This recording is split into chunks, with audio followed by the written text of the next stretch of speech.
What's up, fellas? Good morning, good morning. How are we doing today? Let me get my little browser situation set up. And we'll be good, fellas. Thank you for your patience. Good morning, good morning. Dude, it's a fucking sunny Tuesday, a Tuesday, some might say. Let me make sure everything... I don't like this little bar. I get it. It's when the... So, this is such a small, dumb little complaint. But I hate this new little bar on the forums. This happens when your browser is, like, smaller. If you, like, shrink it enough, it'll pop it up down there as opposed to up at the top or whatever. But I don't... As someone who records little dumb videos, it kind of just gets in the way. It's kind of a little bit of a nuisance, but... Not the biggest complaint in the world by any means is... I guess the more important thing. Make sure everything is lined up properly. That's pretty much good. We can move this over a lot, though.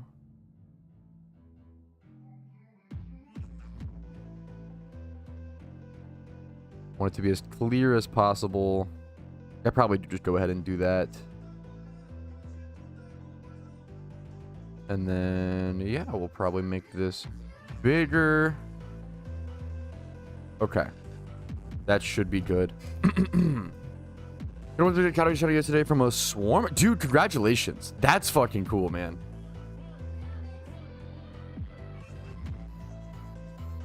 Okay. Derek Skull emoji. What what is this new meme? What does that mean? Hey, yeah, dude, that's amazing, man. Congratulations. The Blaziken? Oh, dude, okay, I do want to see that. Remind me, fellas, okay? That's some cool shit. Okay. Alrighty, fellas, good morning. Yo, what's up? My name's Patrouski. Welcome back to PokeMMO Stream Recap 364. We are 1 day away now from 365, a full 1 year of stream recaps. Obviously, it's longer than that, as I only usually do them 4 to 4 days a week on average, maybe 5 days sometimes. But what an honor it's been to be a daily content provider in the PokeMMO space. And I don't always get it right. I don't always get it perfect. I try to always make that super clear. I am definitely sort of a live news daily content creator, and I try to think over my thoughts, and I try to keep the quality high. But a lot of this is just discovering things with people and kind of riding the waves of the MMO community and just seeing what's happening. And I appreciate everyone who's ever watched a single stream recap. Even if this is your first, welcome. It's an honor to have you. Like the video if you enjoy it, as always. Dislike if not. That's totally okay. I want your genuine feedback. And subscribe to the channel for daily PokeMMO videos. All right, let's go ahead and jump into the basics. What is happening today? What is the PokeMMO news? What's the daily tricks, tips, information, etc.? We have Shiny Wars updates on how the event is going. Field Team 7 still very much in the lead. This is the live leaderboard, the first year we've ever had a live leaderboard for Shiny Wars. Field Team 7 still in the lead by a few hundred points, like almost 400 points, but that lead has been slimming down a little bit, dude. ETG, Team Moon, and OH, or QH, excuse me, have all been hunting very, very, very hard. ETG now within 400, if my math is terrible, 375? Their 375 point difference? That's fucking impressive. They're popping the hell off. That's... People are really... It's anyone's game still, man. There's about 11 days left, I want to say. About 10 days-ish left in Shiny Wars. A little bit more than that, I think. Maybe 2 weeks, but it's anyone's game. Shiny hunting is such a... There is a lot of RNG, but it does come down to who is shunting. How many people are shunting efficiently enough for the longest periods of time consistently? It's difficult. I know it sounds silly. Oh, just sit there and click the button, Patrouski. So easy. I dare you to try to sit there and pop Sweet Scent Hordes and do it tick perfect or like almost like close to it very, very efficiently for 14 hours or more a day. It's tough. That consistency is very, very, very difficult. So just massive congratulations. I think anybody who's in the top 50 deserves a congratulations. It's really fucking impressive. Shiny hunting is difficult in PokeMMO. It takes a certain willpower, a certain stubbornness to not give up. That's what it's all about. Shiny hunting in PokeMMO has always been about fighting the urge to give up. That's most of what it represents. And congratulations to people who are going to be in top 50 and get that limited vanity that will only ever be awarded to people who place top 50 in Shiny Wars. That's very fucking cool, in my opinion. Next up, time for some bird watching. A catch event we've known is coming up for a while. A Starly catch event on the 3rd of August, Sunday at 11 a.m. ET. It's over in Sinnoh. 1 hour to catch as many Starly, Ralts, Roselia, and Staravia as possible. There will be a shiny Starly prize, as well as you get 1,000 RP, 500 RP for second place. Third and fourth get 250 RP. If you're an Iron Man or a main account, right now is the best time to get free RP because event season is coming up. All the new RP items, maybe certain new items. Obviously, chum buckets are very popular right now. RP has never been, it's really like hype right now. It's really popular. It's in higher demand for sure. I actually haven't checked how is RP doing price wise. It's gone up a little bit, but RP is still pretty cheap. I'm actually shocked how cheap RP is over on the GTL still. 2.2 mil for 1,000 RP is generally a cheaper ticket historically. I've seen 1,000 RP get as cheap as 2 million Pokeyen. That's the lowest I've ever seen it. And then I've seen it as expensive as 3,000, 30, sorry, not 3,000, 3 mil, 3.2 mil. I've seen 3 mil, 3.2 mil per 1,000 RP vouchers in the past, but that was at a different time where I feel like that was about 3 years ago where I feel like the game was popping off, but there wasn't as many whales, and now we have a bit more whales. Credit card swiping for us to buy the RP so people like myself and my main account can just buy the vouchers. Continuing onward though, let's go ahead and jump into it. Someone said, people always overbuy RP during events. No, it's coin flip. It's 50-50. RP is one of the hardest things to predict when going into an event. That's why it's tough to explain. RP, so it's whether it's how many people are going to want, it all comes down to supply and demand. Very simple economy stuff, right? It all comes down to how good is the new Halloween, Christmas, Lunar Year event vanities. How good are those vanities? How much do people want them? And then also how many people are going to be credit card swiping to get Pokeyen or RP during that event. How do you predict that? It's really, really hard. It's really, really, really, really hard. Yeah, I think RP is one of the hardest things to predict. It's very 50-50, similar to gift shop vanities. Gift shop vanities are not like great safe investments. They're very 50-50 coin flip. All right, over to the suggestion box, which is a forum thread on the, all of this is on the official PokeMMO forums, by the way, if you're looking to see this for yourself in live time and read through it carefully. You can actually suggest things to add to PokeMMO, add to the game, allowing players to keep a level 1 version of the KOTH or King of the Hill legendary Pokemon. For those who don't know, you can catch Mewtwo in Kanto, you can catch, I believe, Arceus in Sinnoh, Keldeo in Unova. There are certain, like Rayquaza, Lugia, I think those are all 5. You can catch King of the Hill style legendaries, and you can only own them for a temporary period of time. Once you catch these legendaries, people are able to battle you and steal them from you if they defeat you in battle, if that makes sense. Now, it's a really cool achievement that some people go for. You get a little bit of, I believe, BP. You get a little bit of BP for claiming the legendary, and you get the Pokedex entry, which you don't need that Pokedex entry for complete Pokedex, thankfully. But in general, the reward is pretty low. The reward is pretty low for going for a King of the Hill legendary, and I think it'd be really cool to add some extra incentive. Now, Usopp does recommend, who's a member of my community, I want to clarify.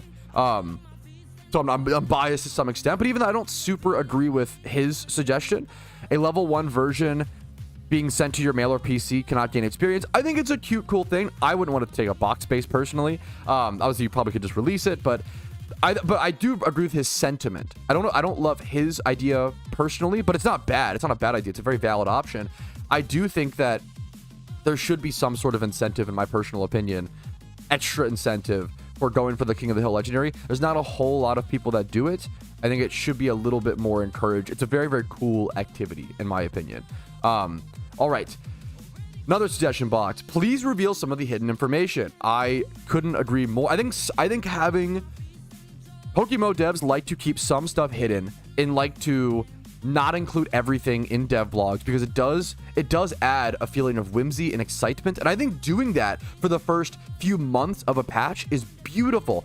One of the coolest experiences I will never forget because of this decision, one of the coolest experiences in PokeMMO history was they didn't tell anybody that they added secret shinies to PokeMMO. It was not known that secret shinies existed until someone listed a Bellsprout, I believe. It was either a Bellsprout or an Oddish on the GTL, and it had a different shiny particle effect. And everybody in unison was like, what the fuck is that? and we all hovered over it, and everybody in live time saw the first Secret Shiny in PokeMMO, and everybody was astounded. We were like, what is that? What's this? It was one of the coolest experiences to have blind. It is really beautiful. I really like they add some stuff like that without putting it in the update log. However, yeah, legendary birds. They didn't tell anybody that roaming legendaries were in the game until people found them. Could you imagine the rush to your computer when someone was claiming they found Zapdos in the wild in PokeMMO and had a screenshot, and you were like, what? Like, it was a beautiful, beautiful experience. However, months and months pass. Why, you know, if even a year, one full year passes, I think we should have the rates on things like, we do have the rates on Secret Shinies, thankfully, and stuff like that, but we don't know the legendary rate, right? We don't know the legendary shiny rate. We know that it's higher, but how? This guy asked great questions. What's the drop rate of ultra rare cosmetics? Why is the ultra rare Lucky Red Envelope rarer than the ultra rare of Pumpkin and Goodie Bag? This is true. It is known by the community that the ultra rare in the Lucky Red Envelopes is generally, we don't know for sure, but it generally seems to be more rare than the other ultra rares of other vanities. We can use the white rabbit plush as an example. Obviously a very cute vanity, so it should hold some value because of that, but 68 mil for an ultra rare vanity that's 2 years old, that's fucking crazy. Versus the anniversary, ooh, what's it called? The anniversary, this is what I was thinking of. The anniversary 2022 event, ultra rare vanity item, which is only 8 mil. Obviously not the prettiest thing in the world.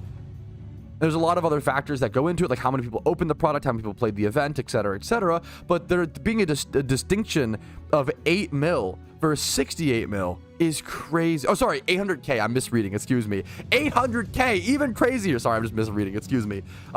800,000 Pokeyen. Like, what a difference, you know? Look at this. The Shadow Skull Helmet, an ultra rare event item from Halloween 2022, 580K? I can't believe how much this has fallen. Like, and not that, you know, needs to be propped up or held up in any way or whatever, but I think it's just interesting. I think it's crazy and interesting. Like, why are the Lucky Red Envelope, why are the Lunar New Year ultra rares rarer? I don't even mind that being the case. I think it's interesting. But I would love to know the rates, right? Why are they both called ultra rare? That's what I don't love, is the fact they're both called ultra rare. That I don't love. Anyways. Okay. Want to price check more accurately. I super agree with this guy when he says he just wants to be able to price check things more accurately. Legendary shiny rate. We know it's higher, but how much? We don't know. Auto-mentioned held item rates. I don't know. I would even go into this. Yeah, the item. I would love to know these specific numbers.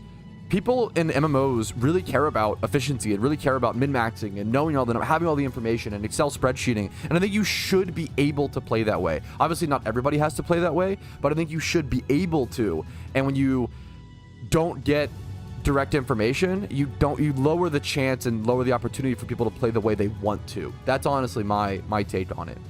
If people want to play hyper efficiently, I think they should be able to. I don't really do that, but I respect people's option and ability to do that. Next up, Akshit, who is a long-standing member of the PokeMMO community. He has been around since I started playing back in 2013. I remember seeing his name on the forums all the time back in 2013. You could even see actually joined March 22nd, 2013. He is an old school player who's still active and been around forever. Make premium max lures hourly instead of steps. So he wants to make them similar to chum buckets. And if you like chum buckets the way that they are, obviously you guys know my opinion. I'm not going to sit here and preach on that. But if you like chum buckets the way they are, premium max lures are fucking dog shit. They're, like, to put it nicely, you know, like, they're super not worth it. They're super disgustingly expensive. And I kind of like them as that. They're like an expensive thing that aren't worth it, but it's like a fun little treat. If you wanted to put them in line with chum buckets, if you like the balancing of chum buckets, then you would do this for premium max lures. Will premium max lures then become a requirement for single encounter shiny hunting for main accounts? Yeah, pretty much, because they'd be so fucking good. If you make them in line with chum buckets, they're going to pretty much, I don't know if it, I'd have to test, I don't want to speak ahead of myself, but it's going to most likely be similar to chum buckets, where it gets close to 50% or 100% increase on the method. So by paying the amount that you pay, yeah, if you want these to be similar to chum buckets, they're going to be basically a requirement to single encounter hunting, so keep that in mind, but they will make things a lot faster and easier for getting shinies. It's what the community wants at the end of the day. I'm not going to stand in that way. That's kind of where I'm at. And that actually is honestly, I didn't plan that, but it's a perfect segue to transition into a thought process change that I'll be having in PokeMMO, which, you know, who cares about that, right? But I want to talk about it. I'm a big fan of shiny hunting in PokeMMO because shiny hunting feels so special, right? There was a big rift recently in the community where I feel like it was 50-50. Half of the players don't like the new easier changes, incubators, chum buckets, for valid reasons of they think it's making the shinies less special and it's losing too much of that mystique. The other half, also very valid opinion. The other half thinks that it's actually totally the shinies still have enough mystique to make them worthwhile in PokeMMO and still beautiful, and it's worth sacrificing some mystique for accessibility to new players and giving the casual player or average player a chance to go for an egg shunt to some extent. Both sides, very valid takes. A lot of the discussion online isn't always portraying it like that, but both sides, very valid takes, right? Now, there's been a big divide there. Obviously, you know where I stand. You know where I stand, right? However, what I'm going to start to do is transitioning my mentality towards, if people want the base game, the base shiny hunting in PokeMMO to be easier, I'm not going to stand in the community's way. I want the game to be the best possible for the overall community and all of the players, not just myself. It's always been my position, and I feel like I've always acted on that position. I think it's really cool that hardcore players like myself can still do hardcore hunts. We have to just be a little more creative. And honestly, what woke me up to this idea was Epoch. Epoch getting that Shalfa Baniri yesterday without the particle effect really made me realize and made me remember, oh shit, even though general shunting is becoming easier, which I don't love, if you want to be a hardcore player, if you want to go for those unique shunts, if you want to go for those extra hard hunts, there are still niche, interesting, cool mechanics you can use to do so. For those who don't know, Epoch yesterday just got a 1-of-1 glitched, not even shiny, glitched Shalfa that I don't know if anyone else in the entire server has. I doubt it, right? It's a Shalfa Baniri that has no spring particle effect. So the only way to get Alpha Baniri or Alpha Lopunny / Baniri was from the raid back when those dropped in January of 2025, right? That was the only way to get this Pokemon. However, there was a bug where you could actually get particle-less Lopunnies from that raid for the first like 1 hour that raid existed. It was from the first like hour of that raid being live. And it was also I believe it was the first raid of that event season. So you had to be online for the first raid of the event season, rush to it immediately and get it done within the first like hour. I think I did this personally. And if you did all of that, if you were like boots on the ground, also there was like, I'm pretty sure there was server queues. So you had to have like donor status or get past the server queue or log in fast enough. If you did all of that, you got yourself a particle-less Lopunny. Right now, for reference, there are 4 Alpha Lopunnies that are particle-less on the GTL. It also wouldn't surprise me if this is Epoch trying to sell some of his off that he used for the shiny hunt. To get a Shalfa Lopunny without particle, actually, that wouldn't make sense because they have IVs. That's probably not true. Excuse me. To get a Shalfa Lopunny with no particle, he would have had to buy whatever's on the market, like 4 of them, right? And then for 3 mil a piece, and then just breed them over and over and over again with other alphas.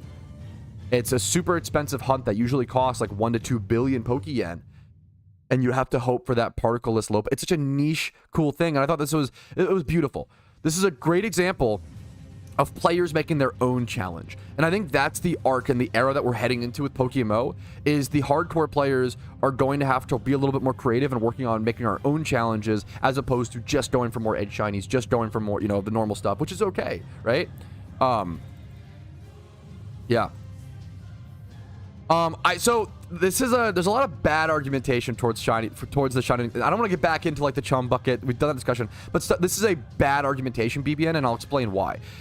It's like this. Shinies are cosmetic, so they shouldn't make it easier because making them accessible won't unlock... Wait, maybe I'm misunderstanding. No, I misread your chat. I'm a dumb streamer. I'm the goofball. You got me. There you go. I thought you were saying, and I apologize for misreading your sentence. I've seen a lot of people saying like, oh, making shinies easier actually doesn't matter because it's just a vanity. It's just a visual thing, so who cares, right? Shiny, if all of you who play Pokemon, shiny hunting is literally one of the biggest pieces of endgame content in PokeMMO. It would be like saying, oh, mounts in World of Warcraft, like, let's just make them all 1 in 10 drop rate. Like, let's make them all, if they're just visual, who cares? People collect mounts. People collect these visuals. People collect these things. You can't just say, oh, because it has no pragmatic purpose, we can just make the rates whatever. That is so... You're not empathizing with people who care about that activity. You are clearly not a shiny hunter, and you are someone who doesn't empathize with that activity, and that disappoints me. I'm not a PvPer, but I try my best possible to empathize with PvPers and always fight for their rights and try to give them the best argumentations possible. There's a lot of things in PvP that need to be solved, like hot fixing. I've advocated for so long, hot fixing hidden ability access on reward Pokemon. The fact that you can get a reward Garchomp, yeah, it's really cool. The fact that it doesn't have hidden ability access is very not cool. The problem is, if you win this gift Garchomp, you can't use it. It's almost useless. It sounds a little harsh, but it's almost useless. At least on a main account, a normal main account, right? The reason why is because Rough Skin Garchomp is so much better. Hidden ability Garchomp is so much better at 92% ability rate, right? You would be playing at a disadvantage to use this Garchomp that you got for free or whatever, but took a lot of time, a lot of wins, right? It would be a great raid mon. That is true. One of the other most severe examples, I'm just showing live examples. One of the other, I mean, Sableye is a great example. Sableye without Prankster is like unusable, in UU especially. It's unusable, right? You need Prankster to give it that priority. And the problem is, yes, you could use Prismatic Pearls to actually suck hidden ability access off of another Pokemon and then put it onto that Pokemon. However, the Prismatic Pearls are going to cost you 300,000 Pokeyen. You could just breed, and this is a 2x31 Sableye, right?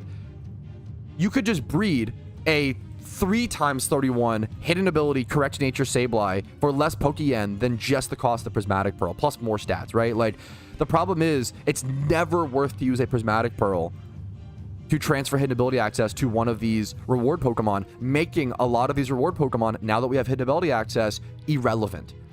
Things like Sableye, things like Garchomp. One of the biggest offenders is Dragonite. Whenever I see Dragonite as a PvP reward, I'm just like, come on, man. Like, Dragonite without multi-scale is unusable, right? You're just giving people Pokemon that clog up their PC space they can't even use in PvP. That you should be giving people who play PvP Pokemon that are usable in PvP. That shouldn't be a crazy take, right? So I would love to see PvP rewards buffed to some extent. I don't want them buffed to the moon. I don't want PvP to be the best money-making method in PokeMMO, but I want it to be decent and have cool rewards and incentivize players. I really like the vanities. I think the PvP vanities are one of the best reasons to incentivize people to play PvP, to get these super unique, untradeable vanities. I think this is really, really cool. I think these are one of the coolest flexes you can have in the game, in my personal opinion. But that's enough rambling. This is still the intro of the stream recap. Welcome. It's an honor to have you. Good news is the Patrouski yap never stops. Bad news is the Patrouski yap never stops. Let's actually jump into things. Thanks for watching. Holy fuck, a 20-minute intro? What the fuck am I smoking? Oh my god, goddamn. Yeah, what's up, Choco Beam? How you doing, dude? At a Stunfist hat? Yo, now we're talking, dude. That would fucking do it. How about Dust Balls and Hoenn? I don't actually know off the top of my head. I'm so sorry, I don't know that, but great question. Give them all hidden ability access, but not alpha. Yes, I fully agree. Yeah, I think make every PvP reward mon, just give them all hidden ability access, and then you can ability pill if you want to, right?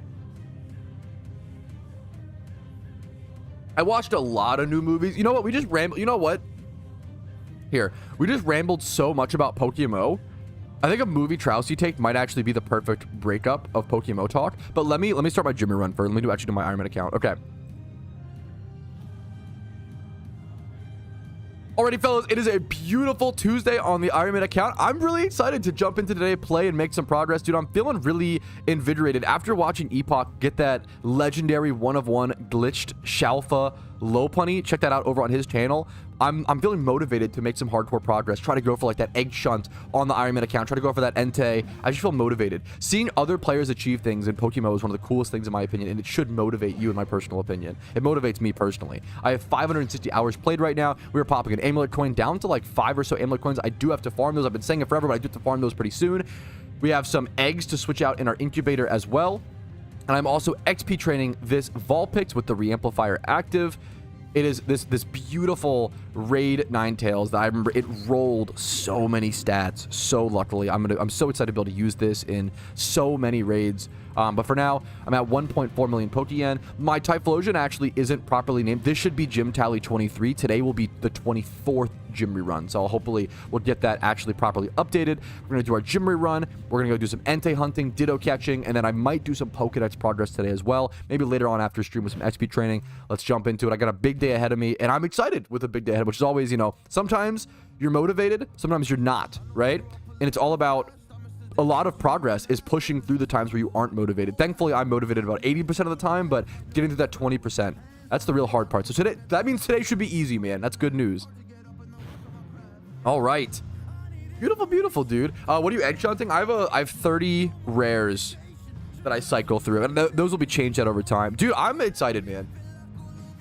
I think I've said it 3 times now, but unironically, like Epoch getting that Shelfa Lopunny has me hyped up. I feel motivated. I feel motivated to see that, like, hardcore players and rare shunters are still going for really niche, unique, cool things.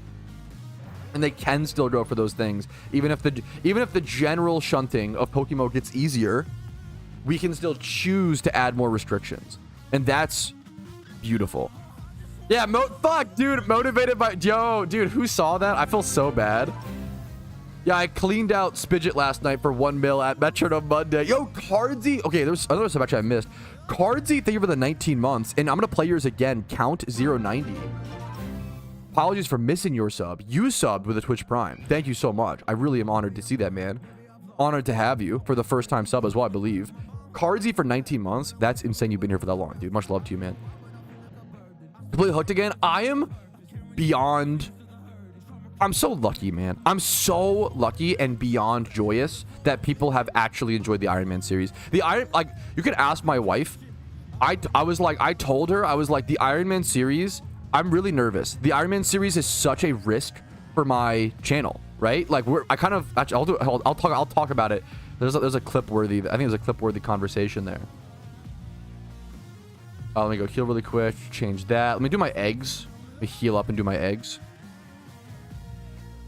Dude, I'm so honored to hear this, Moom and Ryan. I took a break from PokeMMO, Pat, and a week ago I saw you posted episodes of the Iron Man account, and I'm completely hooked again. I watched all your episodes. Firstly, thank you so much. I just want to say, like, I'm so lucky. I'm so lucky, and you can ask my wife. I took an extreme risk when starting the Iron Man account. I mean, think about it. I took my game, PokeMMO, right, the game that I play, and I stopped playing my main account.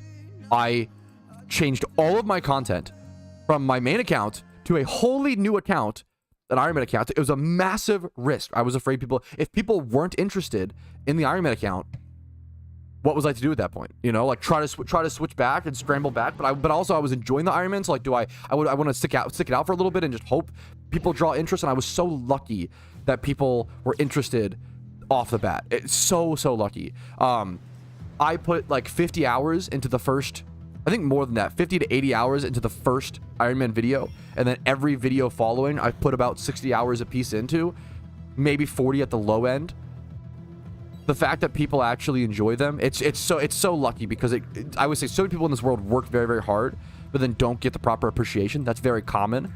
And I'm just fortunate that it didn't happen with my... I took a massive risk, and I was talking to my wife about, before releasing the first video, I told her, I was like, I'm really nervous. This is a massive risk, but it could also be massive for the channel. And mark my words, like, this could be a turning point for the Patrouski channel. And thankfully, I think it has. It's cooled off a bit, so it hasn't been as crazy as it, you know. But like, it's been pretty amazing. And it's been like the first episode having like 80,000 views, a 3-hour video. Like, that's crazy. That's so crazy, and I'm so honored. And I just love that the fact that our team is full, the fact that we have 150 out of 150 members.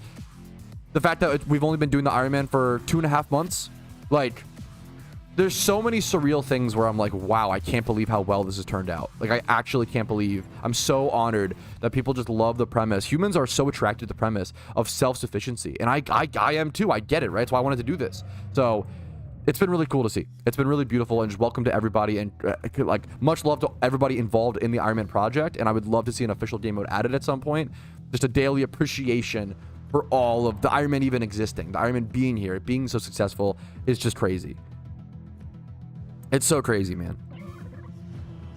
Yeah, like that's an honor as well. I think a lot of new players just want to watch a good playthrough where there's tips and tricks along the way player. That's so fucking true. Yeah.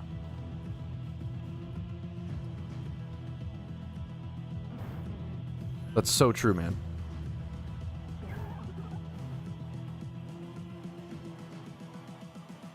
It's so crazy, man. It's so real. What is it? Oh, this is a good question. Why do your videos sound different from videos and live streams? So this is a funny question. I think it's my best answer is I think it's subconscious voice acting or like focus. The best, like, think about, okay, if you're just sitting there playing PokeMMO, right? How efficient, or like if I'm off stream, my Jimmy runs much cleaner, much better. If I'm on stream, talking to chat, distracted, much worse. I think it's the same with my voice. When I'm recording a video off stream, I'm like there's so much more focus put into how I sound, my tone, my volume, etc. But on stream, I'm like zip, zip, zip, zip, zip, zip, zip, zip, zip, like it's like I lock in, like it's fully subconscious. Like I'm not, and I don't mean that in like a douchey way. It's just, it is fully subconscious, but it's really important to talk about it. It's very interesting. Yeah, the way that I talk on stream versus in videos is so different. I got much like, yeah. I wouldn't say, yeah, I wouldn't go like that, Sean, but yeah. Is it true you use a voice changer to have a deeper voice? Yes, that is true, actually. True and real. Dude, hell, you got it today? Congrats, Joshua. Hell yeah, man. Hell yeah, dude.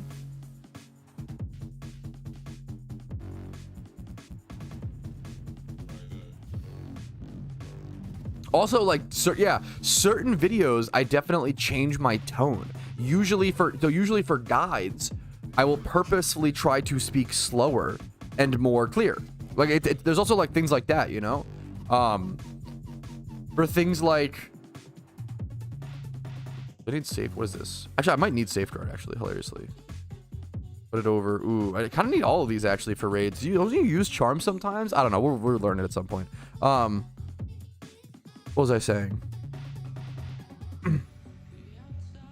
Yeah, on stream, I'm gonna be a lot more like, I'll be talking a lot more. And that's a big thing, is how much you talk, right? If I've been recording videos for 6 hours straight, you can notice I start to be a little bit more, like, it sounds dumb, but like recording videos is pretty physically taxing. I know it sounds really silly. I get it. But like if you do it for many, many hours, you do notice like your shit changes. Sounds hella deeper. So that's actually, okay. Do you want to know the reason why that is?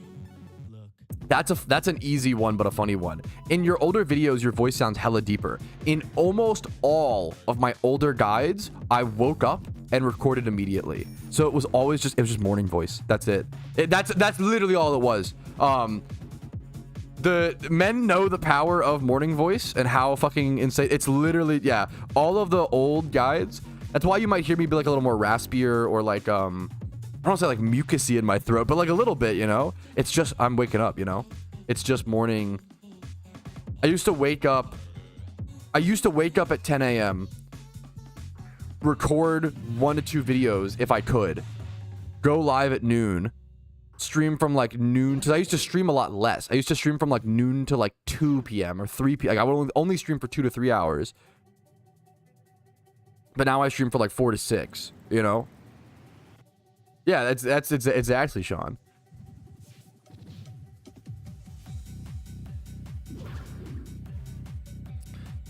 Do you think having different spin to patterns will affect somehow spin to prices? Ooh, like maybe on really niche ones, but like probably not for 99% of spindas. Maybe if you find like a shiny spinda that has a pattern that looks like a fucking dick or something, like, you know, there's gonna be like dumb shit like that. Speaking for my 18 years as the mainstream, yeah, which I appreciate. I don't have that at all. Very mainstream community of like mainstream Pokemon shunting community. Shunting in general becomes easier. We experienced a massive growth in hardcore shunners and hardcore hunts becoming more interesting. Yeah, okay, hell yeah, that's what I'm. No, I totally. That's what I'm hoping for. That's what I'm hoping for. That's kind of, I'm kind of switching my mentality towards that. Shiny dick spin, I'm gonna go for 1 bill plus. Yeah, that'll be the meme. Yeah, thank you, Pedro.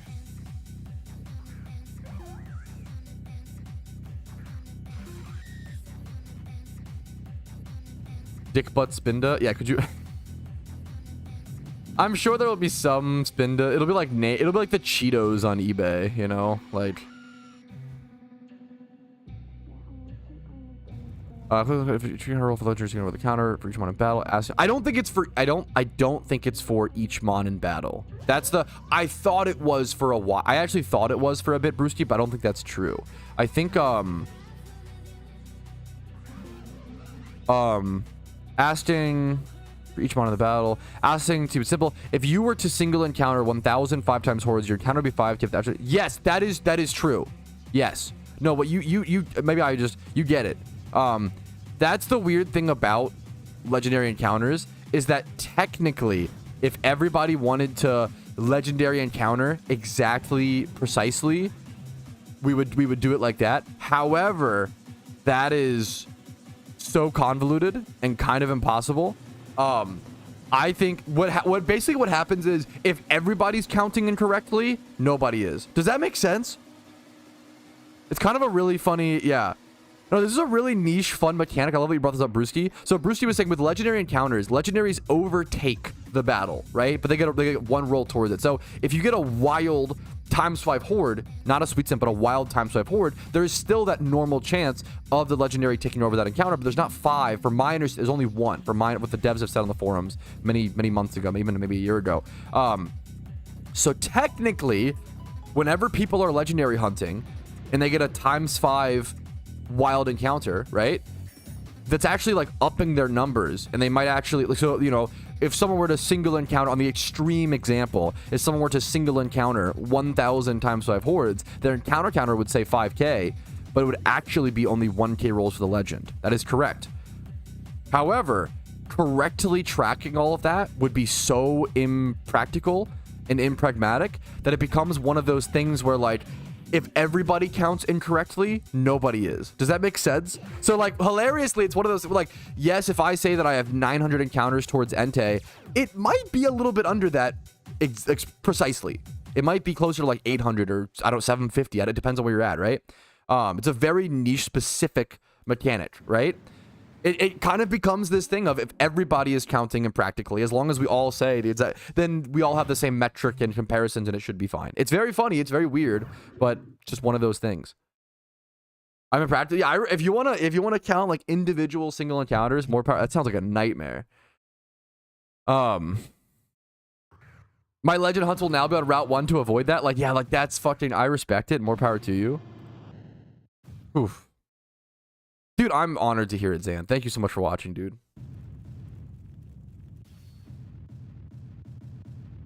Not really a big movie guy or anything, but movies nowadays are so underwhelming. I couldn't disagree more, but I super respect that opinion. I'm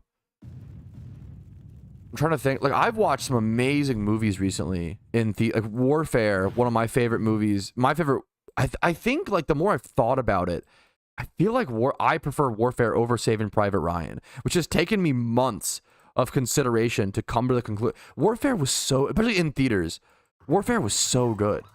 Clarker liked it as well. Warfare was so good. What else? Warfare was amazing. I saw that in theaters. I watched Eddington. Eddington was really good the other day. I think there is a lot of amazing new movies. There's a lot more movies being made, it seems like. I think I would guess Hacksaw Ridge is a guilty pleasure. I love Hacksaw Ridge. It's so fucking good. I love it. It's so wholesome. Yes, that's a cool. I love Shunting. That's very cool. I think a horror. Not a horror. Maybe like a not a horror. It was like a thriller from Ari Aster. It was from Ari Aster. It was like a thriller. So I didn't know. I'll do a take on it. Did you see Escape from New York? I saw it. Wait, how did you fucking know? I saw it last night in theaters because they did a 4K re-release and I've never seen it. I really need to watch FMJ, to be fair.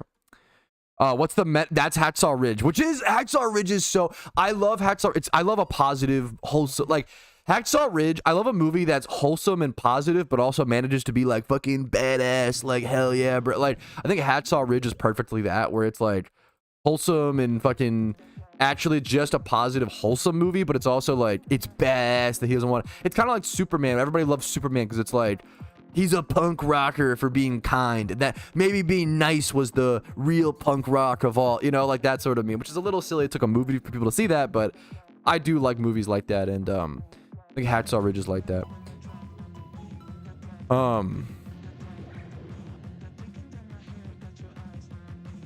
Dude, okay.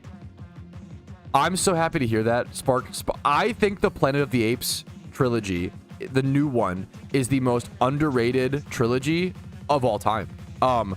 It actually makes me ashamed that people go, okay, what are like the big three trilogies, right? Or the big three franchises, right? Star Wars, Harry Potter, Lord of the Rings, right? I think those three are like the big fucking peak, you know. Why is Planet of the Apes not in that discussion? Planet of the Apes is so fucking good. It's so fucking insanely good. Fast and Furious. Okay, you're Cope. But Fast and Furious are fun. I respect. They're fun movies, but they're not like in those same veins. Planet of the Apes is so fucking good. It's so insane. I really like the original like 1960 first Planet of the Apes. It is nostalgia. I think that's the best ending of like any movie. I think it's the best twist ending of all time. But family, Fast and Furious is fun, but like you can't say it's the best franchise. That's insane, or like anywhere close to it. I don't think Fast and Furious can be like top 100 franchise. It can, yeah. Pirates of the Caribbean should probably, well, the problem was they went off the rails, right? The first Pirates of the Caribbean is amazing. The second one's really good if I remember. I need to rewatch them. They got a little stinkier later on, right? The house that Jack built. I think I've either seen that or... Let me double check. No, I have not seen this. Matt Dillon. I have not seen this. I would watch this. I always confuse... I'll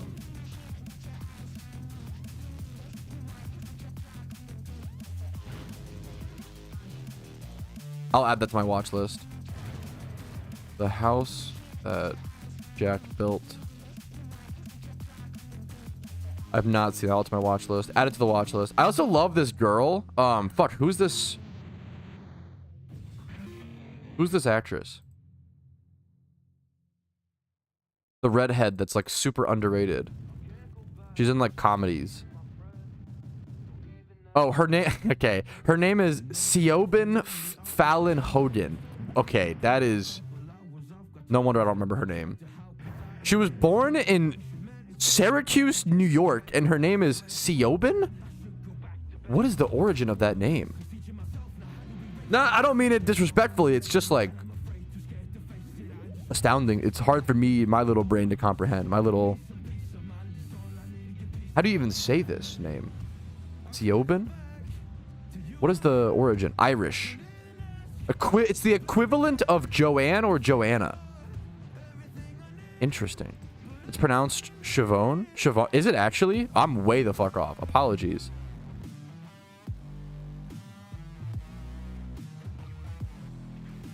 But this girl is fucking goated. She's like kind of an underrated comedy actor in a lot of things. She's in all the Fred movies, okay? She's goated. Okay, let me get I watched a lot of movies recently. A lot that I need to go over, I think. I don't think I've seen you guys since I watched Smurfs, correct? I think Smurfs is the newest. You guys did see my Barbarian rewatch. I think Smurfs is the newest. Okay, me and my wife might be the only people in the world who did the double feature of Smurfs into Nosferatu.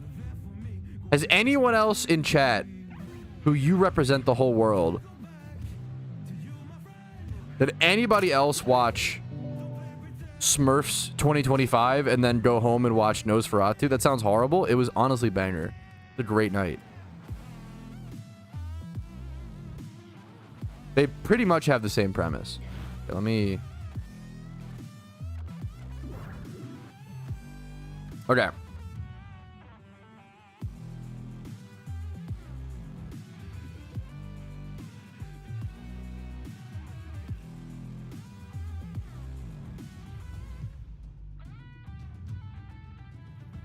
How do I do this?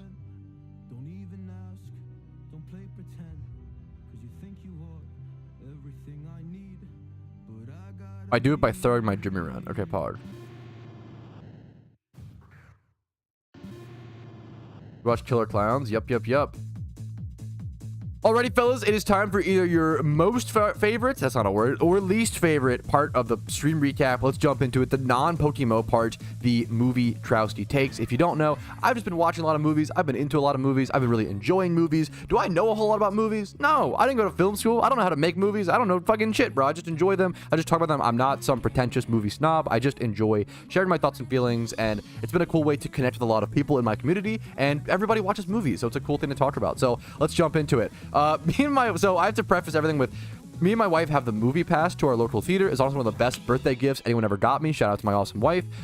She got me the movie pass for like many months. We've been doing it for a few months now, and it's like $20 per person. You can see unlimited movies, and movie tickets are what, $15 a piece. So if you see 2 movies a month, we watch like 3 a week in theaters. We get insane value. It's so awesome. We love it so much. We have so many date nights. If you have a movie pass at your local theater, I can't recommend it enough if you actually go. So with our movie pass, we saw Smurfs, because otherwise there is no fucking reason to, even if you have kids, don't go see Smurfs. It's not worth it, man. Oh my god, this movie is. And I went into Smurfs. You see the trailer and you're like, okay, this movie's gonna be bad, and you go into it expecting a bad movie, and you pretty much just get a bad movie, and there's not even a whole lot to talk about. It's just a really bad movie. And I like to be the naysayer. I like to prove people wrong and like, oh, it's like there's actually underrated because blah blah blah. Smurfs is just bad, man. There's not really any, if many, redeeming factors. It was such a boring movie that I used, they have like paper and pencils to like order food at the theater, and I used 3 different scraps of paper to write notes. For some reason, they made Smurfs Zoomer Slop, which makes no sense because it's like, I assume this is supposed to be a movie for like literally like 3 to 8-year-olds, like young children. It's not even bad in a funny way in my opinion. Smurfs, it's like Zoomer. The funniest parts are they do like Zoomer Slop. They mention DoorDash, LinkedIn, in something else. I forget the other. And I'm like, what are you doing, Smurfs? Like, what the fuck? At one point in a song, they rhymed Ken with end.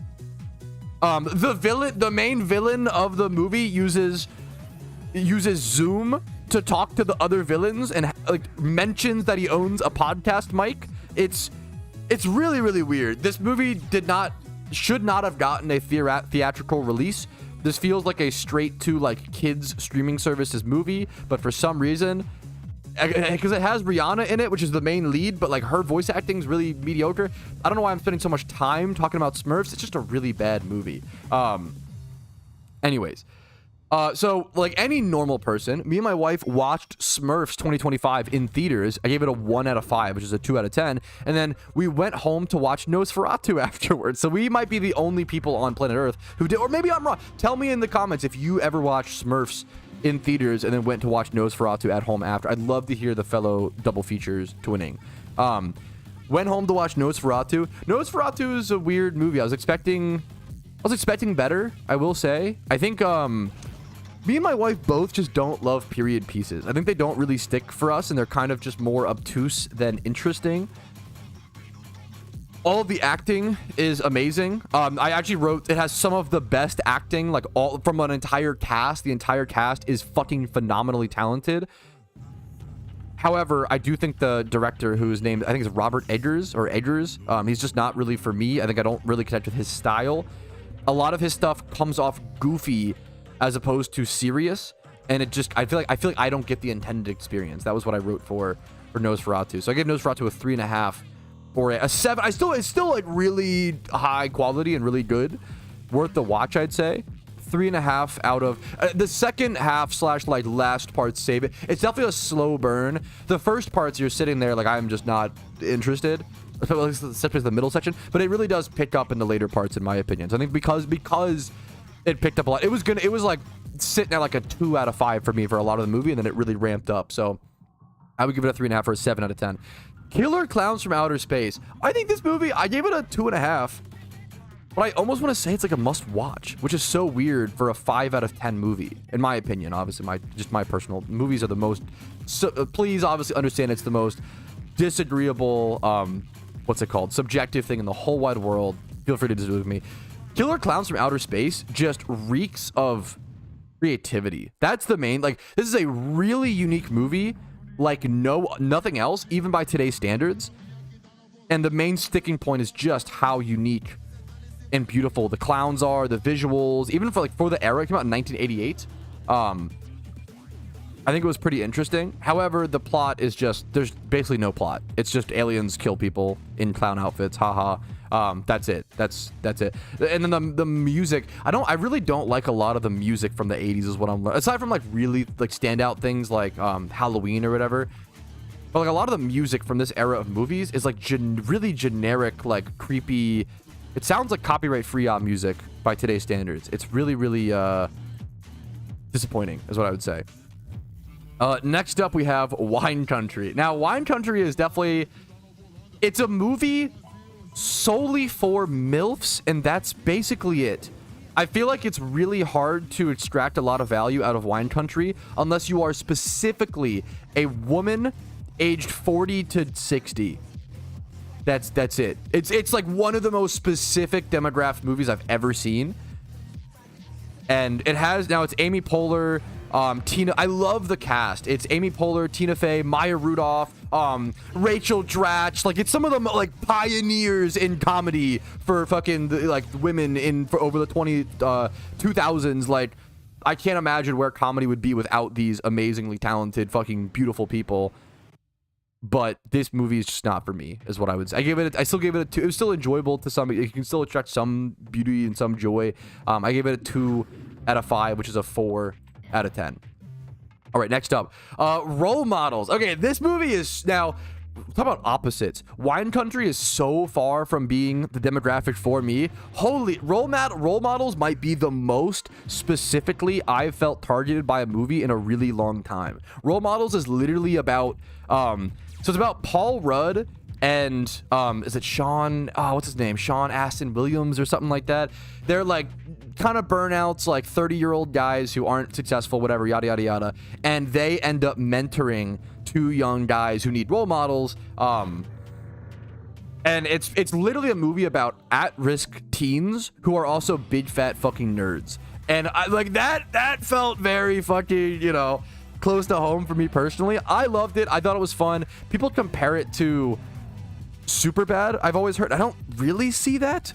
If anything, this might be kind of a deep cut, but the most comparable movie I see is Drillbit Taylor, which I also love. Drillbit Taylor with Owen Wilson. Check that movie out. I think Role Models and Drillbit Taylor are very similar. I love those movies. Next up, Happy Gilmore 2. Let me qualify by saying I love Adam Sandler. I've always loved Adam. I grew up on Adam Sandler. I adore him. He shaped a lot of my early comedy. Happy Gilmore 1 was my favorite movie for probably 10 years of my life. If you hate Adam Sandler or dislike him, I get it. If you find him not funny, if you find, you know, not your style, I totally get it. I love him. That's really important to qualify. Happy Gilmore 2. If you loved Happy Gilmore, you'll love Happy Gilmore 2. But if you didn't love you just shouldn't even watch Happy Gilmore 2. Like Happy Gilmore 2, I've almost never seen a sequel that is just references to the first movie. Like, so much of Happy Gilmore 2 is just references to the first Happy Gilmore, and that's a really funny way to, it almost feels like a reunion YouTube video more than a movie of its own volition. But that's okay if you love Adam Sandler. I think it's unique. I think it's fun. I really enjoyed it. It has some good twists. You know, I think it's fun. All right, I give it 4.5 stars and a like. Kind of high, but I'm biased. It's my personal feelings, right? Next up, the Fantastic Four First Steps. I really liked it. I didn't think it was as good as Superman, which is, it feels a little rough to compare, but they're 2 superhero movies that are in theaters right now. I feel like they have to be compared to some extent. If you're voting with your wallet, which one do you want to see? I would see Superman over Fantastic Four. However, I think a lot of people are overrating Superman to some extent, but maybe it's a bit too harsh. Superman is I would give Superman an 8.5 out of 10. I really like that. I already did my I did my movie tracking on that before. Fantastic Four, I would give, it's a 4 out of 5 stars, but if I were to accurately rate it, I would give it a 7.5. That's the weird thing on Letterboxd. You only have 5 stars, right? So Superman and Fantastic Four are both 4 stars on my Letterboxd. However, I would call Superman an 8.5 and Fantastic Four a 7.5, which is a massive jump. Very, very important difference. I think Fantastic Four is really fun. It's a really cool, like the name implies, first step into the family of Fantastic Four. But god damn, this movie felt rushed. This movie was over in a blink of an eye. It was one of the like fastest feeling movies, and it's almost 2 hours, but it's one of the fastest feeling movies I've seen in a while, maybe ever seen in theaters. It felt really rushed.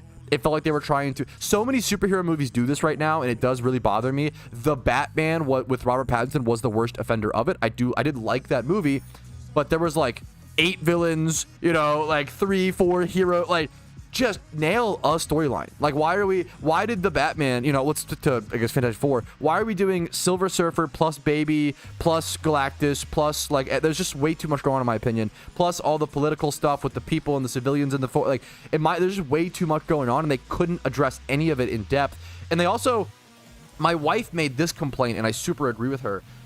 It's almost like they expect you to have this prerequisite knowledge or love of Fantastic Four, where they act like they're a family and they all love each other and they've gone through all this stuff, and they did go through the little speed, but they don't really show any of it or explain it. There's no like backstory. It's all just, hey, we're here. Let's, you know.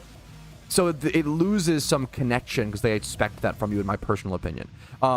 Next, so I gave it, it's still an 7.5 out of 10. Really strong, fun movie. Really fun theater experience. Next up, one last point for Fantastic Four.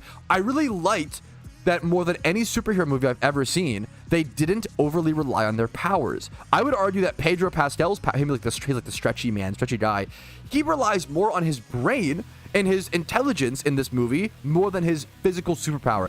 I thought that was really cool. I thought that was a really cool, like, you don't really see that a whole lot. That was a really neat way to approach it. All right, next up is Brave.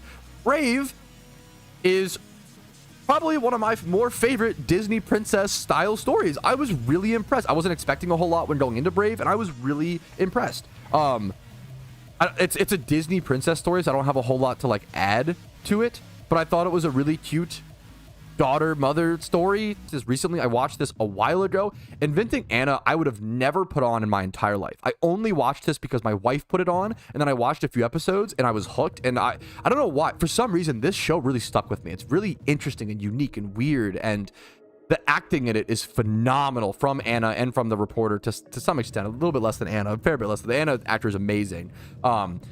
But yeah, it was just a really weird story based on a true story about a girl named Anna who basically like invented this whole life and tricked a lot of people into getting a bunch of investments for like a project that she was going to do, but it never came to fruition. It's a very weird, interesting, true story. It's a pretty short TV show. Check it out. Next up, another movie I saw in theaters. It's still in theaters. Eddington. Man, Eddington was a massive subversion of expectations. I want to say first things first, which was weird. I didn't know Eddington. I strongly recommend you know this heading into it. Eddington is a COVID movie. I didn't know that heading into it, and that definitely, like, it took me a second to mentally adjust to that. They didn't include that in like any of their marketing, which I really don't like. There's like one poster where he has like a mask coming off. I didn't realize that. So it is a COVID-based movie, and you don't always want to watch that. It's, you know, you don't always want to engage with that sort of content. I get that, right? So it's a political commentary, a COVID-based movie, but fuck, I was impressed. It took me a bit. It was I was laughing at it at the start. I thought it was like funny. I thought it was goofy. Hilariously, a lot of the strengths of Eddington lie in its comedy. I'm gonna read a bit of my review. Let's just go ahead and see. I say I call it the funniest comedy horror movie based on a true story, but not actually. Eddington is definitely a slow burn. It's a goofy odd COVID movie comedy at first, turned into a tragic commentary on the social setting of 2020 and even coming to now. It's considered a modern neo-Western, which is way too many convoluted words for me in my personal opinion. I think it's a really interesting, empathetic portrayal of the landscape, and it's a little like everybody's a bad person at times, which is a little, I don't love that. But Eddington is really unique. Just expect a more heavy political commentary, COVID experience going. That's what I was, because I didn't know that, and that kind of threw me off a bit. But I still really, really enjoyed Eddington. Obviously, as you can see, I give it a 4.5 and a like. And I think this is a movie that will stick with me for many years down the road. I was really, really impressed. It's a movie that teaches empathy, and the art of Eddington, the thumbnail art, it's hard to see. Let's see if I can zoom in on it really quick. The art is I didn't get it until I watched the movie, but it's 2 bison or bulls knocking another one off a cliff, and it's to represent like the stubbornness and social inness of humans, and how we will exile people who don't agree with us. And it's like a scary like thing of like, hey, be you know, maybe don't push people off cliffs sort of situation, because bad things will happen, right? Next up, Piranha 3 Double D. Okay, this is a trash movie. It's a fun trash movie. You cannot watch Piranha 3D without understanding that it's a dumb trash movie. It's NSFW, so I can't talk about it too much. It's a horror, it's a nudie horror movie that's meant to be really stupid and really dumb, and that's like the main takeaway. David Hasselhoff is in it, and his role is very fucking funny, in my personal opinion. My biggest takeaway, my biggest advice with Piranha 3DD is it's really important watching something with intent. Setting an objective when you sit down to engage with a piece of media is super fucking important. You have to know that you're heading into this with you know, it's a kind of a satire movie, and if you do, I think you'll really enjoy it. I gave it a 3 out of 5, a 6 out of 10, which is kind of high, but I really enjoyed it. Next up, okay, last movie is a really long movie. Sorry for the long take, but there's a lot to talk about. It's fun, man. Plus, movies are great. Let me know what movies I should watch down in the comments, and let me know which of these takes you disagree with the most. Escape from New York. Dude, what a shining ray. Holy fuck, dude. What a shining ray of, how do you say this? What a shining ray of hope for older movies. It is from 1981. I find it really difficult as a zoomer to go back and watch a lot of old movies. I find it really, there's some classics that do hold up, like 12 Angry Men, really obvious. I think the first Planet of the Apes, stuff like that. But it's really hard to go back and watch a lot of older movies. Dude, what a fun movie. Escape from New York, it's a sci-fi movie at its core, in my opinion. It's like dystopian. The movie opens up with the crime rate in the US has risen by 400%. Do they explain why that's happened? Nope, they never fucking do, and they don't care about it. They don't care about explaining shit in this movie. This movie is not about explanations. It is about having a stupid, fun time. And I think that's awesome. I've not seen as a sequel called Escape from LA that I've not seen. This is just a stupid, dumb, fun as hell, creative, unique sci-fi world with an amazing premise. The premise is so good. I don't want to say it. It's kind of a spoiler, but the opening scene, the basic premise that doesn't spoil stuff is the crime rate's risen 400%. All of New York has become a prison, and it's like kind of like an Alcatraz. And Alcatraz is inherently interesting, so it's kind of that situation. Definitely worth the watch. We watched this in theaters for the first time, me and my wife, which was so, I love that our theater does re-releases and showings of old movies. One of the coolest ways to experience old stuff. Really beautiful, really cool stuff. So definitely check that out. Super beautiful. Yeah, that's the movie Patrouski takes. Super fun. Escape from New York. Anything else? That's the movie Patrouski takes. Thanks for watching. Let me know what I should watch. Let me know your thoughts. Thanks for watching. Poggies. Whew, lots to talk about. Lots to talk about.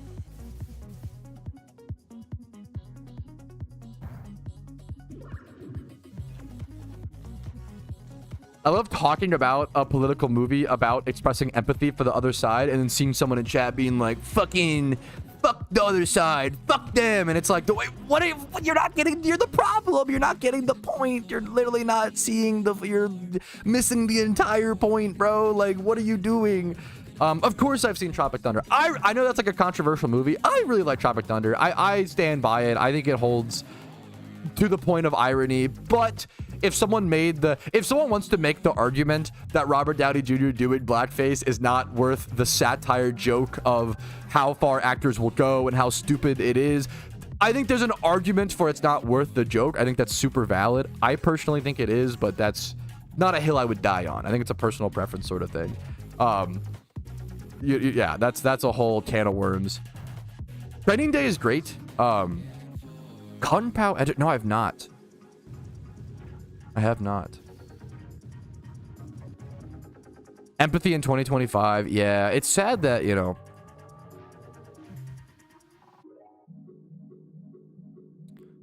Dude, I super get that Gatorade. I'm a bit, so my wife constantly memes on me. Dude, whenever I'll be like, oh, want to watch a movie to my wife? And she'll be like, yeah, what kind of movie do you want to watch? And I'll be sitting there like, I don't know. And she'll be like, what about a dumb comedy? And I'll be like, yeah, that sounds, how did you know, sweetie? That's genius. God, I just love dumb comedies. I love it so much. It's definitely my, yeah. Think that ever lived? Huh? Oh, the fucking, yeah, fuck. The fake name of the... Have you ever seen Pootie? Is that a real movie? Pootie Tang. You have dumb comedies? No, I have not. I love dumb comedies. I just grew up in the era of them. I was affected by, you know, I was influenced. Pootie Tang. I'm gonna add this to my watch list. I still need to watch Half Baked. I'm gonna add Pootie Tang to my watch list. I need to watch the there's a few more. Oh, what's his name? The guy who does Borat. Why can't I? Sarah Bashan Cohen? What am I thinking of? What the fuck is his name? Borat. Sacha Baron Cohen. I was close. Okay, Sacha Baron Cohen. Yeah, I need to watch Ali G in the House and Grimsby are the two. I have to watch those two. Yes, thank you. Yes, Sasha. Dumb comedy. Do not watch Pootie Tang. I will watch any movie for the most part. I will stop watching if I will drop movies if they're really not my taste. Examples of this being Hundreds of Beavers. Hundreds of Beavers is like supposed to be like the new, like, trendy, I shouldn't say, it sounds mean, but like super creative, super unique comedy. Dude, I did not get it. That's supposed to be like the new Zoomer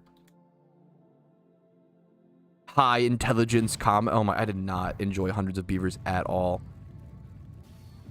Hundreds of Beavers has a 4.1 average score on Letterboxd. That's fucking crazy. I gave it a half star. I thought this movie was so uninteresting. I'm glad it was made.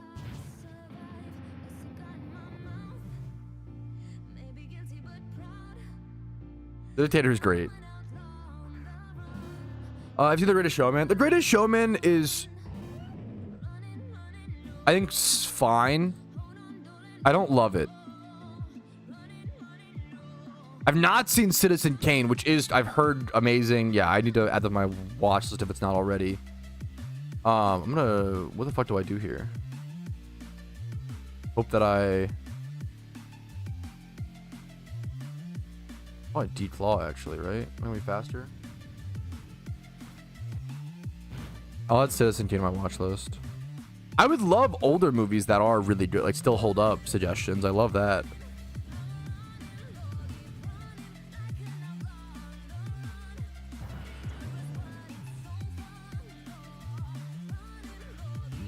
Dude, yeah, fuck Benji, that's funny. 1-star house. Yeah, that's how I feel like, yeah, that's so real. Just hopped on to tell you to watch Pootie Tang. Yo, valid. Have a fantastic day.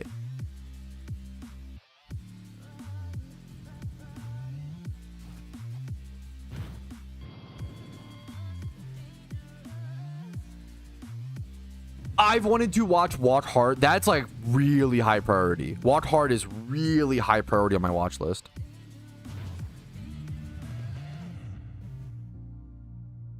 In theaters? I wish I saw it in fucking theaters, man. I saw it on TV. Good Burgers. I would love to rewatch it. There's a Good Burger 2 I haven't seen.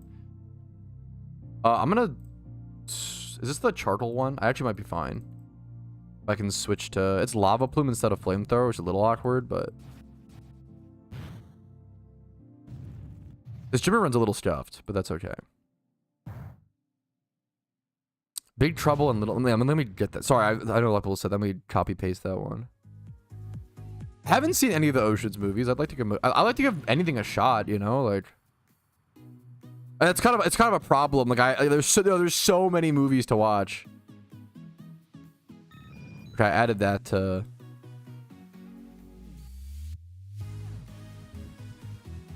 my Shmeemer.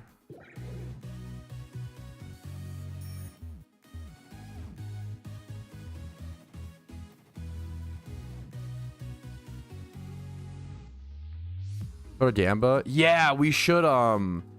Walk Hard isn't the one with Dewey? Is that the one with Dewey Cox? Or am I thinking of the other? Yeah, Walk Hard, the Dewey Cox story. It's John C. Reilly. I fucking love John C. Reilly. John C. Reilly. Tim Meadows, who is amazing in so fucking much stuff. Kristen Wiig, who's very good, and then Jenna Fisher, who is the Pam from The Office. I don't really know what else she's in, but I'm not familiar with her game. Wait, she's the... Wait, what? Okay, I'm not a huge The Office guy. I think The Office is incredibly fine. I don't, no disrespect to it, but it's incredibly fine in my opinion. I did not know that Jenna Fisher, I didn't realize mentally that she's the younger sister in Blades of Glory. That's fucking goated. That actually ramps her up so much in my book. Dude, Blades of Glory is maybe Will Ferrell's most underrated film. I think Blades of Glory is fucking amazing. I think this movie is so good.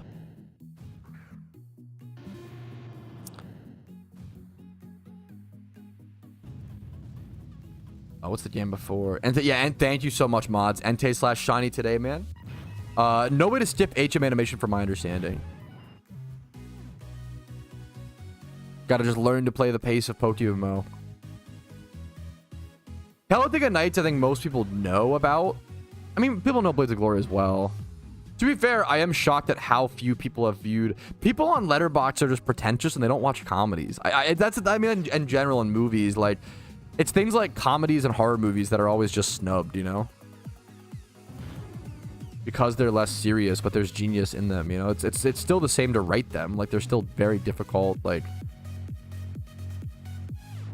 So, like, Blades of Glory has 312,000 views on Letterboxd. Talladega Nights has 402k. So they're kind of similar-ish. Talladega Nights is also criminally underviewed. Talladega Nights is probably... I think there's a really strong argument that Talladega Nights is the best comedy ever made. I wouldn't make that personally, but like, I think there's a really... I think it's top 3. I think Talladega Nights is really up there.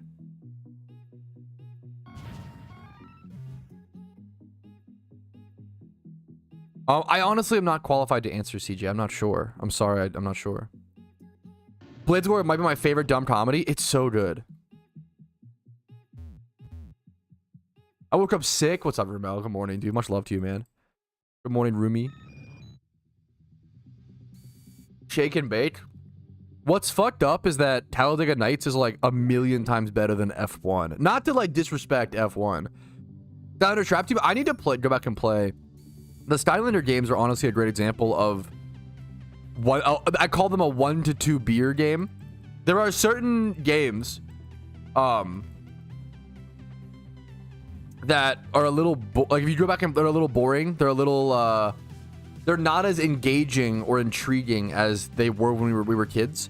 It's so goofy. I think Spyro is a great... It's hard to accept. I love... Yeah. Skylanders, Skylanders was so fucking interesting. And then you realized it was... The concept was really interesting, and it was the most shallow platformer of all time. Attached to a really cool, like, physical, real-life toy concept. You're gonna hate me, Blaine. Almost forgot, not a member. You have to watch K-pop Demon Hunters. I dropped it. As a big anime fan as well, I was really excited for K-pop Demon Hunters. I watched the first, I think we got 6 minutes in. And before I say this, let me qualify. Comedy, I think comedy is the most subjective thing in media, okay? Literally the most subjective thing. If I say something is cringe and you think it's funny, I really don't mean that as disrespect towards you. Everybody's comedy style is different. That's very important. I was cringing so hard at K-pop Demon Hunters, I had to turn it off. I couldn't get through it. It was the fucking voice acting and the animations, and I love over-expressiveness. This is not over-expressiveness. I'm used to over-expressiveness. That's one of my favorite parts of anime is the over-expressiveness. K-pop Demon Hunters, to me, was... really cringe. It felt like the they kept doing this. They're like, oh, I can't wait to eat all these carbs and eat all this pasta. I'm such a skinny little girl.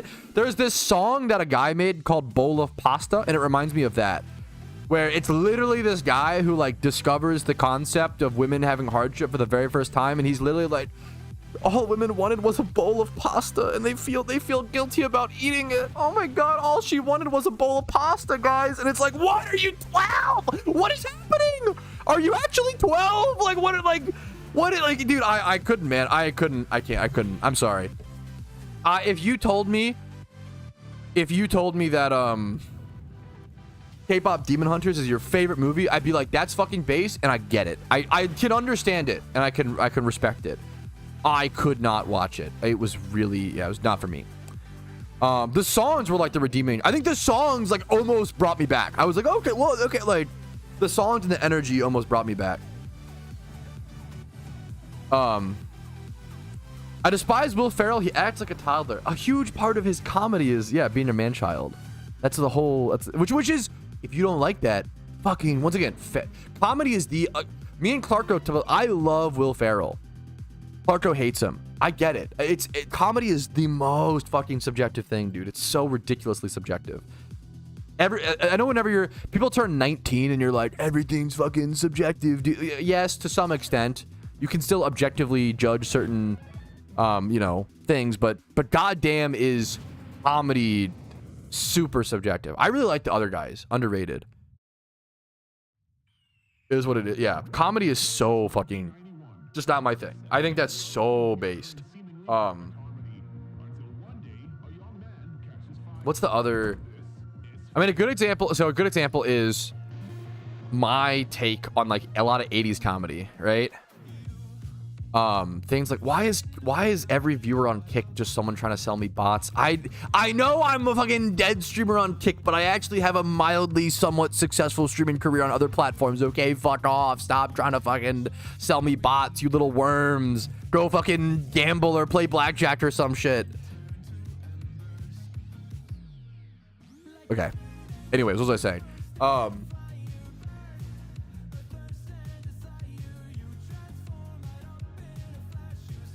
need to switch here. Yo, thank you, Drizzy. What's up, man? With Twitch new TOS, there's no way. People always, the problem is the Twitch TOS changes constantly. I'm grandfathered into old contracts. A lot of people, I'm good. All I can say is that I'm good. 80s comedy, I really don't like. So it's space. When I think of 80s comedy, I think of, yeah, Airplane. I think of Airplane and I think of Spaceballs. And dude, those movies are really not for me. I watched all of Spaceballs. I watched the first 13 minutes, I believe, of Airplane and was like, this is not going to be for me. I'm just going to turn it off so I don't like hate watch it. That's not worth it, you know? If someone told me it's their favorite stuff, I get it. Once again, I get it. Because crazy. Yeah, I appreciate that heads up. I really don't like Spaceballs. So you want to know the funniest joke in all of Spaceballs? There is one funny joke in the movie, but it's not actually in the movie. It's about the movie. The funniest joke that Spaceballs does is that Spaceballs had twice the budget of the original Star Wars. That's so funny I could throw up. That's insane. That's ludicrously funny. Spaceballs had a 22 million budget, 22.7 million. The original first episode of Star Wars had an $11 million budget. Different years, just obviously inflation is, but it was like 1987 versus like when did Star Wars episode 4 release? Like it was like 10 years apart, which is, you know, relevant, but not in, you know, that's insane. That's fucking crazy that, and it from, this is like a rumored thing, but apparently the director or whatever, I believe it was the director. The director once said that Spaceballs budget was actually a mistake.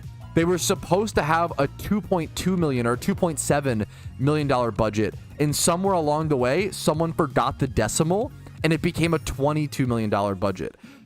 That is the funniest fucking joke I've ever heard. That's insane. That's amazing. Yes, that is my, yeah. Other than that, damn, dude, The comedy is just not for me. The comedy of a lot of 80s comedy is just taking things too literally. All of 80s comedy, and it's every single joke is the same writing scheme in my opinion. Every single joke is, oh my goodness, it's raining cats and dogs outside, and you walk outside and it's actual cats and dogs. You're like, whoa, and that's every joke. I can't. I love Rick Moranis. I agree. I love Rick Moranis. He's a legend. Honey, I Shrunk My fucking kids, you know? Fucking Little Shop of Horrors, right? The Flintstones. I love Rick Moranis. Okay, Little Giants. I'm looking at his IMDb, so I'm cheating, but man, yeah, man. It was Spaceballs was not for me, and I wish it was. I envy people who like Spaceballs. I wish I liked it. You know, that's kind of where I'm at with it. A lot of respect for the Spaceballs fan base. It's just not for me.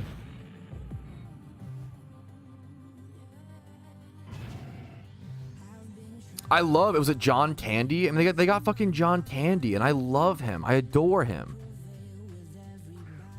What a fucking lovable fella, you know? I fucking love him so much. They got him, and he still couldn't save the movie for me.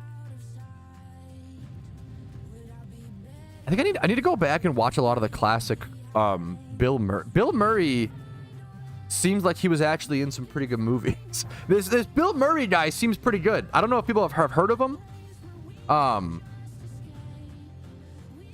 Like, I've never seen like Stripes.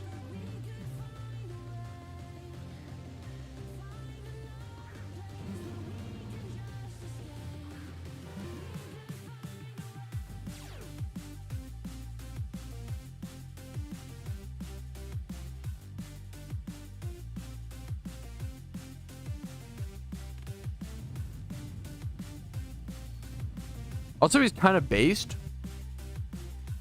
Bill Murray quit acting over the took a break from acting over the fail. I want to watch this movie. He made a movie called The Razor's Edge, and it performed not well, and that made him take a break from acting, which I think is kind of based. I kind of respect like the artist draw there.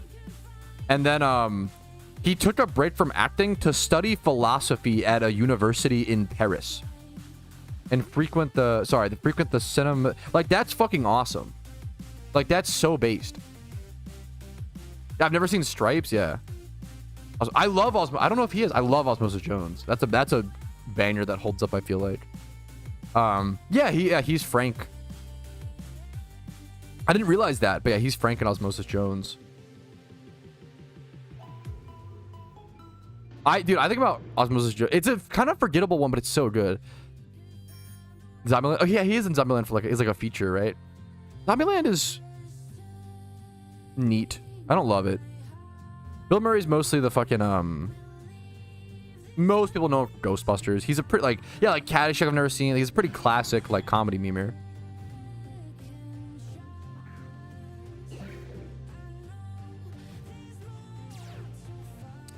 How do you feel about Monty Python? Man, don't kill me, chat. It's not for me. I respect it. I don't think it's bad media. I just does not hit for me. The only joke that ever it was the fucking "'Tis but a flesh wound" like that. We watched Monty Python in school because I had a teacher that loved it so much.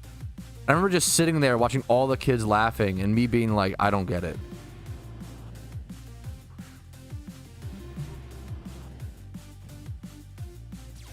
Never seen Cat. I've never seen Groundhog Day. I've never seen a lot of there's so many movies, man. There's so many movies. You guys are having the same reaction that I have when my wife says she's never seen The Sandlot. I'm like, what? How is that fucking possible? You know? We still have to watch that. I usually just use yeah, Squirman. I usually just use Pokemon Showdown's damage calculator. You have to input a lot of information, but we need to watch. I would love to do that somehow. I usually just like take suggestions and add them to my watch list on stream. That's cool, Soup. That's a cool. I don't know if it's a reference. That's cool though. What if the devs don't tell us every legendary encounter? To be honest, I don't know any. Like, for a while, I thought it was because they were changing the rates behind the scenes for balancing reasons, which makes sense for the first few months to see what's right. But now that it's been in for over like a year, I don't know, honestly. How many people do you guys play Pokemon every single day? People that play every day, I don't know. Concurrent players, I think, are easier for my brain to estimate. I would guesstimate, which concurrent is like people logged in at one time, not like logged in once for the day. I have no idea total numbers. I would guess that PokeMMO has somewhere between 20 to 50,000 concurrent players. That's my guess.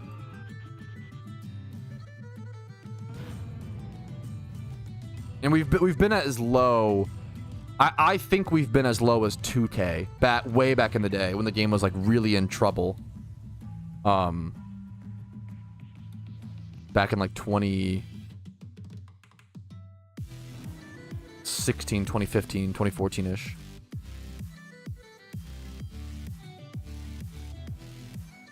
Wait, that's really cool, Nick. That's really, really cool. It's just underknown. It's underknown, man. Like, PokeMMO is really popular, but it's really popular internationally, right? The biggest player base is, it's Chinese, right? The second biggest player base is Spanish speaking, and that's like tons of different conglomerations all over the world, right? The English speaking player base is probably like the third biggest, and that doesn't do well for like YouTube, right? PokeMMO is an extremely international game, which is beautiful with people from all over the world. But I think a lot of English players skip over it because they don't hear about it as much, or it's kind of, yeah, I don't know. Also, MMOs in general are just kind of like a dying genre, sadly, you know. I've always liked people around me playing. Really? So when you go to a popular, obviously your experience is your experience. Please speak your truth, right? If you go to like an alpha spawn, Hades, I've been switched to like channel 87 or like I've been switched to channels 127 at times for certain like really popular alpha spawns, events, activities, catch events. Like, things can get crazy, man. All right, but we are okay. It becomes nighttime at 20 in game, right? So like really close. And also let me qualify, like Richie Hades. What I'm saying is just a guesstimation. So like if you hear what I'm saying and you're like, I disagree with you, Patrouski. I don't think there's 20 to 50k concurrent. Your guess is as good as mine. I'm not trying to say that this is the number. It's just a guesstimation based off of YouTube analytics, based off of GTL listings, based off of PvP games. So, for example, there's 313,000 Pokemon listed right now on the GTL. For example, PvP games, there are currently... it's been 29 days. Over the past 29 days, there's been 385,000 OU games played. That means double that number queued up by players. 25,000 UU. 14k, damn, poor NU, and then 225,000 randoms games over the past 29 days. And doubles, you have some more as well. There's usually around like 600,000 PvP games played. I think Smooge did the math at some point. It was shocking how many PokeMMO PvP games are played in comparison to Pokemon Showdown. It's not that far off. It's actually like, it's crazy. And you have to like make your team in PokeMMO as well. So that's like, it's really fucking crazy. Hell fucking, dude, nice, Joker.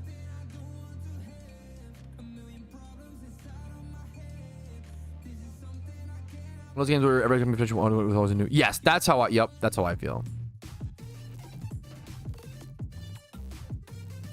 That's so fair. I think a lot of that's so fair, Hades. I think a lot of PokeMMO is the end game, but there are a constant new cycle of players, I would say. That's so fair, man. I appreciate you sharing that, you know.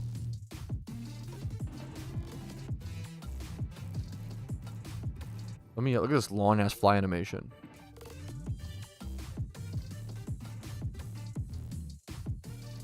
All right, it is currently 1950 in-game. I believe it becomes nighttime in about 10 in-game minutes. So we should be able to head over to the Entei spot here in a quick sec. I do want to go ahead and go grab this Yamast. This was just bred to get a Pokedex entry, so I can actually just go ahead and release this, I believe, now. I could use it as a breeder in the future for a competitive KOTH, but I'm not really that interested in running that Pokemon, even though it's kind of a menace, you know? or can be with certain team setups. I'm going to go ahead and put all these mons away, go grab whatever catching mons I need for this, and go get ready to catch more Dittos and hunt for Entei. We're now up to 1.6 million Pokeyen, by the way, 1.67, as well as level 63 on our Vault picks. That gained a ton of XP, actually. Wow. Very happy to see that. Hell yeah, lots of progress from that Jimmy run.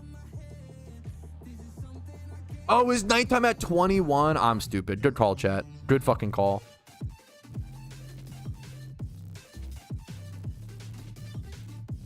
What was this clip? Oh, this is a really niche, fun mechanic. Oh, that was the... Yeah. Okay, so if that's the case, good call, chat. If that's the case, we will go XP train for a little bit.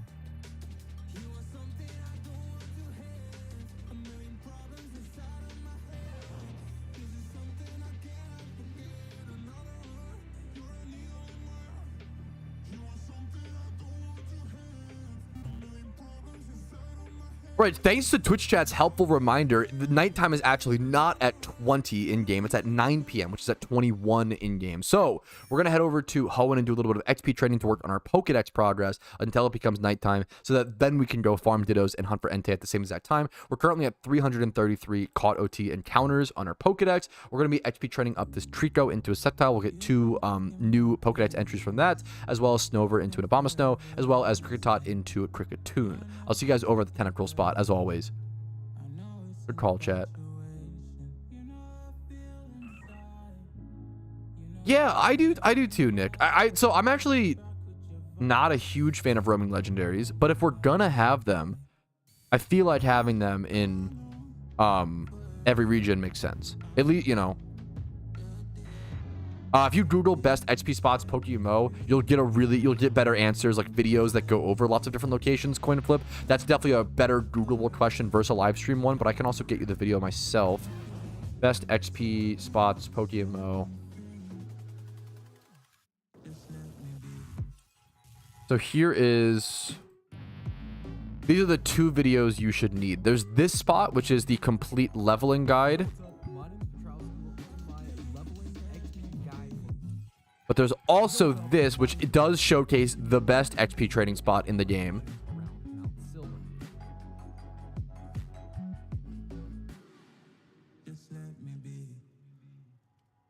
Hopefully those help you out, man.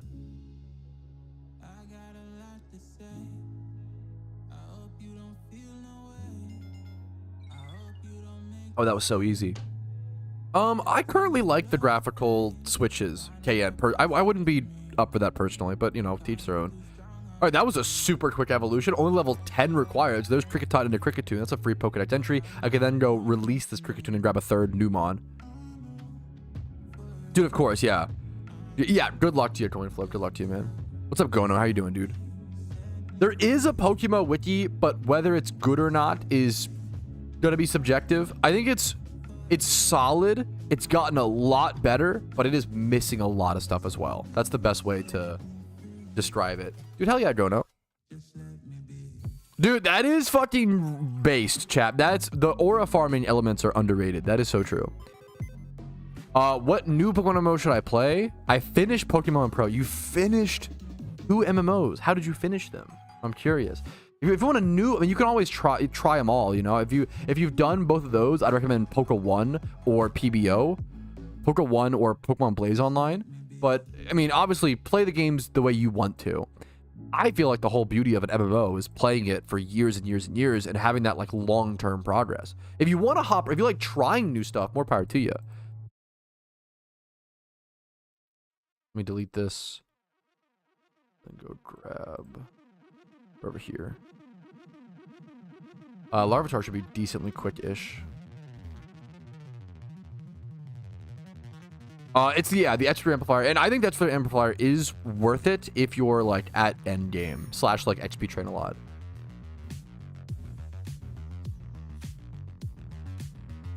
My first shot, dude. Good luck. What Pokemon are you going? What species are you going for?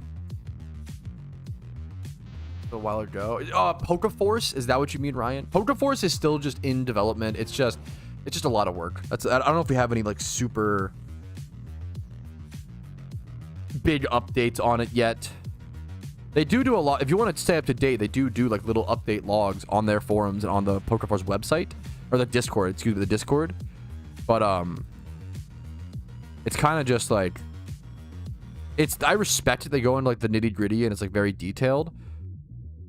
There's not a whole lot of like big. It feels mean to, I shouldn't say there's not big stuff, but they're just working on the game. They're trying to like say what they can say, but it just takes time. Game development's just hard. I've not started berry farming yet. What's up? How are you doing, by the way? Happy to see you, man. I've not started berry farming yet on the Iron Man. That'll be a big task. It's still on the list. There's so much to do.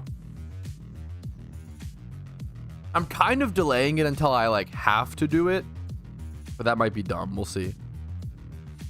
The earlier I start on that, the better, for sure. Dude, Duskull's a great hunt. Good luck to you, man. Beautiful red Duskull. We need a berry farm for all lepa berries, lum berries, berries used in PvP. So many, man. Eventually farming Graciduas for nature herbs, as well as the Graciduas themselves. A lot of berries are new. Lepas are the big one for like any sort of shiny hunts that require them, or XP training spots, or just utility. Lum berries are very, very powerful. Yeah, berries are citrus berries, chestos. A lot of very relevant berries. EV reducing berries is one of the most important ones. How to get seeds? You have to extract the seeds out of other berries you have, or payday pick up the seeds / berries to extract them with the tools. You can grow Graciduas outside of the event, but you have to get some Graciduas to start. So I can't start growing Graciduas until I get until the event. Lumberries used for certain raids, for certain PVM Pokemon. It's not as much. Lumberries used to be a lot more like usable back in the day, to be fair. General utility of healing all statuses. That is not true, Dong, but it's happy to have you. What's up? What's up? I could be wrong, Veggie. I don't think I believe Graciduas can be grown all the time. They're not just during the event, but you have to have a Gracidua, which is, you know.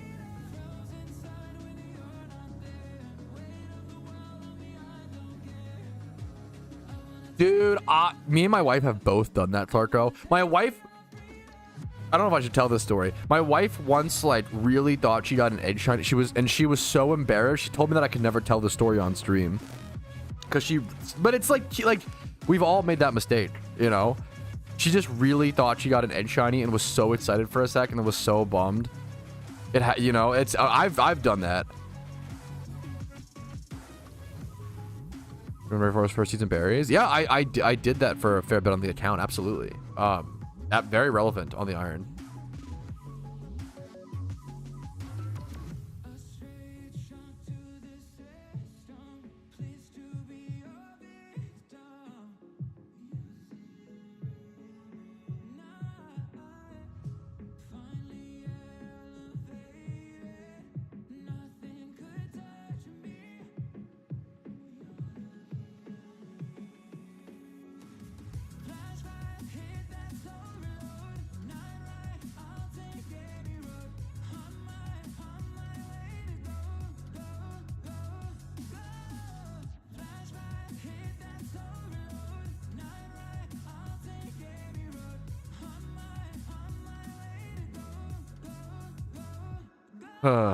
Barbarians in the ocean? I'm sorry, huh? What? Does it say I've been live? There's no way it should say that. Mine says I've been live for 1 hour and 47 minutes. I don't know where it would say that.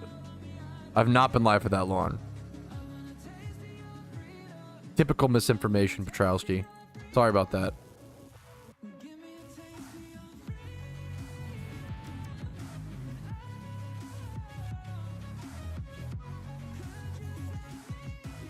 What, Clarko? Shut up. Oh, like I'm on the sofa. Wait, why are you in chat? What the? Aren't you at like Target? The shards are picked up drops on Route 13 Ocean. You can trade them 3 berries per shard. Food and Violet City Joe. The shards are picked up drops on the Route 13 Ocean. You can trade them 3 berries per. Oh fuck, that's funny. You're berry farm. Wait. Dude, this is one of the best Iron Man mechanics I've heard in a while. Xerix said, I'm farming berries in the ocean. And I was like, what does that mean? Can you explain that? And he says, the shards, aka like the green, red, like the shards in Hoenn, for those who don't know, these items. You get them as pickup drops on Route 13 underwater, like in the ocean. You can trade them 3 berries. You get 3 berries per shard to a dude in Violet City, Johto. So, bro is literally, it's an Iron Man strat to just like payday pick up for shards and then trade those shards for berries to get berries. That's it. Do you get to pick the berries, or the berries random? How does that work? I'm really interested.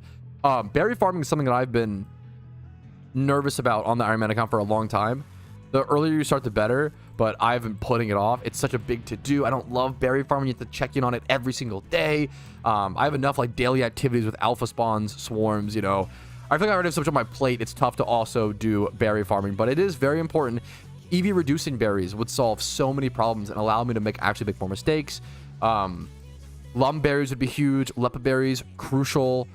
Chesto berries. There's a lot of berries that are very, very relevant. It seems kind of random which 3 he gives you. But I crush them and craft them into PP maxes. Dude, I might need to try that strat. That's fucking awesome. If you could Discord DM me some more information, I would love that. Thank you for the idea, Xerix. That's so sick. That's so fucking awesome.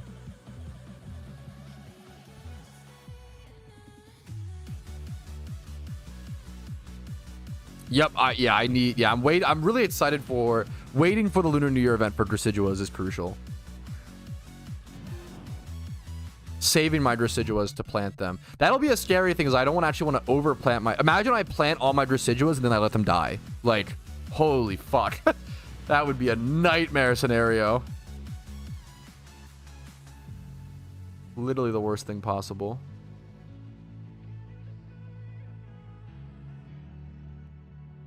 What's the berry yield? Like the fucking... I have no idea. Like the percentage or some shit? Or what do you mean? Honestly, no idea. It'll be nighttime in game soon. We can go far. We can go back to... we can only really farm Entei at nighttime by also... Well, while also going for Dittos. Very relevant. Very important.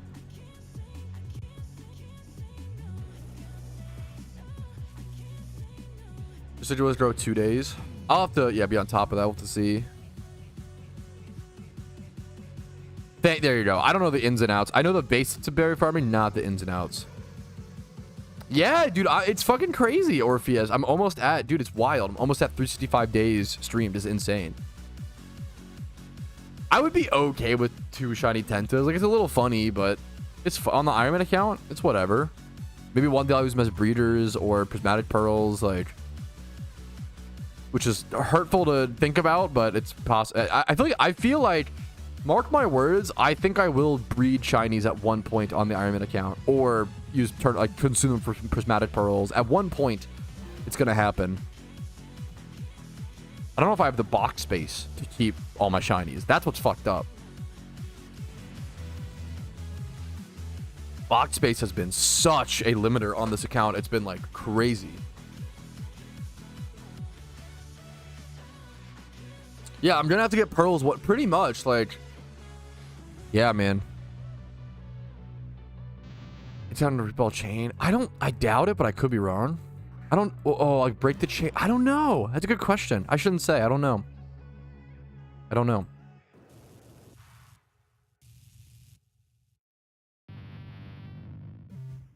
Melt them into pearls? I feel like you can. I could be wrong. Like, I feel like you can, but I could be wrong. What gift shinies? You melt. Yeah, dude, it's kind of insane that like PC expansion drives are so ludicrously expensive. Like on a main account. On an Iron Man account, they're even more expensive because of how difficult it is to get RP. I still think that box expansions might be the next like... Chapters, what the fuck was that for, man? Thank you for the 25 bucks. Holy guacamole, dude. I really, it's been a while since I've received a donation like that, man. Thank you so much, man. I hope the content has been helpful enough. Dude, what an above and beyond amount of support. That, seriously, I haven't seen that. That fucking makes my week, dude.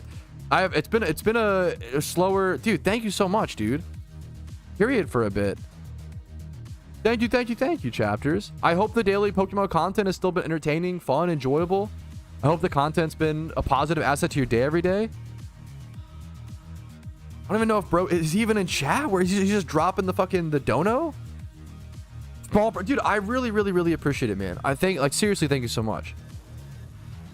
It really helps. It really allows me to focus on making the best content possible, man. Thank you so fucking much. I said munch. Thank you so much. I appreciate it. Today in the Ironman, we're doing a little bit of Pokedex progress right now. I need to go catch that Torchic swarm, actually. We're XP training for evolutions for Pokedex progress, and then after once it turns nighttime in game, we're gonna head over to Entei here in a quick sec. All right, it's gonna be nighttime here in like a minute IRL time, so I'm gonna throw these mons over in the PC. I will finish leveling these guys later. We made some progress, you know, got Grovyle, got Pupitar, Snover up to level 37, he's level 40 to be an Abomasnow.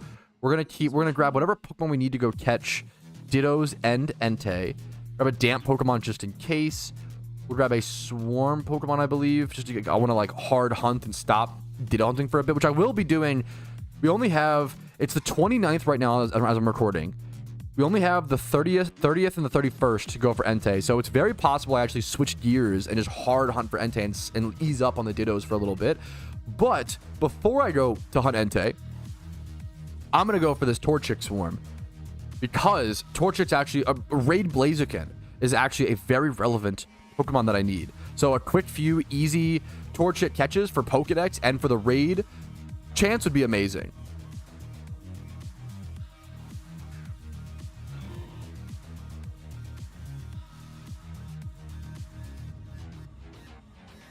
Yo, what's up, Zan? Nature's saying, I probably could do that, but I was lazy. Not a bad idea, though. Did he just kill himself with Flare Blitz? Fuck. That's ribbons are really fucking cool to go for. Yeah, dude, good luck to you. Good luck to you, JV, of course, dude. I'm gonna Spore first this time. Thank you so much, Xerex. I'm excited for that. That's really fucking cool. What you got for lunch today, Clashy, by the way? If you don't mind me poking in, you know? We're gonna look at traits. Yeah, I just didn't think about it. It would be insane to get a shiny right here. How's it going? I'm good. Dude, it's a bright fucking sunny Tuesday. I'm good, man. Excited to make like serious progress on the iron. I've said it like 4 times today. I really do feel like Epoch getting his Shalfa 1-of-1 glitched Lopunny has inspired me to like really buckle down, go for rare things, and like just go for unique, cool grinds, and try to, you know, really grind out PokeMMO. Mowed the lawn, not worth is funny. Fuck, hey, congrats, man, you got it done. What's up, El Medi? If I butcher the name, you can yell at me. What's up, dude? I will take 31 speed all day. When it comes to a Raid Blaziken, even 25's attack, we could possibly make it mixed and use that. When it comes to a Raid Blaziken, you really don't need bulk. It's so frail already. You just want attack and speed, so that's one of the 3 things it needs done. You generally want to go for, you could even go Jolly on Raid Blaziken, which is weird. Usually you go plus damage on most Raid PVM Pokemon, but Blaziken's one of the weird ones where it's actually slower, like it's like 80 base stat speed. It's on that slower end, where in my opinion, I think it's actually totally valid to go Jolly, and that can even get you benefits in PvP as well. We have a, with the open roll, hits over the channels, we'll reselect it. Yes, well, I mean, need to actually, good call. I might need to do that, which is funny.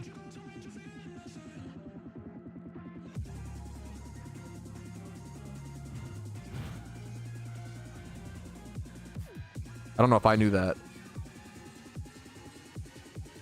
So it sounds like roles in my Discord might have been reset. Yeah, I need to reselect. So if I need to reselect, you guys should check as well. If you want to reselect. Did I timer ball this before? Why did I should dust ball.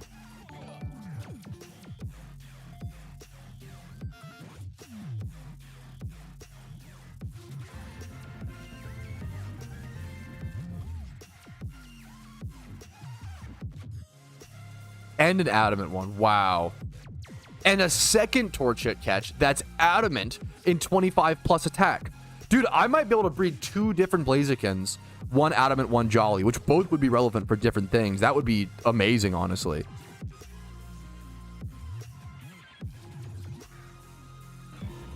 Good catches, dude.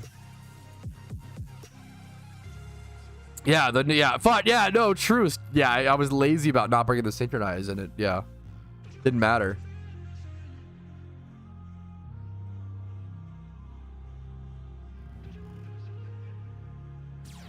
Oof.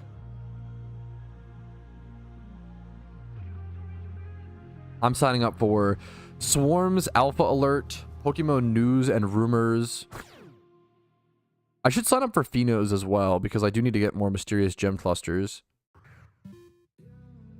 Catch events. Yeah, all the alerts are so fucking good. I love my Discord mods. God damn it, dude. This is so sick, Zero. So I can't wait to check that out later in more detail. And I caught a jolly one. Are you kidding me? I got 3 Torchics, all of which were useful. What? One of them killed himself to Flare Blitz. 3 Torchics caught, one of them 31 speed, one of them adamant 25 plus attack, the other third one jolly, 2 natures that I needed plus attack plus the third. What the that was insane. The Iron Man luck continues. Insanely lucky Torchic catches. I need multiple good Blazikins. Very happy with that. One could be a mixed attacker, one could be, you know, plus one could be jolly, one could be adamant. I could do 3 Blazikins, honestly. I would be pretty happy. It's a little much. I might go for 2 max, but this PC space is relevant. You don't want to have too many different builds of too many mons. All right, but now we can safely head over to Johto. I need to stock up on Pokeballs again. I'm getting low. I might actually do that now. I'm down to 74 repeats, which is pretty low, actually, for Dittos. Let's head over to the Unova shopping mall really quick before we start.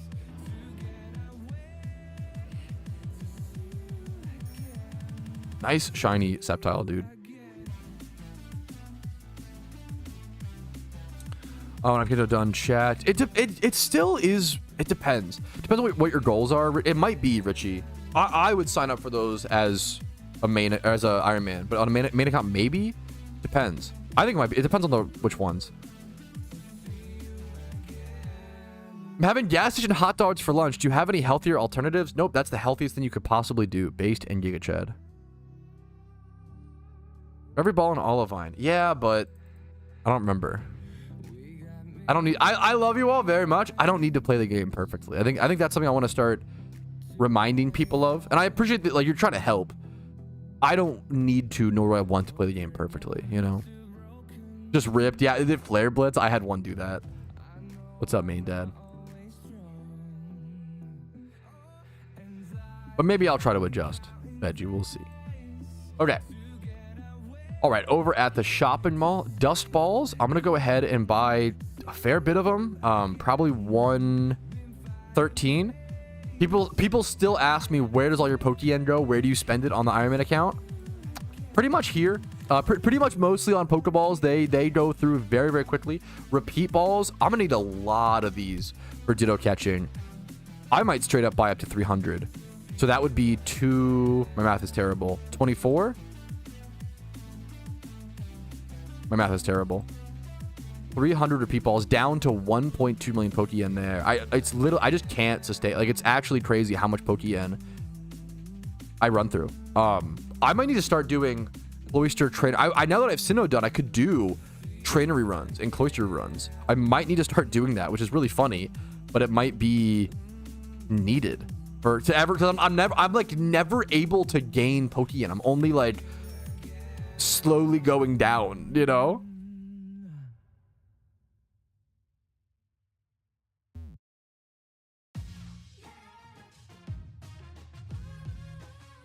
So yeah, fuck. Okay, that's a great excuse of why I go to the shopping mall. And I'm trying to support local Unova business. That's such a fucking good cope. As far as Sinnoh post game, yeah, but that takes like 20 minutes. It's not gonna like stop me from, you know. I respect the Glorp nerd. Glorp nerd makes anything based.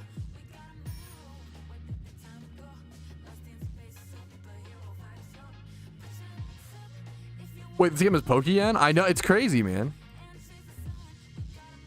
It's the hardest part of the edge hunt. I'm sorry, that's such an unnecessary blow. It is. I'm annoyed of the, and I'm sure Kuroshi gets this. I'm sick of the bad argumentation. I'm really bored of the bad argumentation on the internet. When I see people saying shit like, actually, them reducing the time of the egg hunt isn't a big deal since the Pokeyen is the hardest part of it. Nothing tells me that you don't egg hunt. Tell me you don't egg hunt and never have without telling me you don't egg hunt and never have. Like, it's really, it's so frustrating. Like, that is objectively not true. You're like, literally, like, objectively, you're wrong. Mathematically, you're wrong, which is fine. Why are you talking about it? Like, it's the equivalent of what's annoyed me so much is so many non-shiny hunters weighing in on the shunting issue. And it's like, don't you have any shame? You have zero self-awareness. Like, it's fucking crazy. I don't weigh in much on PvP issues, or when I do, I qualify 1,000-fold. Hey, I'm not active. I don't really know what's like. But people, it's the problem. I'm dumb, and I just know that I'm dumb, and that does wonders. Like, it's a really powerful thing to know that you're dumb. It's really, really important. The scary thing is how many dumb people don't know they're dumb, and that's infuriating. But it's the internet. What are you gonna do? Yes, yes, dude, it sucks that all of this has happened during Shiny War. That's what's really pitiful. Like, I feel so bad. This is easily, I think, this has to be the most exhausting Shiny War for everybody. Like, out of everything that's happened, like, damn, dude. We're done the math. So, yeah, that's a great question. It's a great question.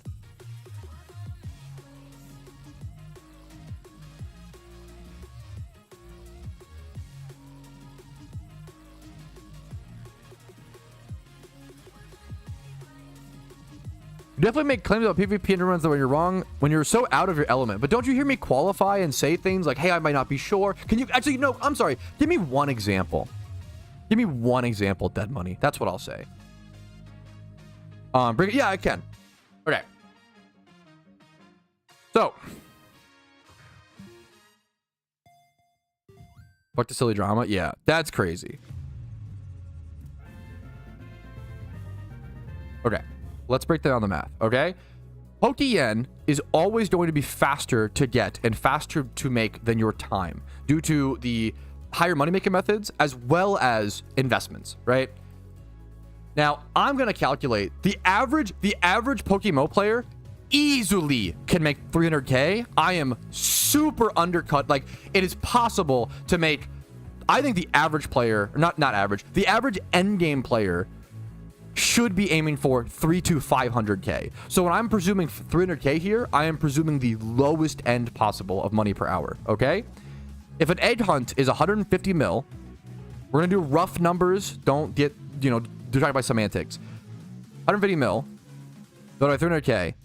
It takes about 500 hours to make the Pokeyen for an egg hunt, which is a lot, right? But the egg hatching and stuff is longer. It's really frustrating. People say, also with investments, this shouldn't be this long. The problem is people egg hunting. If you ask anyone who's egg hunting, like how they made their money, I'm guessing most of it's from investments, right? I can show my investment portfolio on PokeMMO Hub.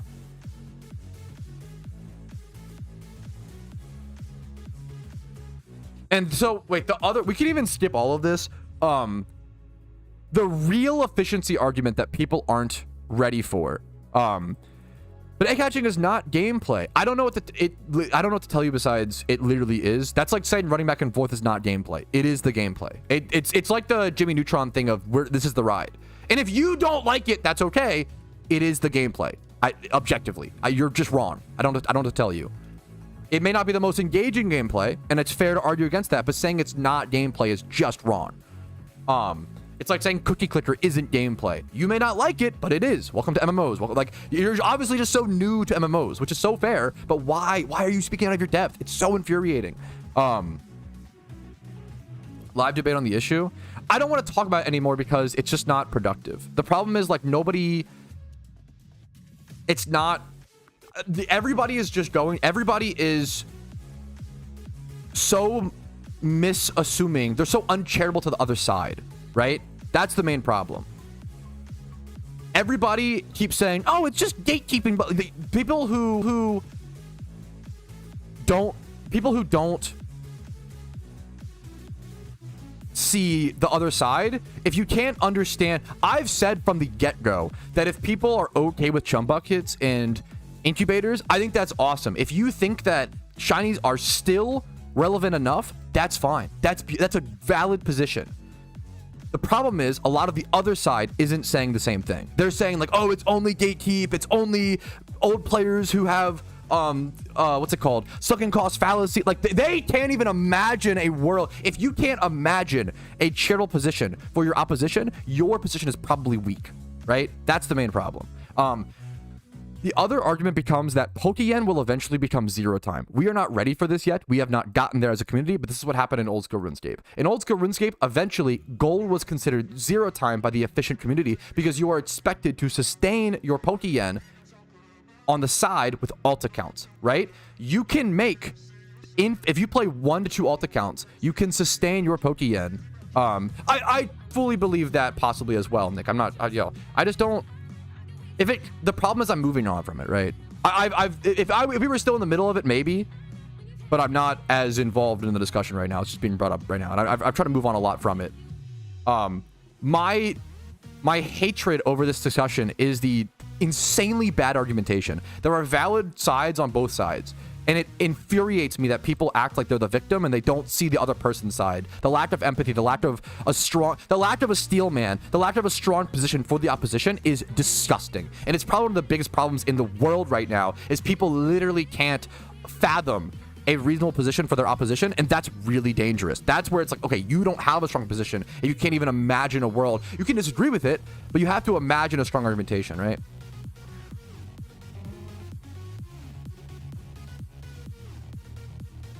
Yeah, the argument from the other side that I think is really valid is, yes, this does devalue. I don't care about devaluation as well. I don't care about my shinies being devalued. I care about having the best game possible, right? My argumentation, the lack of debating. Come on, dude, that's so. But once again, you're being. It could be, but you're being so uncharitable. The lack of are you really of the position if someone doesn't take a debate and admits they're wrong on the issue? That's so extremist. Why is everything on the internet so extremist? Why can't you fucking, if I can control my emotions, it's embarrassing if you can't. I think it's actually pathetic. Like, come on, do better, man. Yes, exactly devalues in terms of meaning, right? I don't think debating doesn't. I don't agree with that. I think debating is really important and does help a lot. No, I don't know what he said, BLD.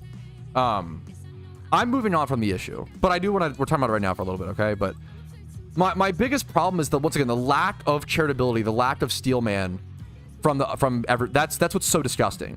The fact that I can be like, I think it's really based if people like chum buckets and incubators. I think it's a super valid position of you want it to be easier and more accessible, and you think that the sacrifice of value of that special feeling when you get a shiny, you think that it's still special enough is so based and fair. I think there is a base position, a valid position there. But when everyone I'm arguing against is, oh, it's just gatekeeping, oh, it's just like you're scared of devaluation, it's just boom, like what the fuck, dude? Like why am I being so charitable to you and giving you a strong position that I respectfully disagree with when you're not doing the same to me? It's so fucking childish. It's so pathetic. It's so embarrassing.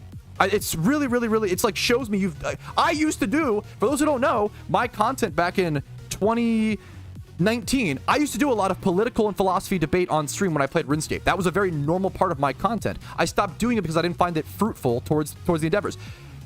It shows me you know nothing about debate when people do this shit. It's so insane. It's so frustrating.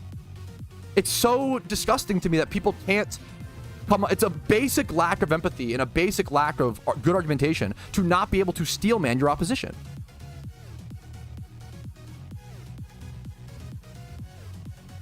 Yeah, the problem is everybody wants to own the other side. Exactly. It's become so tribal. Everybody wants to own the other side versus come to a mutual understanding. It's not as fun. The mutual understanding is, I think that the devaluation of shinies, devaluation meaning the special not the shinies that exist currently, the devaluation of the special feeling, right? And if you shiny hunt, you know this. A lot of people, you get a time swipe horde shiny nowadays, and you're like, damn, It's not that crazy, right? We've already lost that feeling to some extent, and we're losing more and more of that rareness. The reason why shinies feel so good in Pokemon is because they are so rare. I think the loss of that feeling.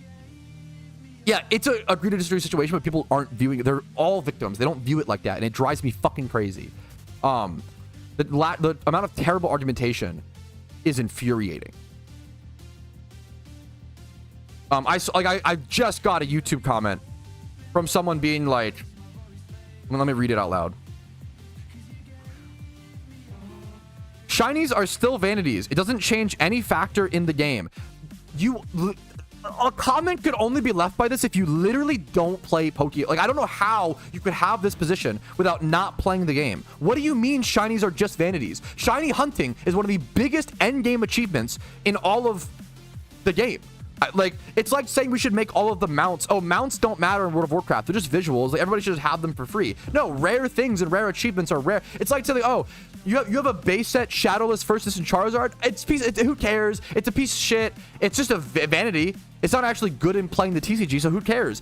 Which is fine if you feel that way, but your lack of empathy is impeding on other people's. You can't even understand how someone could think differently from you. That's what's so insane. Not caring about the shiny rate because it's just a vanity is so ridiculous. People care about vanities. Welcome to the real world, man. Wake up. If you don't, that's fine. But you have to be able to have empathy. I mean, I to be fair, I wake up every day, I stream and I play video games, and I am still shocked by the fact that gamers lack empathy. The world is shocked. Gamers lack social skills and empathy. Who would have thought? I don't know why I'm shocked by this every day, but I am. Yeah, it's like saying all Pokemon cards are pieces of paper. Technically, but we assign the value is there. We assign it. You're talking in a social. You're talking in a philosophy vacuum versus how it plays out in the real world, right? It's so it's so frustrating. Sorry to be so angry. It's just it really. Both positions of the incubator chum bucket stuff there are valid positions on both sides. If you think the accessibility outweighs the loss of the special feeling, I think that's a really valid based opinion. I obviously disagree, but both sides are valid. And I've seen almost zero argumentation that talks like this. All the argumentation online is like, if you don't want shinies to get easier, you just don't want your shinies to get devalued, and you're gatekeeping and blah, blah, blah. And then also, if you want shinies to all get easier, you're a noob and you're a casual and you fucking suck, and like it's just shitty from both sides. How is it always? It's Tuesday, by the way. I swear I'm Tilted Tuesday will never not be stopped, dude. It's so fucked up. No, of course, yeah, Nick. We do a lot of general. You're perfect, dude. Tilted Tuesday is raw, yeah. It's just pixels. Why stress? I hope that's rage. That's rage bait, right, Ignacio? It's saying something. I think it's rage bait. For those who don't know, though, anyone who ever says, if someone ever tells you it's just a game, you can confidently tell them to shut the fuck up and like probably eat your dick. Saying it's just the game is the equivalent of saying it's just paper when I'm burning your money. I found your safe. I cracked it open, burned all your money. It's just why are you upset? It's just paper. It's just like a man. It's just like a fucking inanimate object that we assign value to as a. If you think about it from a vacuum perspective in philosophy, like yeah, you're really smart, bro. You're really smart. You're really deep. Like you definitely play guitar. You'll get tons of bitches in college, bro, for sure. You're so smart. You're so deep. But if you think that, you do it to the next. It's level 1. Level 2 is okay. Well, yeah, technically all money is paper. Technically, there's no inherent value there, but we assign it value as a society. We assign value. Don't forget I fucked your mom. We assign PokeMMO value because most philosophers agree that categorical desires, which are generally hobbies, passions, interests, that can range from video games, can range from sports, can range to hanging out with friends, cooking, cleaning. These are the things that give life meaning. It's economics 101 and philosophy 101. Things that give your life meaning, aka categorical desires, is one of the major arguments in the discussion of whether eternal life is worth it or not, right? Yeah, we're dealing with the stupidest people on the internet, and it's a great Ditto catch. Drives me crazy. Thank you for the, yeah, exactly, Taroshi. It's really, yeah. The shiny versions, you know, all over, like the like just like the visuals. There is a, yeah, there should be a how to decide shiny hunts. I have a video on this that links to a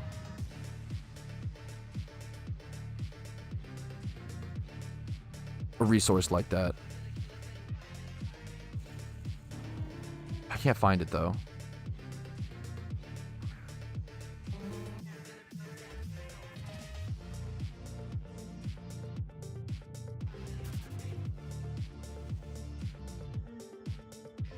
Shiny.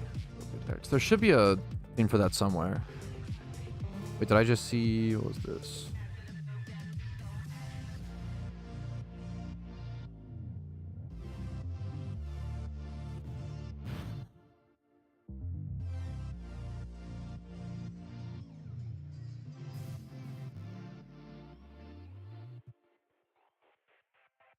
Fuck. Okay. Trying to look for it. I apologize. Why do you care about something that makes you happy? Yeah, it's just a lack of basic empathy.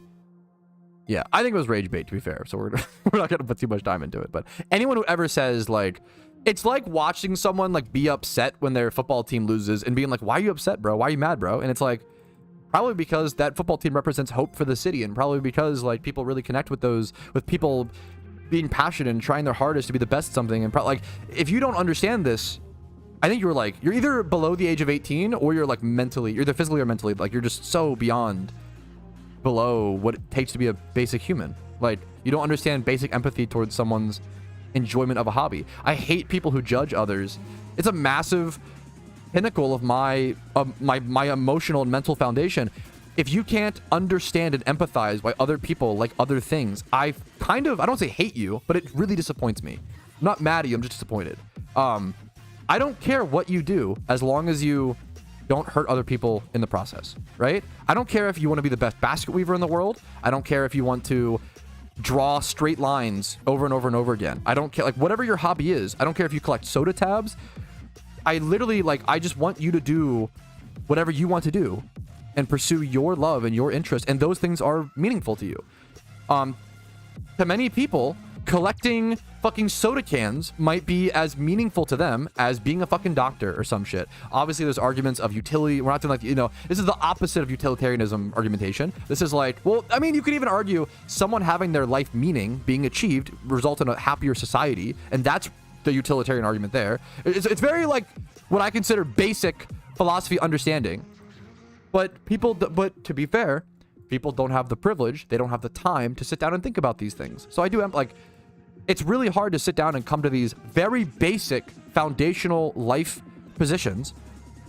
But how do you, I mean, but how do you do it when you're working 9 to 5, when you're going to college, when you're go to high school, go to college, get a job, get married, have kids? Like, how do you sit down and think about any of this? Like, it's so hard, you know? It's really hard.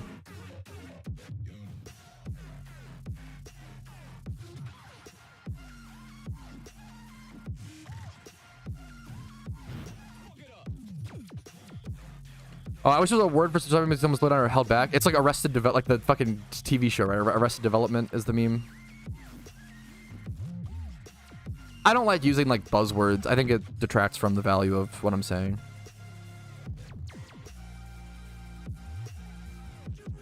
Yes, have people, yeah. And my frustration is, yeah.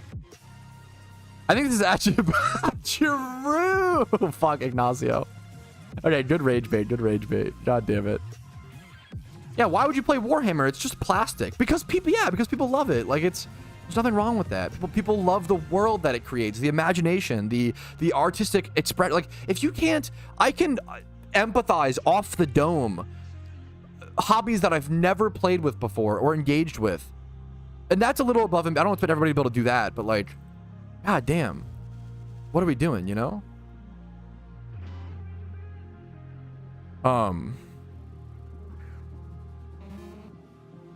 I think Pal Remember is one of the greatest philosophers of our time. Yeah, maybe by Twitch standards. I appreciate the, maybe, like, thank you. I love you, okay? I think I literally just state, the beauty is, I can say the most basic philosophical principles that any 18-year-old should have, their axioms grounded. And on Twitch, that makes me Superman. That's the, like, the funniest, like, you know, which sucks. Like it's not, it's shitty. It's almost like we failed. That's not those people's fault. It's not the viewers' fault. It's actually like society's fault. Joker. Like that's sad. You know, we failed people if they haven't had the time to think about things like that. They haven't had the time to ground their philosophy. The people who don't have time to ground their philosophy, it's the same reason why so many people graduate high school, go to college, get a job that's stable, have a wife, have a kid, and then realize, oh my God, I hate my life. So many people, because you don't have any time. If you don't have any time to sit and think about what you want to do, how do you know? Unless you're like really naturally drawn to it, which is lucky. But a lot of people just like do things very quickly and then are like, fuck, I hate my life. Shit, what do I do now? And it's like, I don't fucking know, bro. That's really tough. Yeah, how did we got all of this related back to like how it's totally the point was yeah, I did put a fair bit back, Joe. All of this related back to how it's totally valid to have an opinion either way when it comes to chum buckets or incubators, and I just wish people were more empathetic. That's all I'm saying. If you see someone being like, you know what, I don't really like, you know, chum buckets make me really sad in incubators, right? Like it makes me feel like we're losing a special feeling of a game that I've played for many years, and I'm sad that we're losing that. Just be like, you know what, dude, that's super fair. I like it. It excites me as a new player, but I respect that. Like, and then if you're a veteran player and you see a new player being like, yo, I'm really excited to try egg hunting with the new incubators, be like, dude, that's awesome, man. I wish you the best of luck. You know, like it sounds obvious, but the argumentation has been so fucking bad.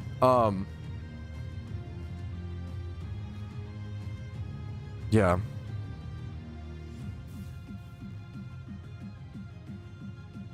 Hey, if you're happy with it, then fucking hell yeah. I'm not, so yeah, hopefully, like, obviously it's the norm lifestyle for a reason, because most people do feel fulfilled and happy by going to college, getting a job, and having a wife and a kid. Like there's a reason that's the like normal standard. I think it's okay to encourage people to push for that normal standard. It's also okay for people to not fit that bill. I'm saying the most mundane, cold take things, but I feel like we are so far gone from the mundane and like it's taking someone who lives their life in a very extreme way, in a very weird, out of the norm way, to be like, oh yeah, like I'm the one setting the example for normalcy. Like, how fucked are we if that's the case? Holy shit. How the Ditto's been? Fucking good as hell, bro, honestly. The point is, unironically, most things in life can relate back to MMOs, or probably just most how to grow desires. It's the life rotates around meaning. Most philosophers agree that humans' life's meanings are dictated by their categorical desires, which is why it's like so painful when you're like depressed and you have no urge to do anything. That's like the most painful thing of all. It's like almost more painful, it's like arguably more painful to be in. I would always rather be busy than bored, is what I always say. Like, the idea of being aimless, the idea of being like depressed and sad to the point of not wanting to do shit is crazy. You have to be in this new society, sadly. I don't think you do. I don't think you do. I think we have to push. I think we have to fight against that. But I get it. Like, it's easier to be. It's way harder to not be extremist. That's kind of which sucks. That's kind of true.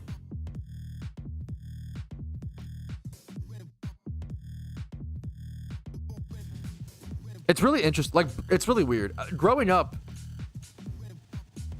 I feel like growing up, I was definitely a person who was very out of the norm and lived my life in a very weird way. I hated school. I skipped tons of school. I didn't want to go to school. But I wanted to work. I was like working at 15. I didn't want to go to college. I know I was going to make, there was so many like weird things. I had mental health problems. I was very out of the norm from society. And I knew that, and I was trying to approach my life in a different path because of that, and I was shamed a lot. Like, oh, no, you should, no, you should, everybody should go to college. Everybody should have a kid, have what? Like, no, not everybody. Probably the average person, but not everybody. And I always said that. But now, so I feel like that was my life growing up, and I feel like this new generation. Now we're in this generation of like, everybody wants the abnormal life. Everybody wants to like be out of the norm. And we're probably at a point where like maybe more people should follow the norm. It's kind of like a funny, funny thing. For sure, Dawn, for sure. I think the mold for what is normal has been changed up a lot. Yeah, yeah, work pressures have changed. Jobs are online, people discovering themselves in LGBT. Life is more complicated and harder than ever, for sure. For sure, in a lot of ways. Mentally and intangibly. I think physically, I have to be careful. I talk a lot about how I don't like how Zoomers do this. And I'm a Zoomer. I don't like how Zoomers do this thing of like, here's all the bad things and why it's the worst time to be alive and blah, blah, blah. And it's like, are there a lot of really hard things right now? Yes, it's really hard to do a lot of things. There are a lot of really big negatives right now, and it's good to acknowledge them and then move on. And then look at the positives. It's never been a better time to be sick. The fucking health care that we have access to, even in the US Omega Law, the modern medicine miracles that we have, people are living longer lives than ever, is fucking incredible. Like, there are so many amazing things that we have access to we take for granted. The amount of public parks, the amount of public access, the amount of, there's so many beautiful things that we have access to that are just totally skipped over. There are positives and negatives. It's obviously very mundane, very cold. There are positives and negatives to every generation. I feel like Zoomers used to criticize Boomers for constantly complaining, which is true. Like, Boomers, we had it the hardest, blah, blah, blah. Like, these young kids don't know shit, blah, blah, blah. But now Zoomers, we're doing the same fucking thing. Why did we critique them as like their victim playing? Being like, oh, it's so hard for us. You guys have it so easy, blah, blah, blah. Why are we also now being like, no, we actually have it harder. We're the bigger victims. Like, what? Shut the fuck up. Like, it's just, shut the fuck up. Shut the fuck up. Shut the fuck up. Every generation has positives and negatives, okay?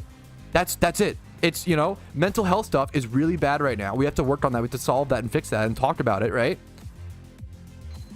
But growing up in the 50s, half of people got their fucking fingers bit off by snapping turtles, okay? Like, obviously, I'm being bombastic with my examples, but, like, things are just positive and negative in different ways, you know? Every generation's got their memes, and I'm really sick of I don't know how we got into this. I'm rambling very hard, so excuse me. But I'm sick of the, like, victim fighting over, like, who's the biggest... The victim wars of who's the biggest victim. I fucking hate it. God, it's so annoying.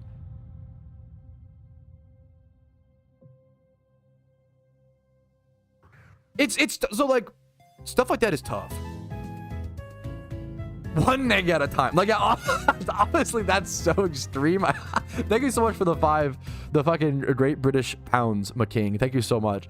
I don't agree with that. That's so extreme. But I respect, like, it's a good meme. It's a good, like, extreme parallel.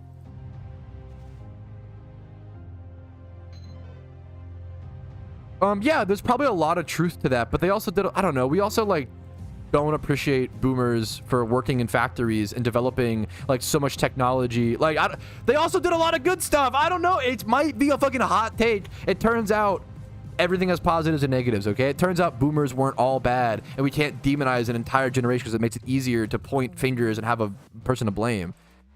I'm so sick and bored of like I'm bored of the let's all find a common bad guy and bond together over it. Oh, boomers are all bad. Rich people cause all my problems. Like, come on, dude. Like, are there some problems being caused by those groups of people? Yeah, of course. What do we do about it? What do we do? What do we do? Do something. Actually, no. It's a great question. It's a great question.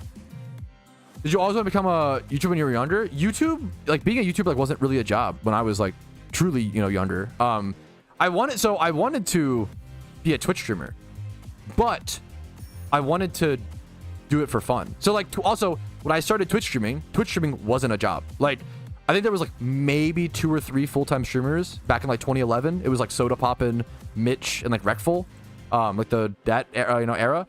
They were like, it was like esport, like streaming wasn't really a thing. People weren't really full-time streamers. I just wanted to be a fucking burnout, honestly. I didn't want to work. I didn't want to do shit. I just wanted to fucking stay home and play. I just wanted to stay home and play video games. That was it. I had no ambition, 0 ambition when I was younger. It took until I was about 19 for me to be like, okay, I kind of want to succeed at something in life. I'm a fucking loser. I do nothing, which is like, has value. There's value to being a loser and doing nothing, unironically. Philosophically based. I fucking love losers. I loved being a loser. I loved everything that it taught me. Some of the biggest losers, where am I going? I have to go heal. Some of the biggest losers in life are probably some of the happiest people, and I would consider those that being a winner, you know? There's many people that I've known who live with their parents, don't have a job, haven't had a job in, you know, over a decade, and just stream on Twitch every day with their friends and just are happy and mentally healthy and are like, you know what, I love what it's obviously like, you know, they're lucky to be able to rely on someone else like that. It's not like, there's a lot of arguments for it's not the most healthy thing, but those people are often so much happier than people working jobs they fucking hate and being miserable. And yeah, man, I don't know, it depends. Some people hate that, people love it. That's kind of true. It's still pretty, yeah, you're not wrong.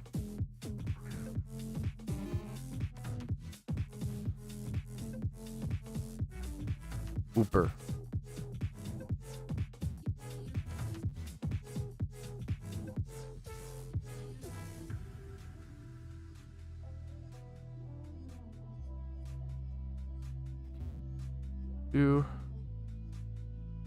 What'd I miss?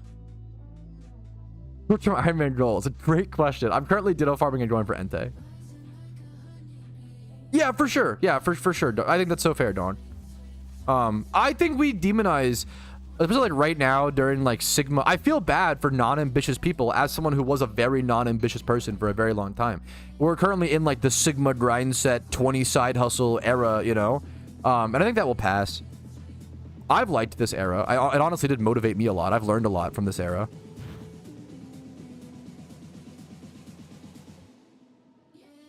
But I love non-ambitious people. I've always said, like, I love NEETs, bro. NEETs, it's coin flip, okay? NEETs are either the best people or the worst people.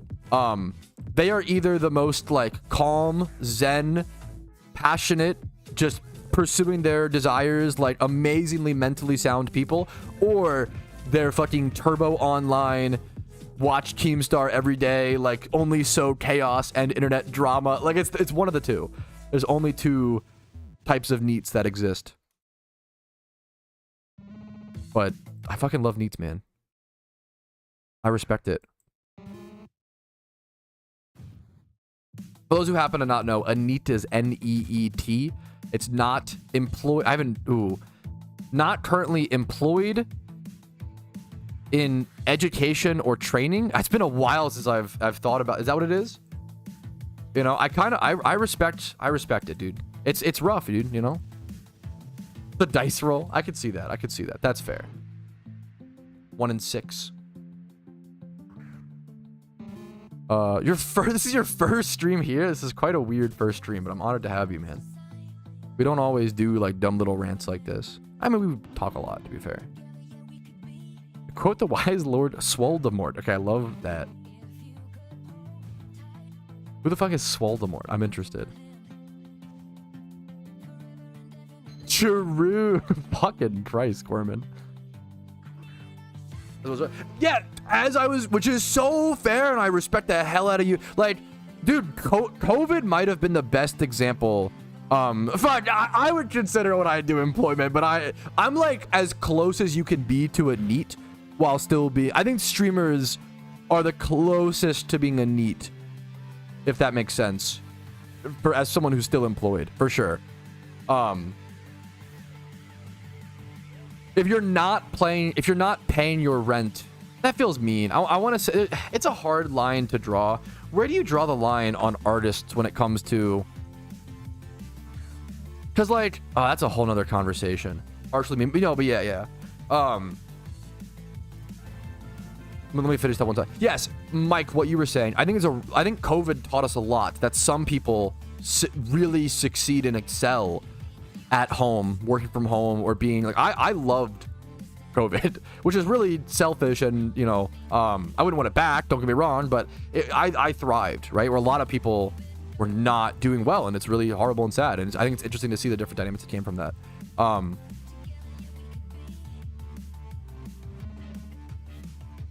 Oh yeah, so the artist, I want chat's feedback on this. There's a whole like, how it's hard. I think it's just a convoluted gray area topic because it just depends on the context probably. I definitely believe that as an artist, anyone who, you know, creates art, well, do I believe that? I don't even know. Maybe it depends on what that art means to you. So what I think of when I think of like calling yourself an artist or whatever, yada yada yada, right? Is I hate introducing myself as a content creator because people immediately roll their eyes because so many people introduce themselves as a content creator and then and no disrespect, they have like 1,000 or less subs and they aren't paying their bills with it. And it's like, yes, you're a content creator. I think that's, you know, as an artist you are. But the social context of when someone asks you, what do you do for, what do you do for work? What do you do for a living? You can't say content creator if you don't make a living off of it. You know, that's like maybe as a smaller content creator, I never told anybody. I wouldn't let my friends watch my videos. I was very secretive. I was very ashamed, which is a little too harsh. You shouldn't be ashamed, but I definitely like hated it. I still hate telling people I'm a content creator because I don't want them to think I'm just a burnout. Because so many, which is you know, I love non-ambitious people, but there's people who have a few thousand subs and they don't make a living off of it. And when someone, they either work in their job or if someone asks if what they do for a living, you know what, I'm fucking unemployed right now, but I'm working on stuff. That's based. I respect the hell out of that, you know? Or saying like aspiring, I'm an aspiring content creator. I think that's based, you know? Yeah, I think it's, imagine being, yeah. It's imagine like being, it's just a weird line. So I once again, it's so context dependent because I agree with this sentiment, Lonnie.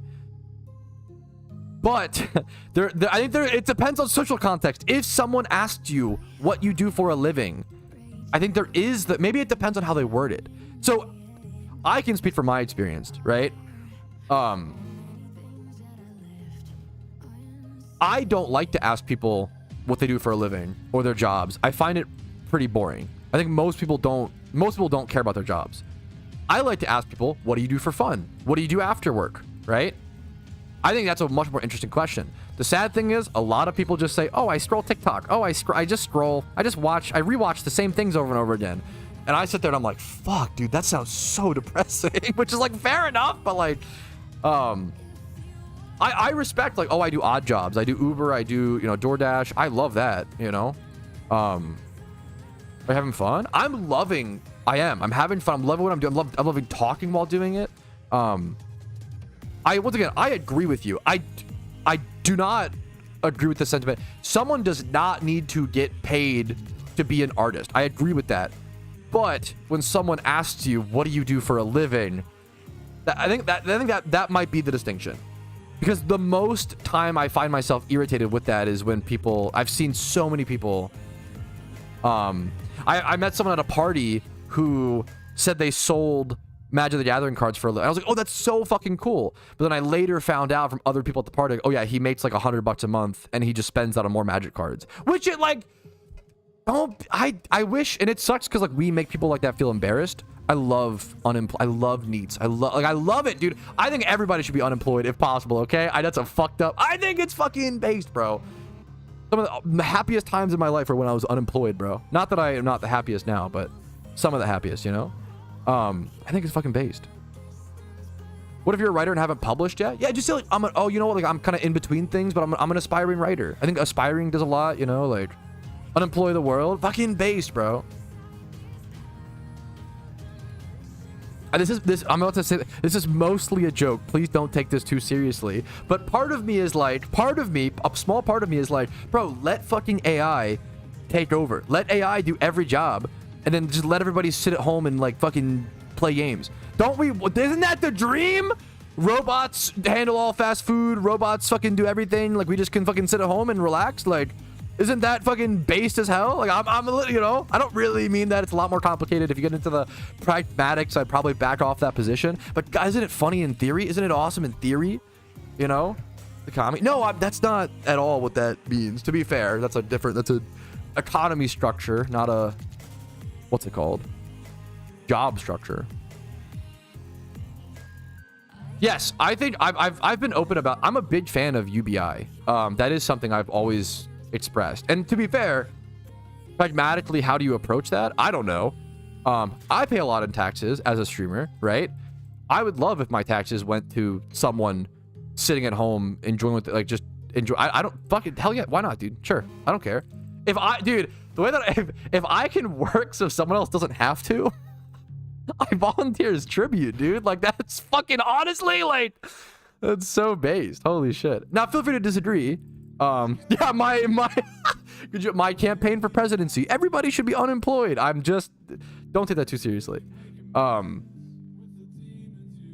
like the idea of UBI. You know, how much UBI? How do you do it? Do you do like only like $500 a month for like food? Do you not do any cash? Do you supply like, what's it called, right? Do you supply only basic housing with like a bet, like no, you know, like I don't know, but I think it's an interesting idea. That's not to get too. Thankfully, I think UBI is like not too political. It's like pretty like apolitical even. It's just like an idea. I like to think. I should switch to repeat balls. Weirdly, the robot at Bojangles does a great job. Did you just get Bojangles for lunch? Be honest.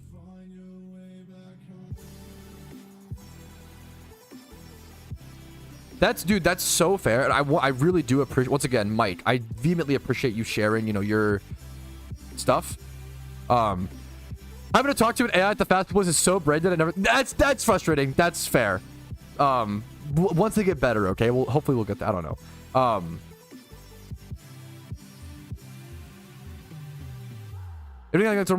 Dude, I am, okay, as someone who grew up with little to no support from my parents, if you can fucking ride the parent support wave, please, dear God, do. I as someone who wasn't given that privilege, oh my God, I would, dude, please. Like, obviously, now living on your own is very important for like mentally detaching and like, there are massive benefits. Don't get me wrong, but fuck, man, if you could,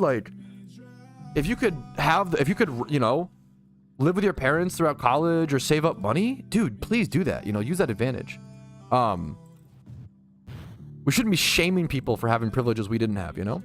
What'd you do before content creation? I worked different jobs. I never really developed a full career prior to content creation. I was not a successful person. I have been working since I was 15. My first job was, I worked at, there were summer jobs while I was in high school. So it was known, oh, I'm going to work here for 3 months and then go back to school and I can't work during schooling, right?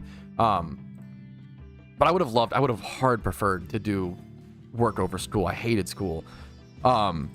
Yeah, it's exactly, Toby. That's how I feel. Obviously, it's my feelings. So at 15, I loved this job. I worked at a electronic recycling plant, and I demanufactured computers and server boards, which sounds really fancy, but it's mostly just unscrewing. So here, I can show you actually. I have a case. I used to take apart a bunch of these like Dell Optiplex, like very square desktops.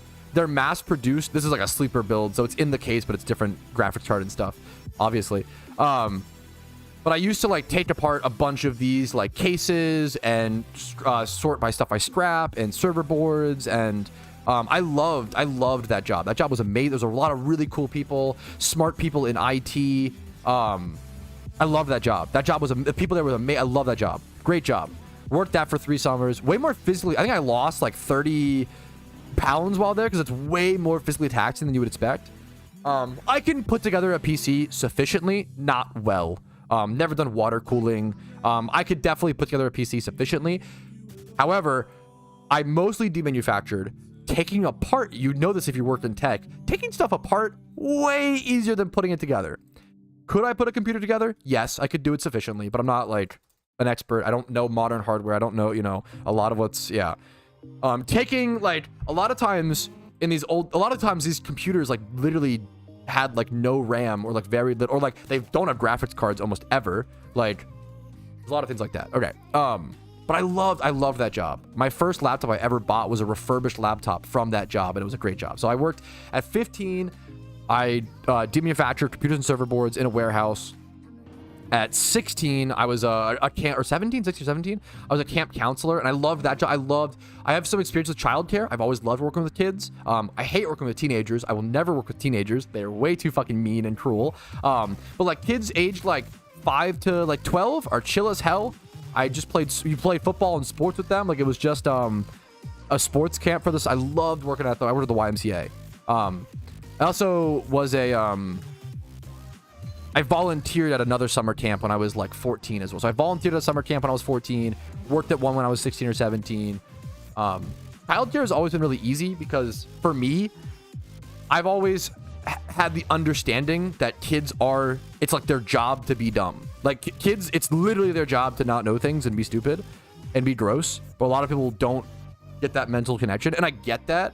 I hate teenagers, and a lot of people can make the mental connection of, oh, they're supposed to be like they're going through changes. Well, you know, I can't make that connection, so I get it. Like teenagers are fucking annoying. Sounds like EDP. Oh, is EDP? Okay, I looked it up. Is that like what is EDP? Like the youth soccer program? Is that what you mean, or do you mean? That's cool if, you know, the YMCA. No PokeMMO talk here, true. The banter in question. I hope it's a positive meme. If you mean the YouTuber EDP, I actually fucking hate you. I'm sorry. I hate that on the internet. As someone who's worked in childcare, and I love working with kids are really chill, I despise the moment you say, oh, I love working with kids. Pedo alert! Is he a pedo? He actually enjoys? Oh, that's weird! Like, no, you're the weird one! That's fucking sick that if someone brings up childcare, your brain goes to some sick, twisted, like, I actually hate you. I hate that the internet has warped your brain, and you are fucking, I hate you. You're the problem. Because not only are you sick and twisted, and you can't dissociate children from the worst crime in the whole world. You can't even, that's insane to me.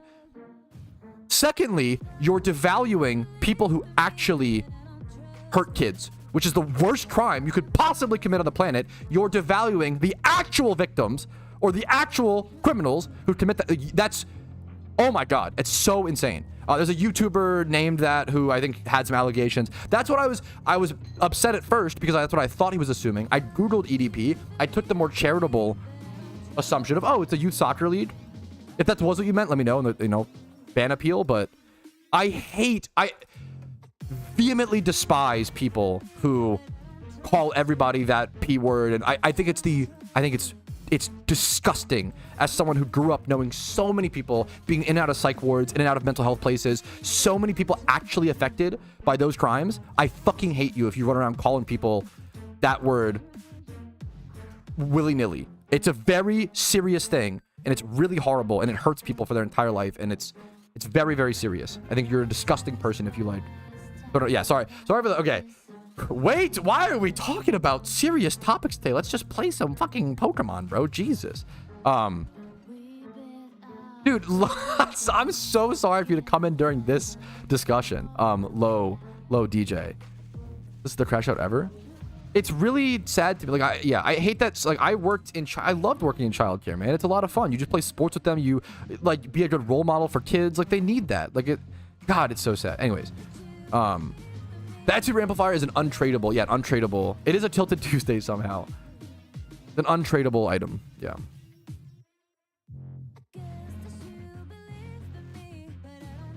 Anyways, what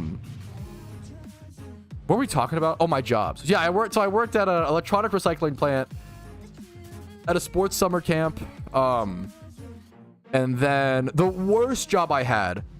This job was, I quit after 2 days. Well, I quit. It was so I worked a job that was paid in cash because I desperately needed a job and I needed to make money to eat food. So I had a friend. I was in the process of applying to Lowe's, and I was desperately waiting to like get a job. I was applying everywhere, trying to desperately get some sort of job so I could eat food. I was like 18 years old.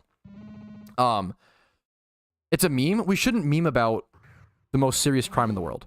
But anyways, but the Tilted Tuesday thing is funny. That I agree with. We're getting distracted.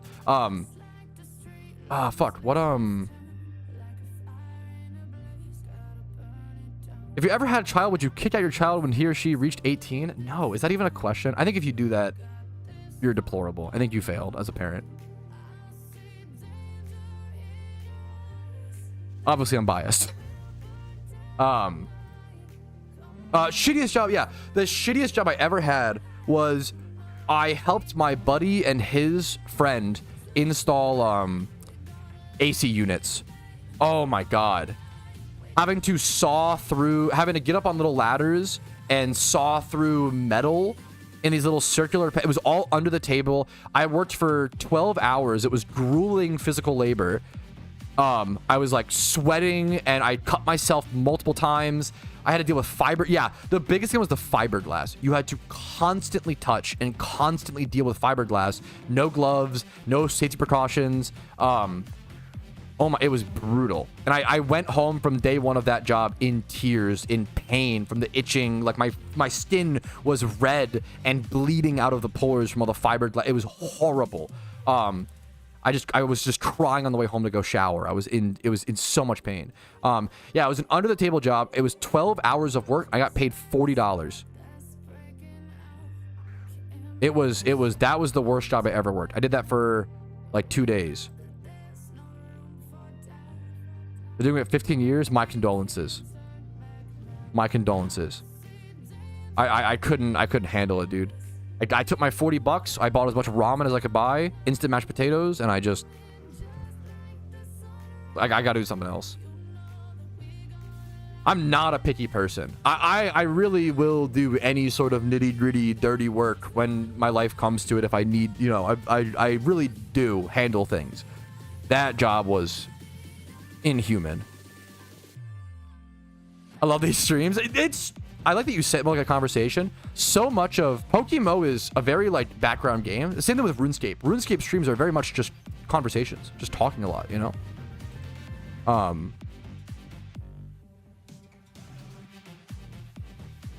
Yes, K4, what's your question? Of course, dude. Of course. The most serious crime in the world, go and drive for a shiny. Jesus. True, though. True. That's a good point. Lock Karoshi up. That's so fucked. Imagine, it is funny. Punishments for going dry is such a funny concept to me. Like, oh yeah, you're going dry. You also, yeah. What do you think about War Master Balls other than shiny hunting? As in, do you think the most one that could finally give you Master Balls somewhat more hefty purpose? What do you think would warrant Master Ball usage other than shiny hunting? As in, do you think the devs could implement something that would finally give Master Balls a somewhat more hefty purpose other than them not having to be used for years? I don't know. I haven't thought about it. I'd have to think about that more. That's a really good, unique, thought-provoking question. I don't know. What mechanic could they introduce? Like I'm thinking of like some sort of raid that is either so difficult to catch that like the odds of you catching it is so low, or I don't know. You have to use a Master Ball to catch something. I don't know. But then you'd want them to be like sustainable to some extent. I'm not sure.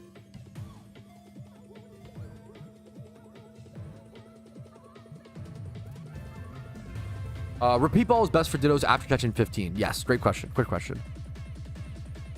You have to catch 15 of them first to build up the streak with dust balls usually.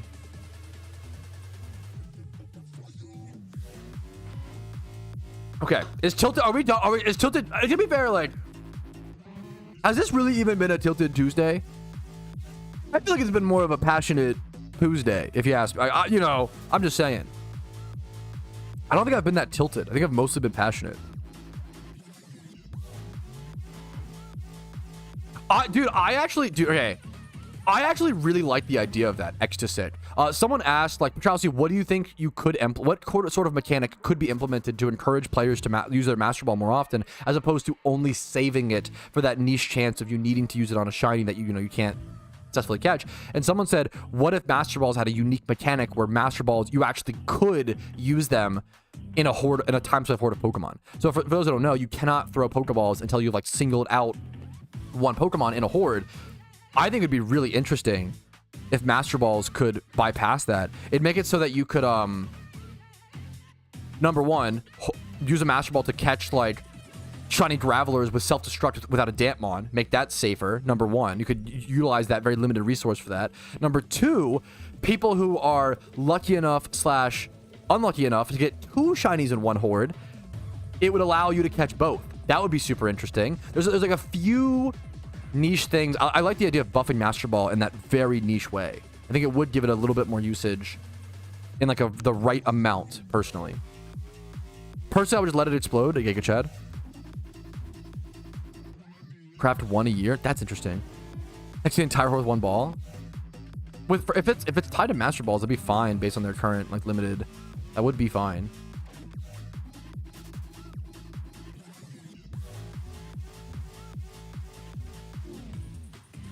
The problem is for Dream Ball to have max effect, I believe you need it to be slept 3 turns, or like the max turns, which is really brutal. I'm not sure. I'm not sure, Zach. I'm not sure. Don't say what I'm buffed. They'll make it an RP item. Fuck. Okay, true. That's actually so true.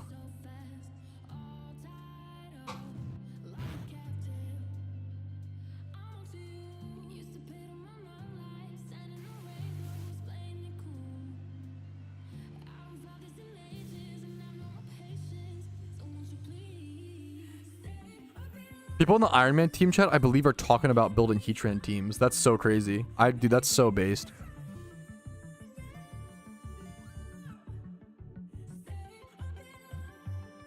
Of course, Zach. Good luck to you, man. How about you master sucking these balls? You're my wife. What are you? Are you drunk? Like, what? What the fuck? She off the target? Bro zooted off the home goods.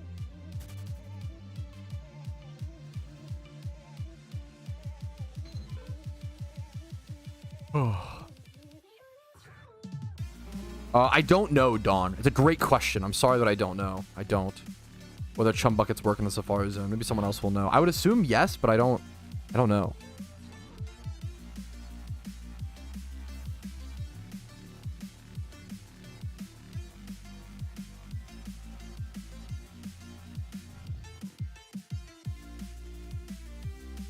Big water.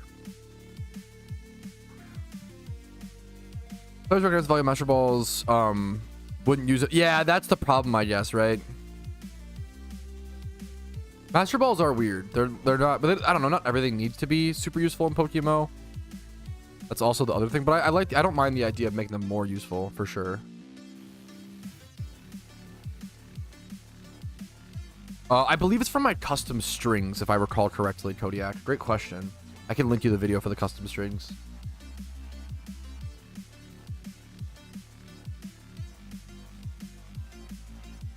I need to switch to repeat balls. Oops. Okay, there we go. We should have the streak.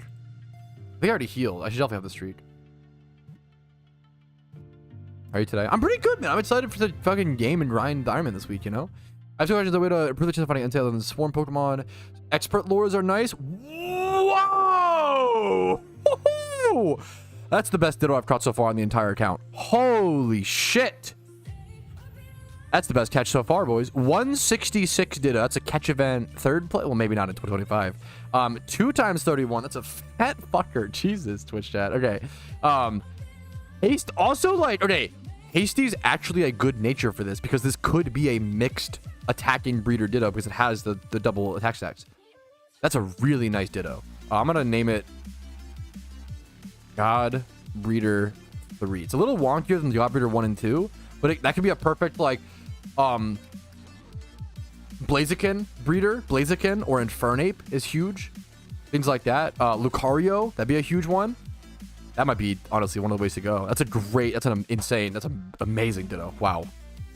A great fucking Ditto. That's so good. That Ditto's about to get laid. Oh my god. Why would you phrase it like that? You're so cursed. That's so good. Nice, dude. Yeah, I'd be down for that, Mamonte. Oh, sorry. Back to your good question. Sorry, Yuka. Ayuka. I recommend expert lures. A swarm Pokemon and expert lures. I think expert lures are super worth it. They cost 15,000 Pokeyen per hour, so like pretty darn cheap, and get you 10% more encounters per hour.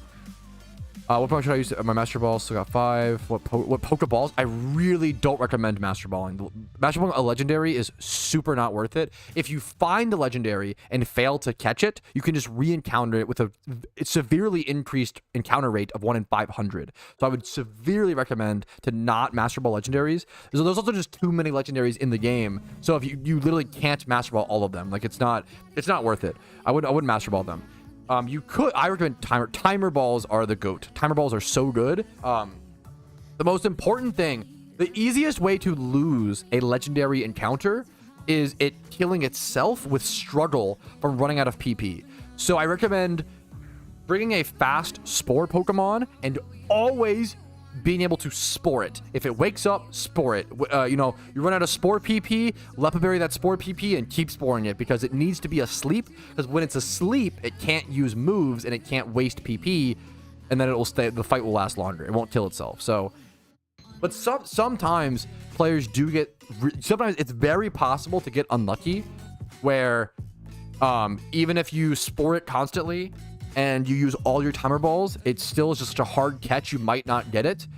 In that instance, it is, in my opinion, it's much more efficient and better to let it die and just re-encounter it. It's almost never worth the Master Ball Legendary. They're just not rare enough to warrant a very limited resource like Master Balls. Master Balls are generally for Master Balls are pretty much saved, which is what we're talking about a little bit, you know, right now. We'd love for them to have a little bit more use. Master Balls are generally saved for situations where you encounter a shiny that can kill itself with Memento, Explosion, Self-Destruct, tons of, you know, things like that. Takedown, Flare Blitz, Double Edge, Final Gambit. A Pokemon that can kill themselves with a move that you can't stop. So you need to like have a Master Ball for that situation. I always give the example of one time I was, I believe EV training. I was EV training in Cerulean Cave, and it's Wobbuffet and Lickitung, right? So I didn't bring a damp Pokemon, but I accidentally misclicked and I took one step to the left. Spirit Tomb's a great example of a Mon to Master Ball, yeah. Or like really rare wild Mons. You can, yeah, Master Ball. I took one step to the left in Cerulean Cave and encountered like a level 57 Electrode. And if that Electrode was shiny, it would have died. I would have lost it without the Master Ball. A lot of people wasted their Master Balls early on in PokeMMO, not, you know, being patient or thinking about it, but yeah, like yes, there are really like if someone Master Balled a Shalfa, I would never blame them for that. Do you need to? Not really, but like the stress and the pressure and the nerves of, oh, what if it, you know, what if we run out of time? Like there are certain Master Ball shinies where like if it's a really rare one, you know what, is it worth? Do you need to Master Ball it? No, but you know, fuck it. Why, you know, the odds of that happening are crazy, right? Wild Shalfas, what else? Yeah, like there's a lot of the Spirit Tomb. If you want to Master Ball wild shiny starters, I think that's fine. I wouldn't do it personally, but I get it. Yeah, you can, but you can, you know, once again, Chief Keef, Mr. Chief Keef in chat. But I get it. You're scared that it might despawn, you know, it will despawn after an hour or whatever. Yeah, Master Balling the final it's a great example. Recently, Jimmy Bunkle Master Balled a shiny Pansage because it was the final shiny Pokemon that Team Mister needed to complete the dex. That was a based, like, remembrance Master Ball, you know? Seal Horde? Fuck off, Seal. It was based. I always think of like Neo got like 37 phases on the way to a wild shiny Riolu. It took him like 2 years to hunt it, and when he finally got that wild shiny Riolu, he Master Ball. That's a based, you know, use of Master Ball. That is, everything doesn't need to be about it. You're spitting facts, CJ. Let me there's so much to talk about always.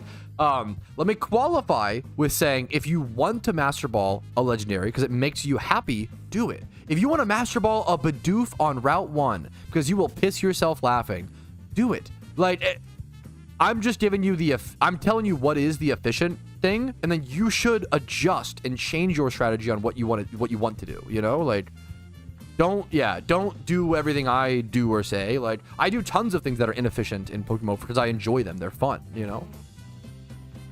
Not everything's about efficiency by any means. Absolutely not. I've been live for 3 hours and I haven't taken a single stretch break, and I'm feeling it. Let me go do a quick stretch break, boys. I love playing video games for long hours. You gotta do those stretch breaks. You gotta drink water. You gotta do it somewhat healthily if we're gonna be degenerates.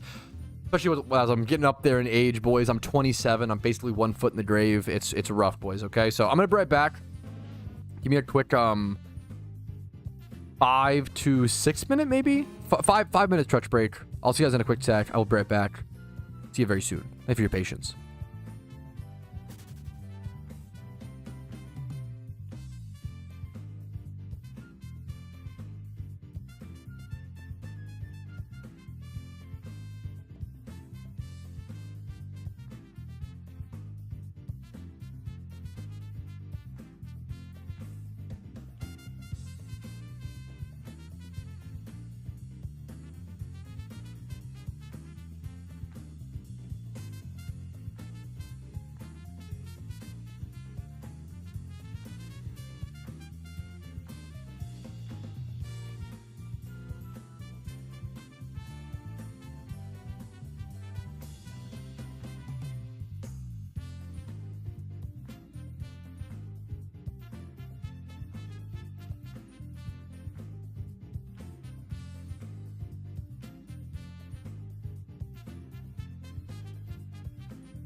Okay.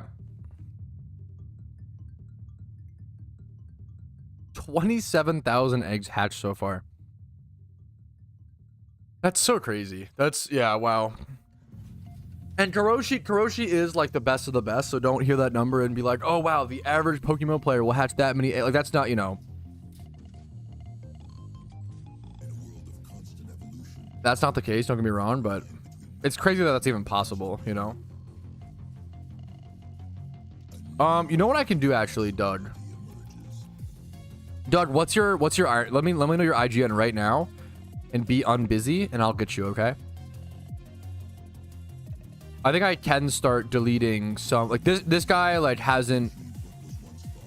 was only online for 3 days.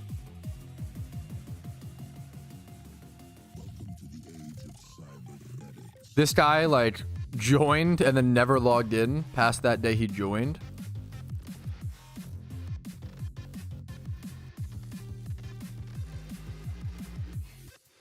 I think it's safe to say we can go ahead and like kick this guy.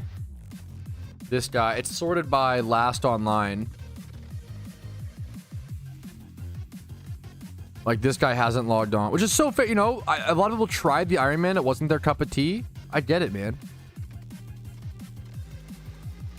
I don't mean that in a shameful way by any means, man. Maybe they got what they wanted out of it, you know? Kick from team. Kick from team. I could probably just kick anybody who hasn't logged in. Most people are going to start an Iron Man. Yeah, we are finally clearing some space on the Iron Man team. A lot of people, it makes sense with a new kind of game mode, right? Like a lot of people are going to try it out, test it out, maybe even achieve what they want to achieve, complete the storylines, and then kind of move on. I'm sorting by last online, so these are people who have not been online since, is that May 31st? Yeah, I'm terrible with months. May 31st. So I think that'll be the last hit for the time being. We'll probably keep clearing stuff out once we get towards the end of like this month, because I'm sure there's a lot of people who like have joined and not logged in much. Which is going to happen. People are just trying to try things out, but we do have a little bit more space now in the Iron Man team. That's the thing that matters. Now we have 9 free spaces. Well, 8 after we invite him. So hell yeah, there we go. We want to have active people. It's not to shame those people or, you know, no disrespect towards them. It's just if you're not active, we want to have active people in the team. It's just going to happen. It gives more people the opportunity, more space for new players. Don't you kick me? Give me your. If I did kick you, let me know your IGN. And I'll add you back when you're done Shiny Wars. I respect, yeah. I totally get that. Yeah, it's Karoshi's super fair. I'm excited, you know. There's 2 added. We have 8 more spaces, I believe, if anybody wants. We have 8 more spaces if anybody wants. Let me know if you're interested. Okay. I'm broke ass pissed now. I know you meant as pissed, but that's... I love that it's broke ass piss.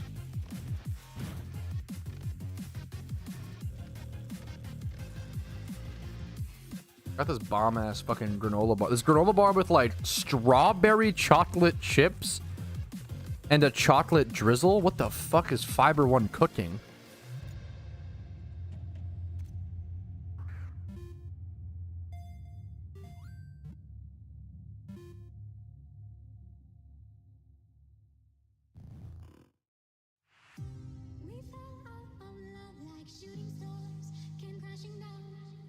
Dude, that's awesome. I love granola bars, man.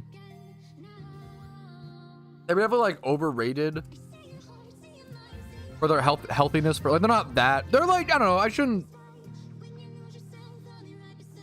What's up? Want to bother me? Bother me on Twitch chat. You're not even showing up. You're not even punching me. Crazy. What you up to? The wife came in the room to bother me. We are a bothering couple. We love bothering each other. It's fucking fun. Try it out, chat, with your spouse. It's fun.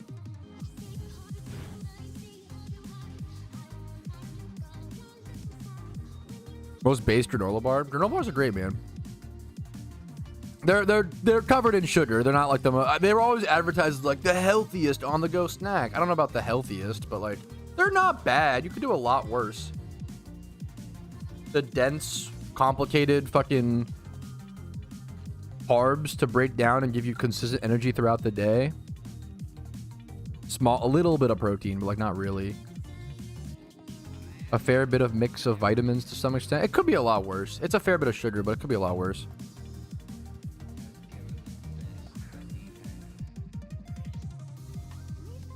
True, crowded.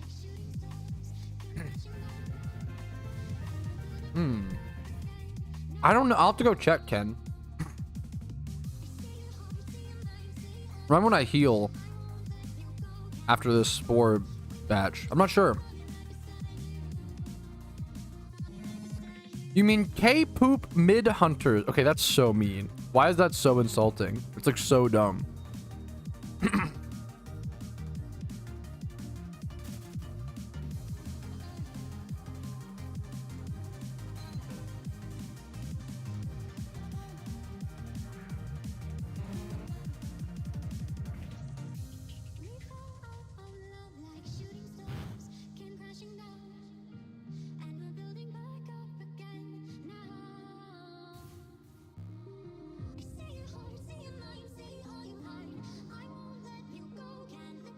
Yeah, K4.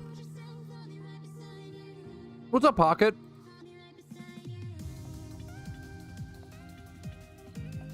Ooh, yeah, Panda Chicken. You do it. Here, watch this. Settings. Interface. Show battle damage percents. Always. Great question. Oh, I'm eating a granola bar.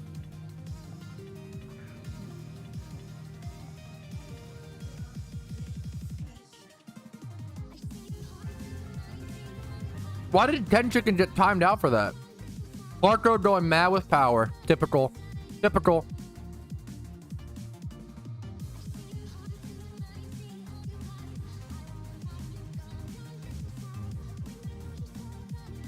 Wow, man. Bro got timed out just for sharing his opinion. Typical Patrouski stream. Unbelievable. You're not. You're spitting. I'll have to try that, Squirman. Dude, I love all kinds of nuts, man. Pecans, pistachios, almonds, peanuts. Brazilian, everything. I can't even. These nuts. Okay, shut the fuck up. God, why was it you? Why was it the sweetest person? Why was it Lonnie in chat? Fuck you for. God damn it.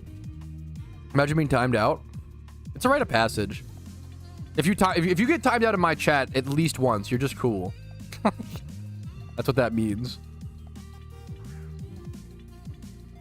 It's like smoking in the 90s. I'm sorry. That's not good. I'm just kidding.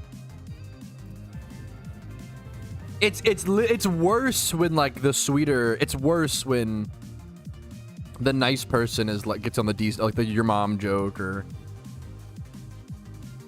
What if you get banned in your Discord?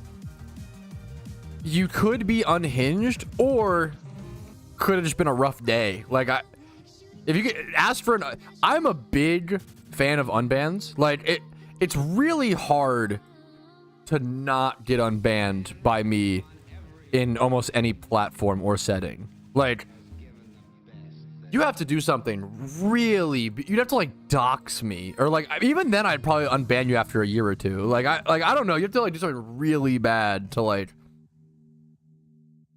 not get unbanned by me. If you come to me and say, hey, my bad, I fucked up, you know, sorry about that, you know. If you come to me and you're like, hey, I maybe it was a little goofy, you know, like.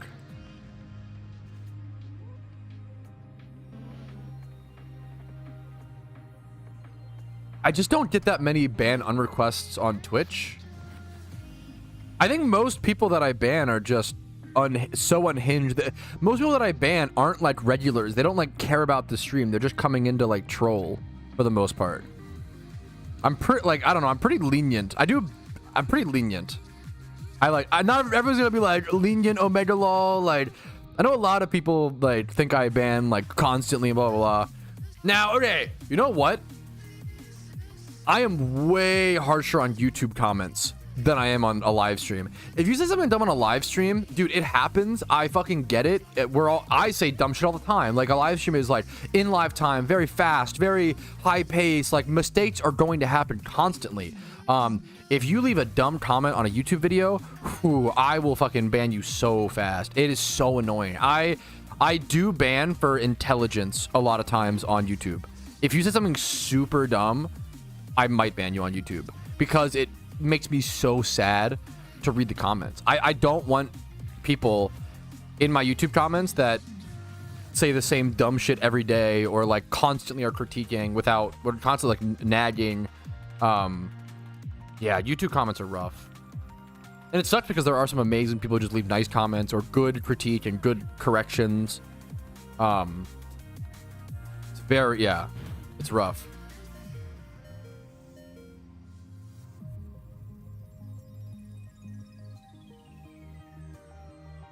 Yeah, it takes a lot. It's what's crazy to me is like it takes a lot to like leave a YouTube comment, like not edit it, like leave it. It's pretty wild.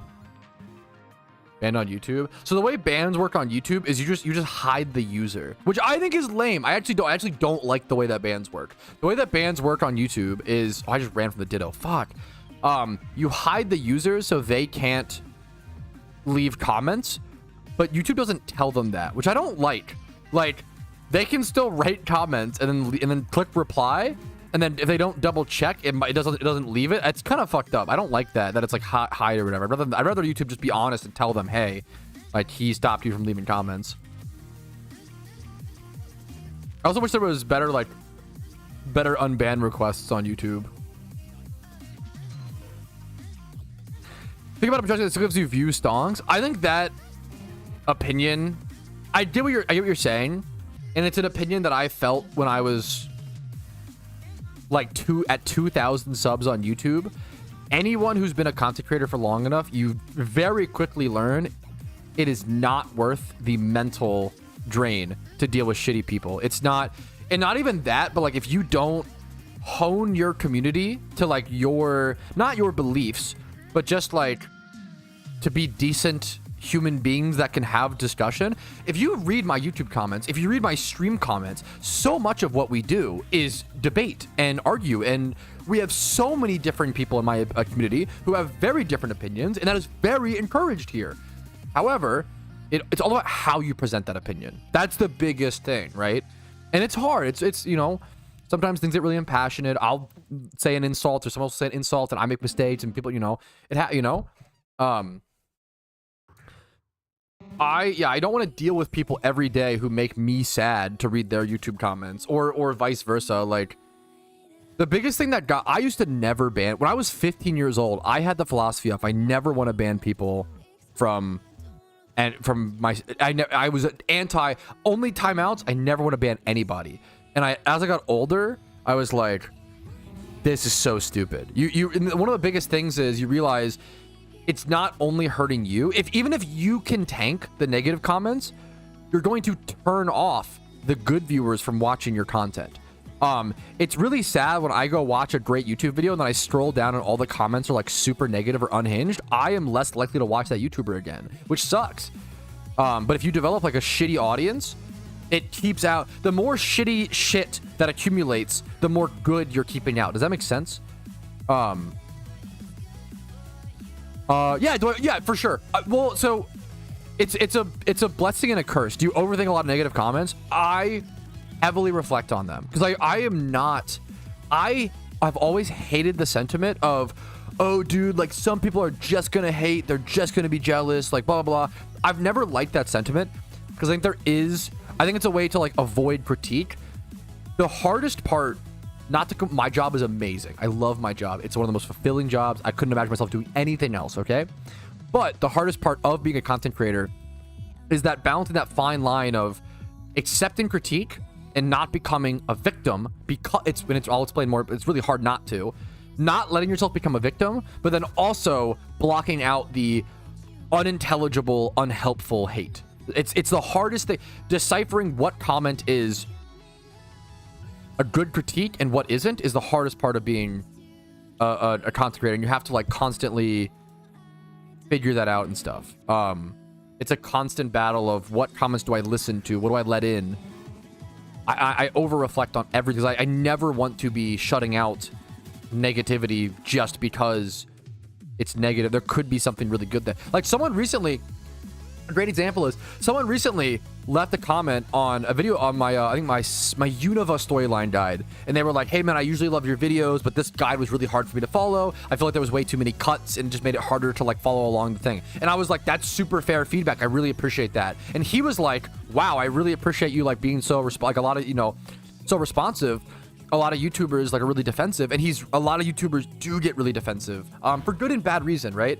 How many content creators do you see become super touchy, super defensive? Because for good reason.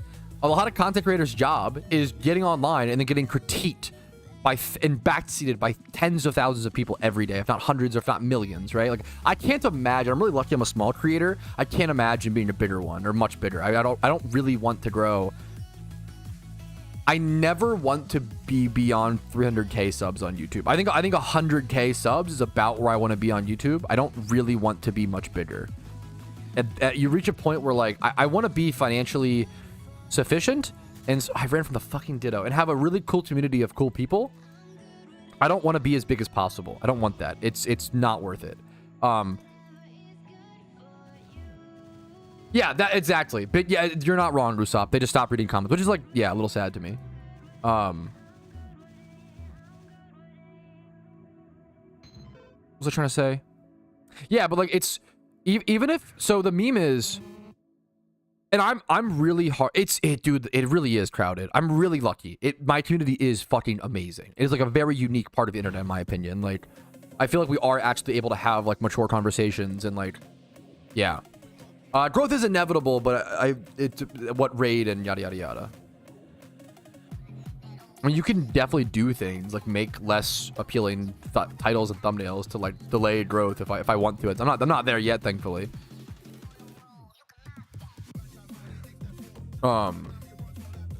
Mental health is so important as a content creator, also because like your mood and your mental health impacts your ability to create as an artist. As I use the term artist a little bit loose as a streamer, but you know what I mean.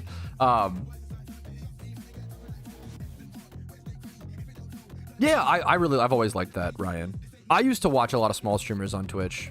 Being like 10 to, I used to only watch like 10 to 20 viewers on Twitch. I loved like that size of stream. I watched a lot of Twitch growing up. Okay, Beethoven. Yeah, fuck. Yeah.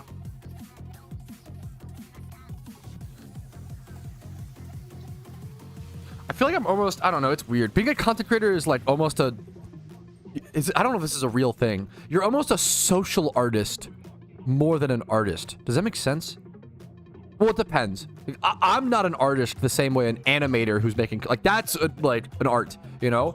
I almost provide like a different, I don't know if what I do is, it's somewhat art, but like not, it's a spectrum, right? Like how, what percentage? Performer is the best. Yes, I actually really like that. I'm the most famous English speaking PokeMMO creator, but that's a very small spectrum in the PokeMMO sphere, you know.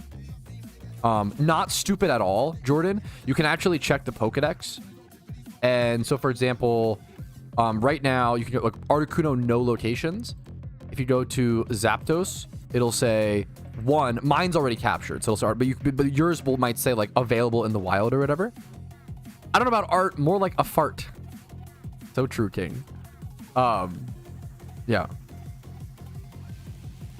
Welcoming. I'm really honored to hear that, Hades. Best Chinese content creator equals Patrouski. Shut up. So how are you doing today, Ninetales? Happy to see you, dude. Much love to you, man. Entertainer or like performer is probably one of the best ways to describe. Twitch streaming really is like street performing in the modern era, and I don't mean that I love street performers. I don't mean that in a disrespectful way. Sometimes I'll describe if one of the hardest parts of, you know, I have to, not the hardest parts, but it's a little awkward. Describing my job to boomers is tough. Sometimes I'll describe it to them as, imagine if like, what did Bob Barker host Price is Right? I'm kind of, I always say I'm kind of like the, I basically host a TV show kind of, and it's like, imagine if the guy who hosts a game show has to come up with all of the questions, do all of the camera work, the lighting. It's a one-man show. It's a one-man entertainment TV. You have to like have the charisma, not that I really, you know, to some extent, of like Bob Barker or some shit, or you know, Drew Carey or whatever. But it's a one-man show. Imagine every single element of like The Price is Right, but toned down to 10% of the quality of what it is, you know? That's what I think content creation at its core is, a toned down version of like TV and other memers, but you get a more human element out of it, and you get like more connection, and yeah, I mean, for sure, non-existent. This is like a different, it's you know, just a, I think it's a scale. Best band creator. True. You're the LeBron. Just shut up. Yeah, I kind of do. Whenever I think of Bob Barker, I think of Happy Gilmore for sure.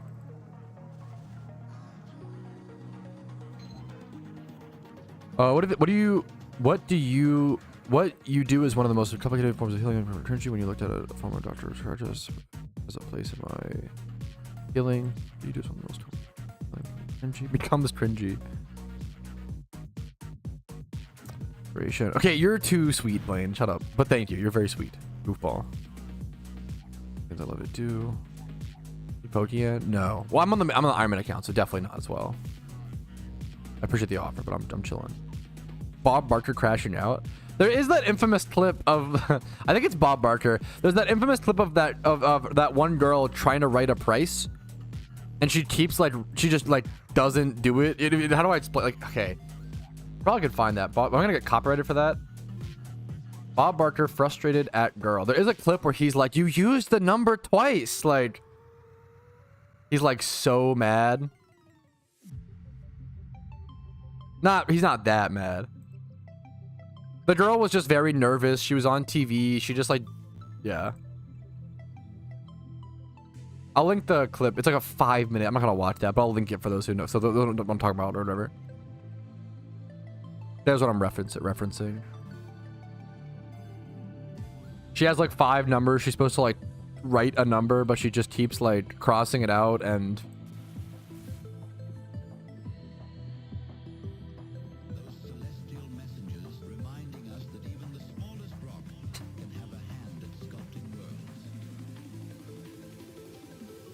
in front of you, Lucario-chan.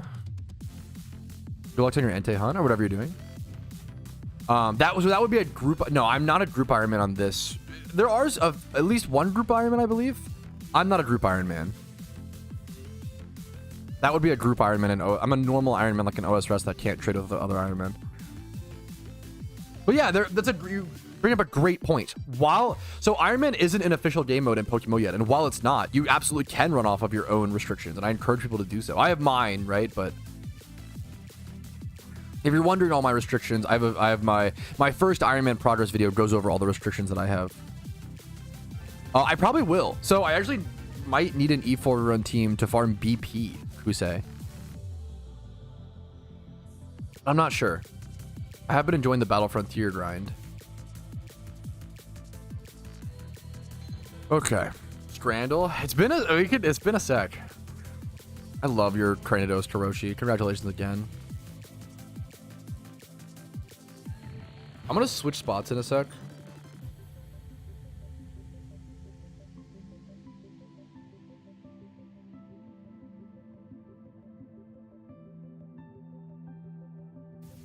The PvP grind? You have that's no way.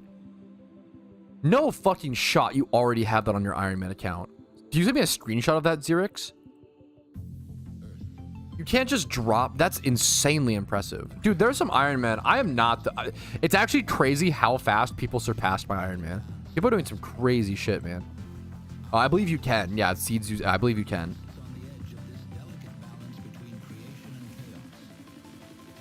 Yeah, you got it during war as well. I love Kratos, man. That's, you know, obviously.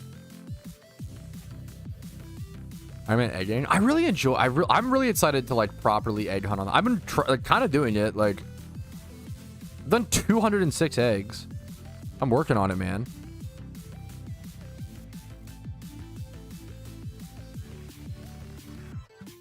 Yeah, I don't know what, dude. I always do that shit, Mist. I don't know what the fuck is. I'm just like an NPC, bro. My wife memes on me. We'll be like listening to my playlist on Spotify, and I'll be like, "Oh, I love this song," and she'll be like, "Oh, you love this song? You mean the song that's on your playlist?" And it's like, and then I'm like, "Yeah, fuck. I sound dumb as fuck, don't I?" It's just like a dumb meme. I don't know why I do that. I'm just trying to express. I don't know. I'm just a very feeling person. I'm just trying to express how I'm feeling, you know. Even if it's NPC, let's go Ravens.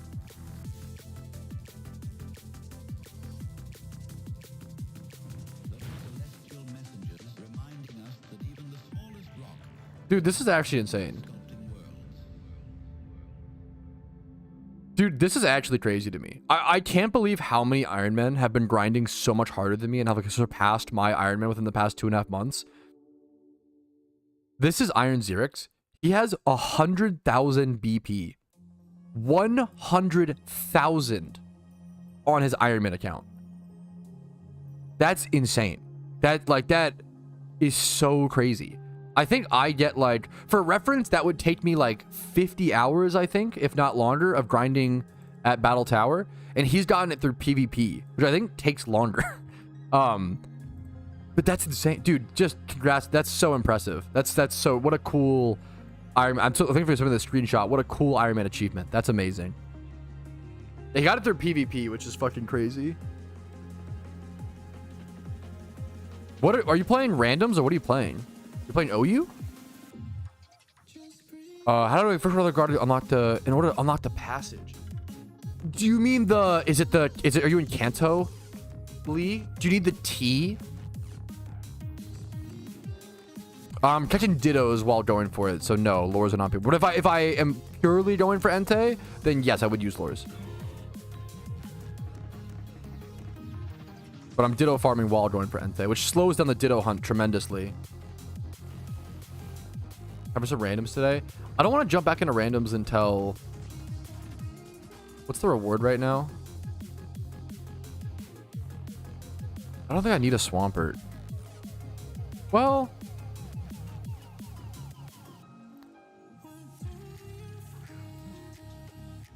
Kanto, yes. So you might need the T. The T comes from... You know how to get to Celadon? And chat can correct me. I believe it's in... I love Celadon. It's the old lady in Celadon, right? You know what? I'm probably going to change locations anyway, Lee. I'll just show you. If I know what you're talking about. I could be wrong. But if you need the T in Kanto, you need to head over to Celadon. I'm going to head over there.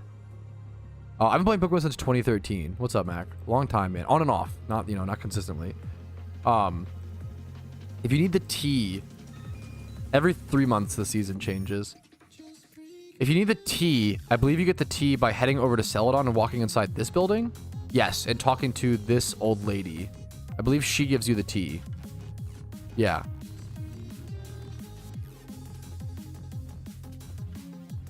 As long as you can access Celadon, but you need to do like the underground things or whatever, yeah. I am not good at storylines, Lee. Kanto is the only one that I know that well because I've just done it so many times. That's the only storyline that I can help you with.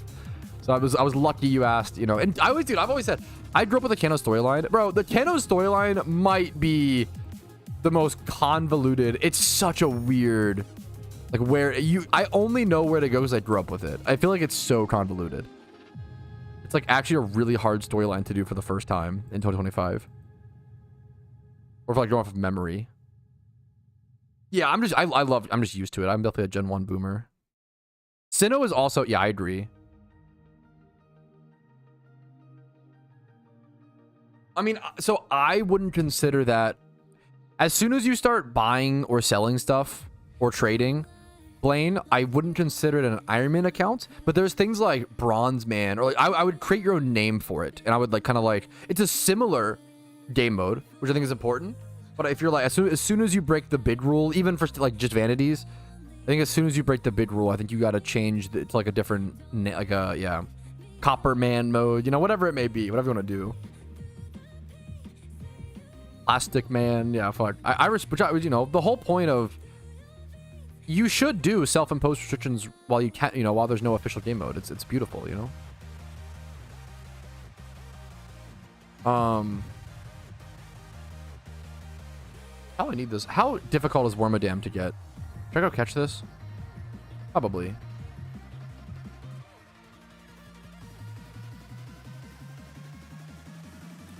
All right, I was going to change locations on the Iron Man, and I'm going to do that. I'm going to go hard hunt Entei for a little bit. I've only done around 1,000 encounters for Entei, and I would really like to at least get 3,000 for this month. I feel like that would make me feel accomplished. If I don't get Entei, I don't get Entei this month. It would kind of suck, but it is what it is. I hopefully should be able to get enough fire Pokemon to make up for the lack of Entei, and I don't think he should be like required during raids. So I'm going to try to get at least 3,000 encounters for him, but before I head over to the Trelava route and like hard pop expert lures, swarm Pokemon, just run back and forth for Entei, take a break from Dittos, I'm going to go catch these Wormadams and get one of these, at least one or two of these for the Pokedex really quick. And that'll allow me to breed it down into a Burmy, and then I can evolve that Burmy into a Motham as well, so we can get both. We can get like 3 different Pokedex entries in like 1 or 2 catches here. Dude, hell yeah, Lee. Happy to hear it, man. What's the worst region? I like... Unova is a yapping fest. I think Sinnoh's the worst. That or Hoenn. I hate the water. It is too much water, road-based. Yeah, complete Pokedex is huge on the Iron Man. Super, super important.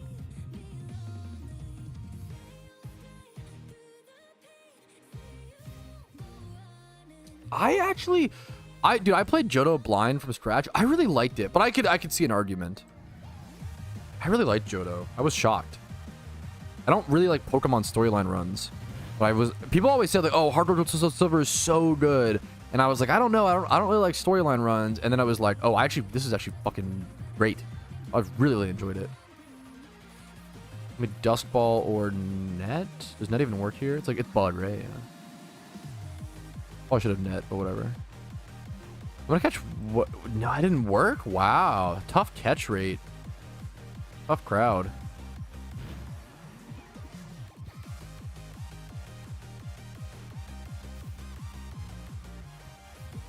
But like so PokeMMO like adjusted the Johto level curve, and I thought it worked really well. I was like impressed, Dude, yes, I'm glad you saw it, dude. John, I felt so bad.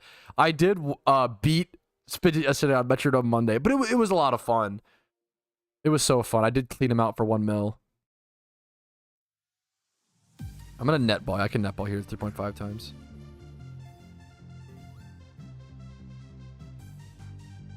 Yeah, I thought the level curve was like really fixed. Add me a meme. I don't add anybody on this account. I'm sorry. It's part of like the Iron Man meme. I might start adding in the future, but it's only so many slots, unfortunately. I'm sorry, but I appreciate that. I'm honored.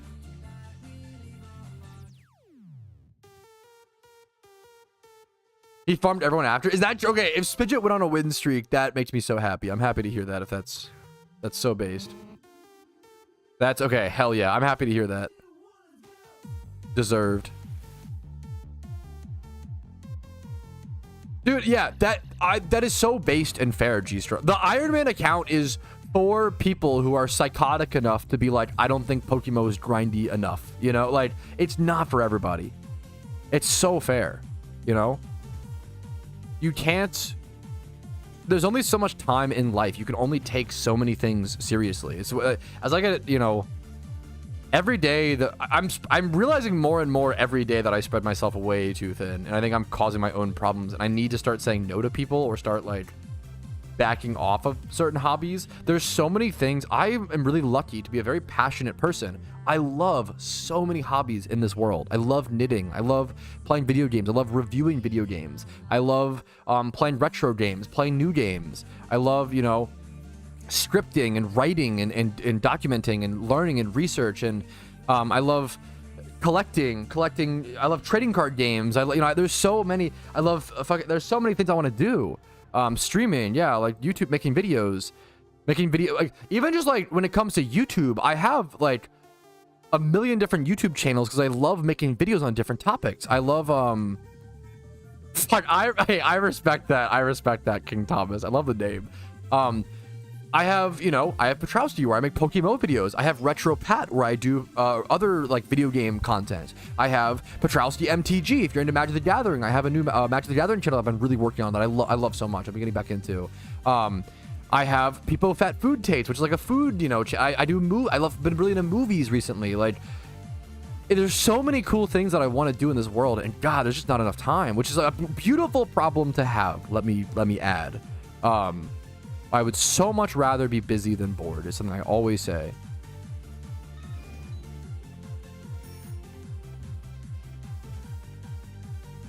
Yeah, I have so many moms to bang. Yeah, no, true. I have a wife that I love spending time with, and I love watching movies with, and going to dinners, and like talking to her, like. And that takes, you know, that's a lot of time, right? If you're in a relationship, a serious one, you understand that's a lot of time right there. Like that takes up, that's, yeah, in a good way, in a beautiful way, but you know, it definitely, yeah. Team making the yeah, like I get that. I've never played Battlefield 2042. I'm a big fan of playing different types of varieties of games like that for sure. What's Boja's opinion about you banging Chat's mom? She knew what she signed up for when she married me. She knew that was a stipulation.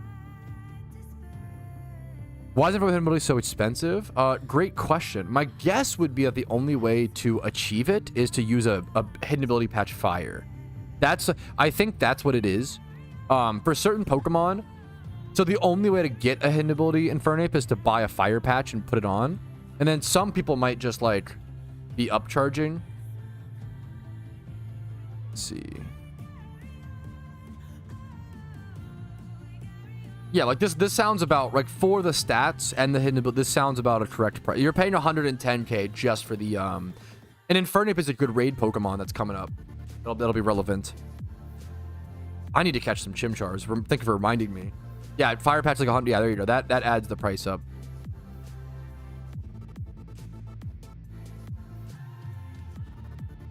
Really little time you have on things you enjoy, sometimes you only enjoy a little bit. Yeah, for sure. Yeah, for sure.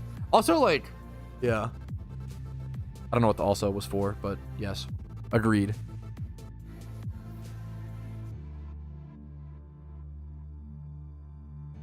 It's a tale as old as time, but the older I get, the more I realize how little time I have, for sure. But I think that's beautiful. I don't see that as a sad thing.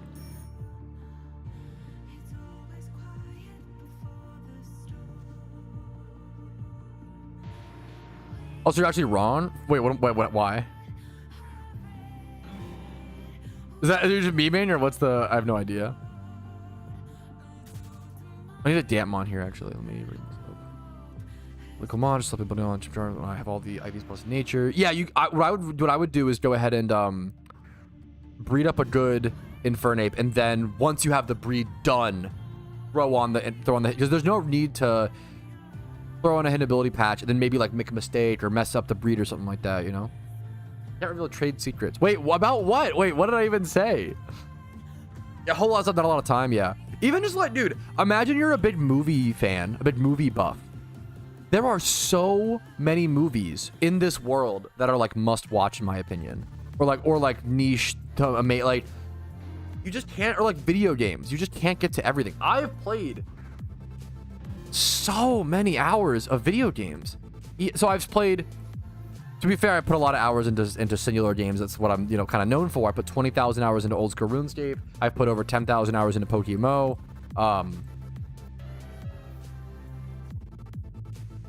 But then I've easily put a bunch of hours in other games. There's still just never Dungeon Defenders. Yeah, I've put a few hundred, maybe 1,000 or less.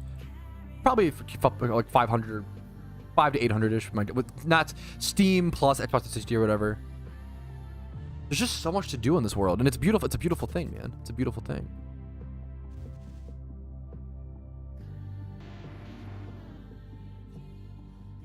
Patch on the bill, so you just know Jonas. To the patch, yeah.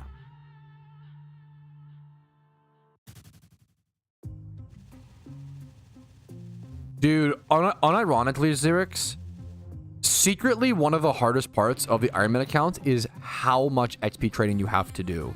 You have to do so much. The encounter tracker will only reset if you get a shiny or make a trip. You can do that, but you can like start a trip. Start a trip. Sorry, it's so dumb. Based, Sean. Yeah, there you go. Humble Crush. Good luck. Are you going for Entei or Quilava? Good luck to you. Good luck to you, whatever you're doing. Yeah, exactly, John D. There you go.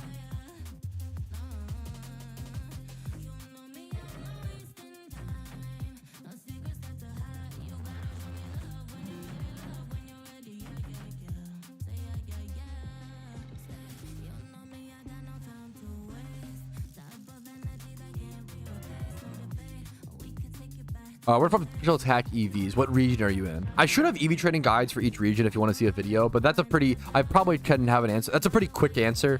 What region are you in? Or do you have access to? You could do... Time Life Hordes of Gloom right next to a PC over in Hoenn in next to Fortree City to the left of it. You could do... There's a lot of different Time Life Horde Gloom spots.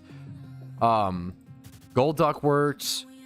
There's Golduck in Sinnoh as well. There's Heatmore in Unova. Great special attack spot with a good shiny hunt. Just don't single encounter Ghastly. That's some 2012, 2013 shit. I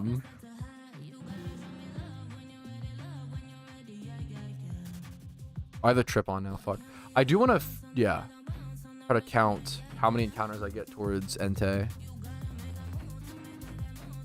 If I use Swarm and Lure and just run back and forth and don't catch Dittos, I should get around 300 encounters per hour. I can get a fair bit. Wingdalls are trolling me. Over a Pelipper? Yeah, Xerax, yeah. Good luck to you, man. The huge one. Water A breeders. There you go.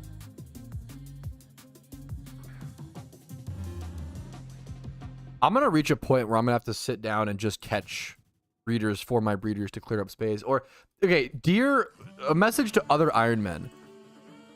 How many 1x31 Pokemon do you just release? Is that a thing you guys have gotten to? That's what I'm like worried about, is I'm going to be getting to that point. Do you guys release a lot of 1x31s? None? Yeah, that's where I'm at now.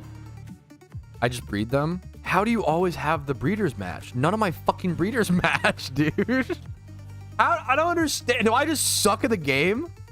None of my fucking breeders like ever line up. They all suck dong. It's why I need Dittos, because Dittos like make it so they line up. Use alphas? But I never have the right genders and egg groups and matching IVs. They never line up.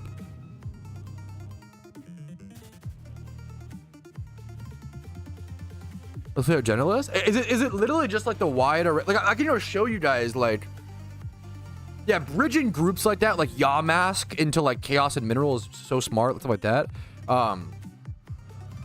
Like, okay, maybe is it just a unique problem that I'm having and every other Iron Man is fucking chilling? Like, yeah, it's skill. Like, here, let me go show you let me show you what I mean, okay? Let me go show you what I mean, okay? And now that I have Dittos, I actually can, like, fix something. So ignore the Dittos. But, like, okay. Let's say I have...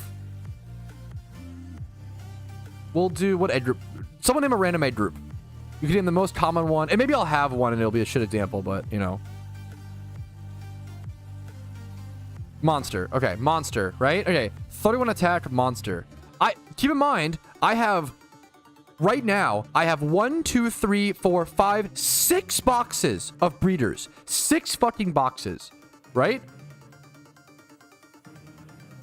These are all Dittos.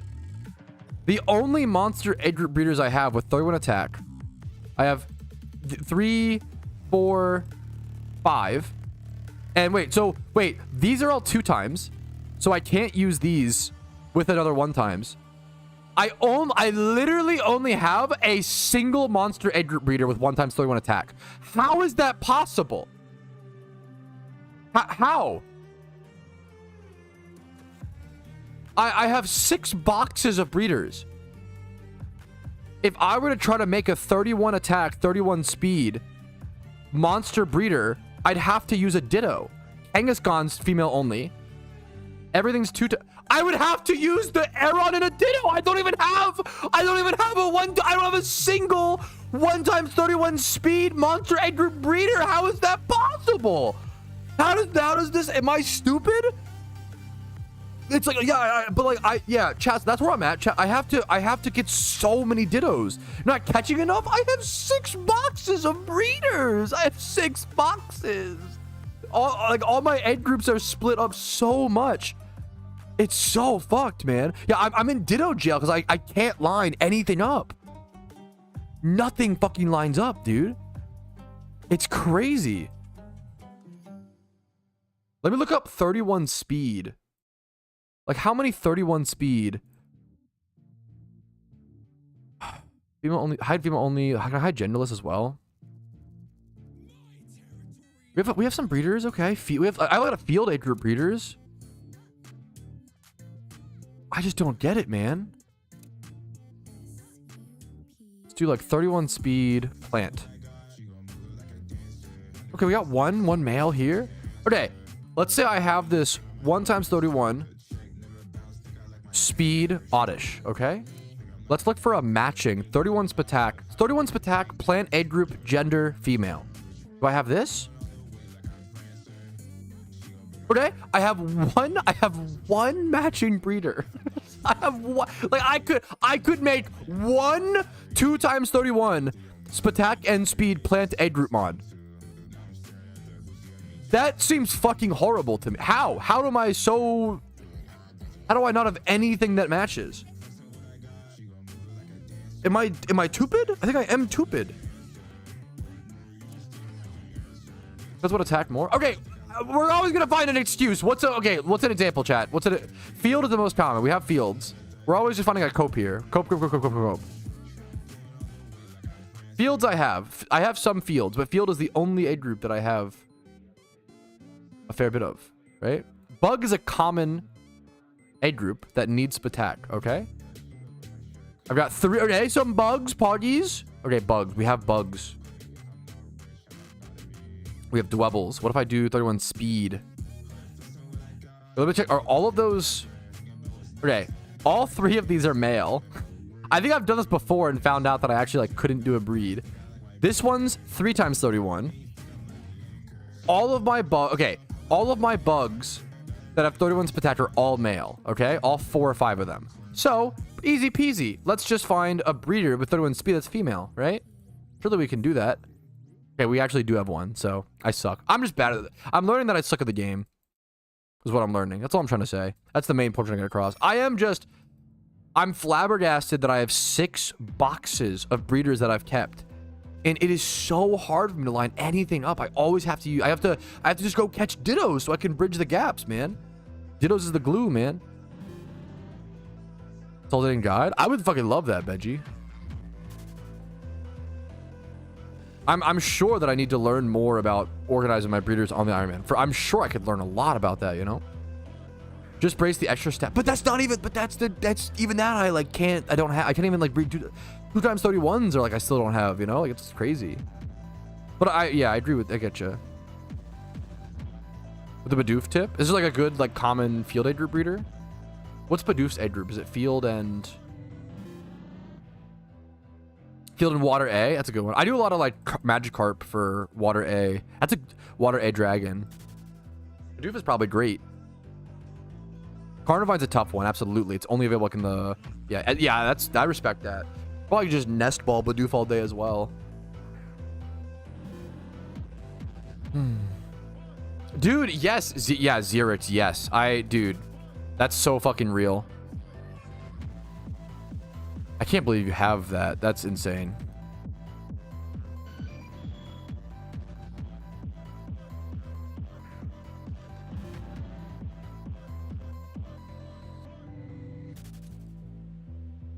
All right, I haven't said it yet as well, but I do want to quickly take the time to say I am sponsored by Factor this month, boys. Factor is so back. Sponsors that take on small content creators like myself allow me to do things, allow me to make content, allow me to have more freedom to try to make interesting stuff. Without sponsors, the Iron Man series might have never happened because I wouldn't have been able to take that risk. So if you want to support me, support the sponsor, check out the first link in the description. It's Factor. I love it. It's little meal it's almost like fancy TV dinners that are actually nutrient dense. They're never frozen. They ship them straight to your door on ice, and you put them in the fridge, or you put them in the fridge, you microwave them whenever you want to, and it's a nutrient dense. They basically just take care of all of your food worries for you. As someone who is self-employed and very, very, very, very, very busy, and my time is very, very valuable, as a lot of you, I'm sure, is, you know, same thing. I've really learned that going to the grocery store, doing dishes, having to worry about getting my nutrients, and making diverse meals with a vegetable and a starch and a protein and like all these things, right? It's a lot. It's difficult. It can be done. You know, people do it every day, but it's a lot. And sometimes being able to let Pay Factor to handle that for me, get 50% off. With the 50% off discount on your first order using my link in the description, it's hard to go wrong. I think that's the real kicker. If it wasn't 50% off, you know what? I think it's a person dependent thing. It's a more, I wouldn't recommend it as a product unless your lifestyle really is fast paced and busy and yada yada yada. With the discount, I feel like it's worth for everybody to try, and I really mean that. Check out Factor. It's the best way to support the stream, and I truly do believe in the product. I used it last year for Shiny Wars, and it was a lifesaver. Check it out. First link in the description, and it's the best way to support the stream. Oof. I do want to bring back, if anybody has any ideas, I do want to bring back Factor incentives as well. I just gotta slow down on the streamathons. I was doing a streamathon like every day. I did this, not every day. I did like 5 streamathons in 2025 because every single end of the month I would do a streamathon for each sponsorship, and it was just, I realized it was killing me at a certain point. Also, I don't think I've said this yet on stream, and I was kind of expecting this. Last streamathon, I streamed 20 extra hours for free because those Factor subs never went through. So someone manipulated the Factor count. Well, I don't know if it was purposeful or not, but I streamed 20 extra hours last streamathon for free, and that definitely hurt a little bit. Favorite meal? I really like the smoky Gouda chicken. The salmon, dude. What's so weird? It's not a big deal. It's whatever. It's okay. I don't want to complain about it. I love what I do. I love my job. 20 hours is 20 hours. It was exhausting, but it was fun. It is what it is. Not a big deal. Yeah, it might have not even been someone intentionally doing it. Like, that's the other, like, it might have just been someone. Yeah, you never know. Had a glitch when purchasing or some shit. I don't want to assume any malice.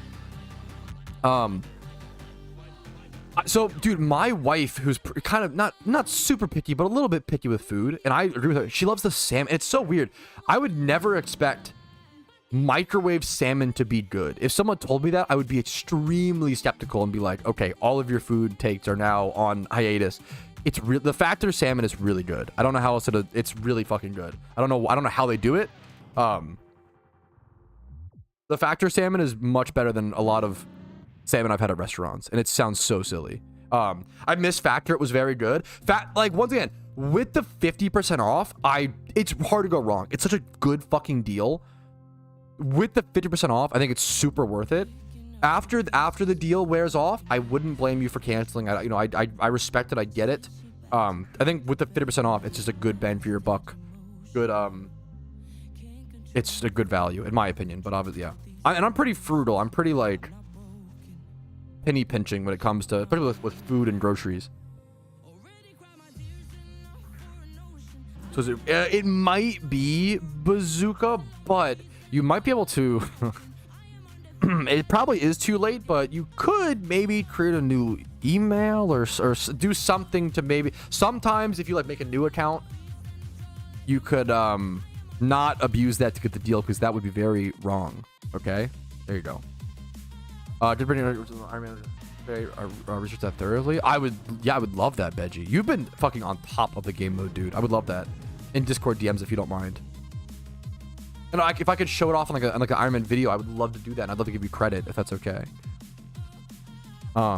Dude, that's so. I feel the same exact way, Clarko. That's so real. Let me do it like 8 times. Fucking dang. Oh, how do I say thank you, Rumel? Like enough to. They're pretty. I actually do genuinely feel like a lot of the meal kit services. There is so many of them right now. I do feel like a lot of them are good products, and they do really believe in their product because they're so willing to like get people to try it. I don't know. Maybe I'm cope, but it lasts for. I just started it, Bazooka, so it's like 30 days, 29 days. I just started it, so you have plenty of, there's no rush to try out Factor. It really does. It's the best way to support me. And I really fucking appreciate it, man. If you get it Factor using my link, let me know. Like, to me, like, pics on Discord, let me know. Like, hey, I really, if you didn't like it, tell me. I don't know, like, I like hearing and seeing people who got it to support me, as well as hopefully liked it and enjoyed it.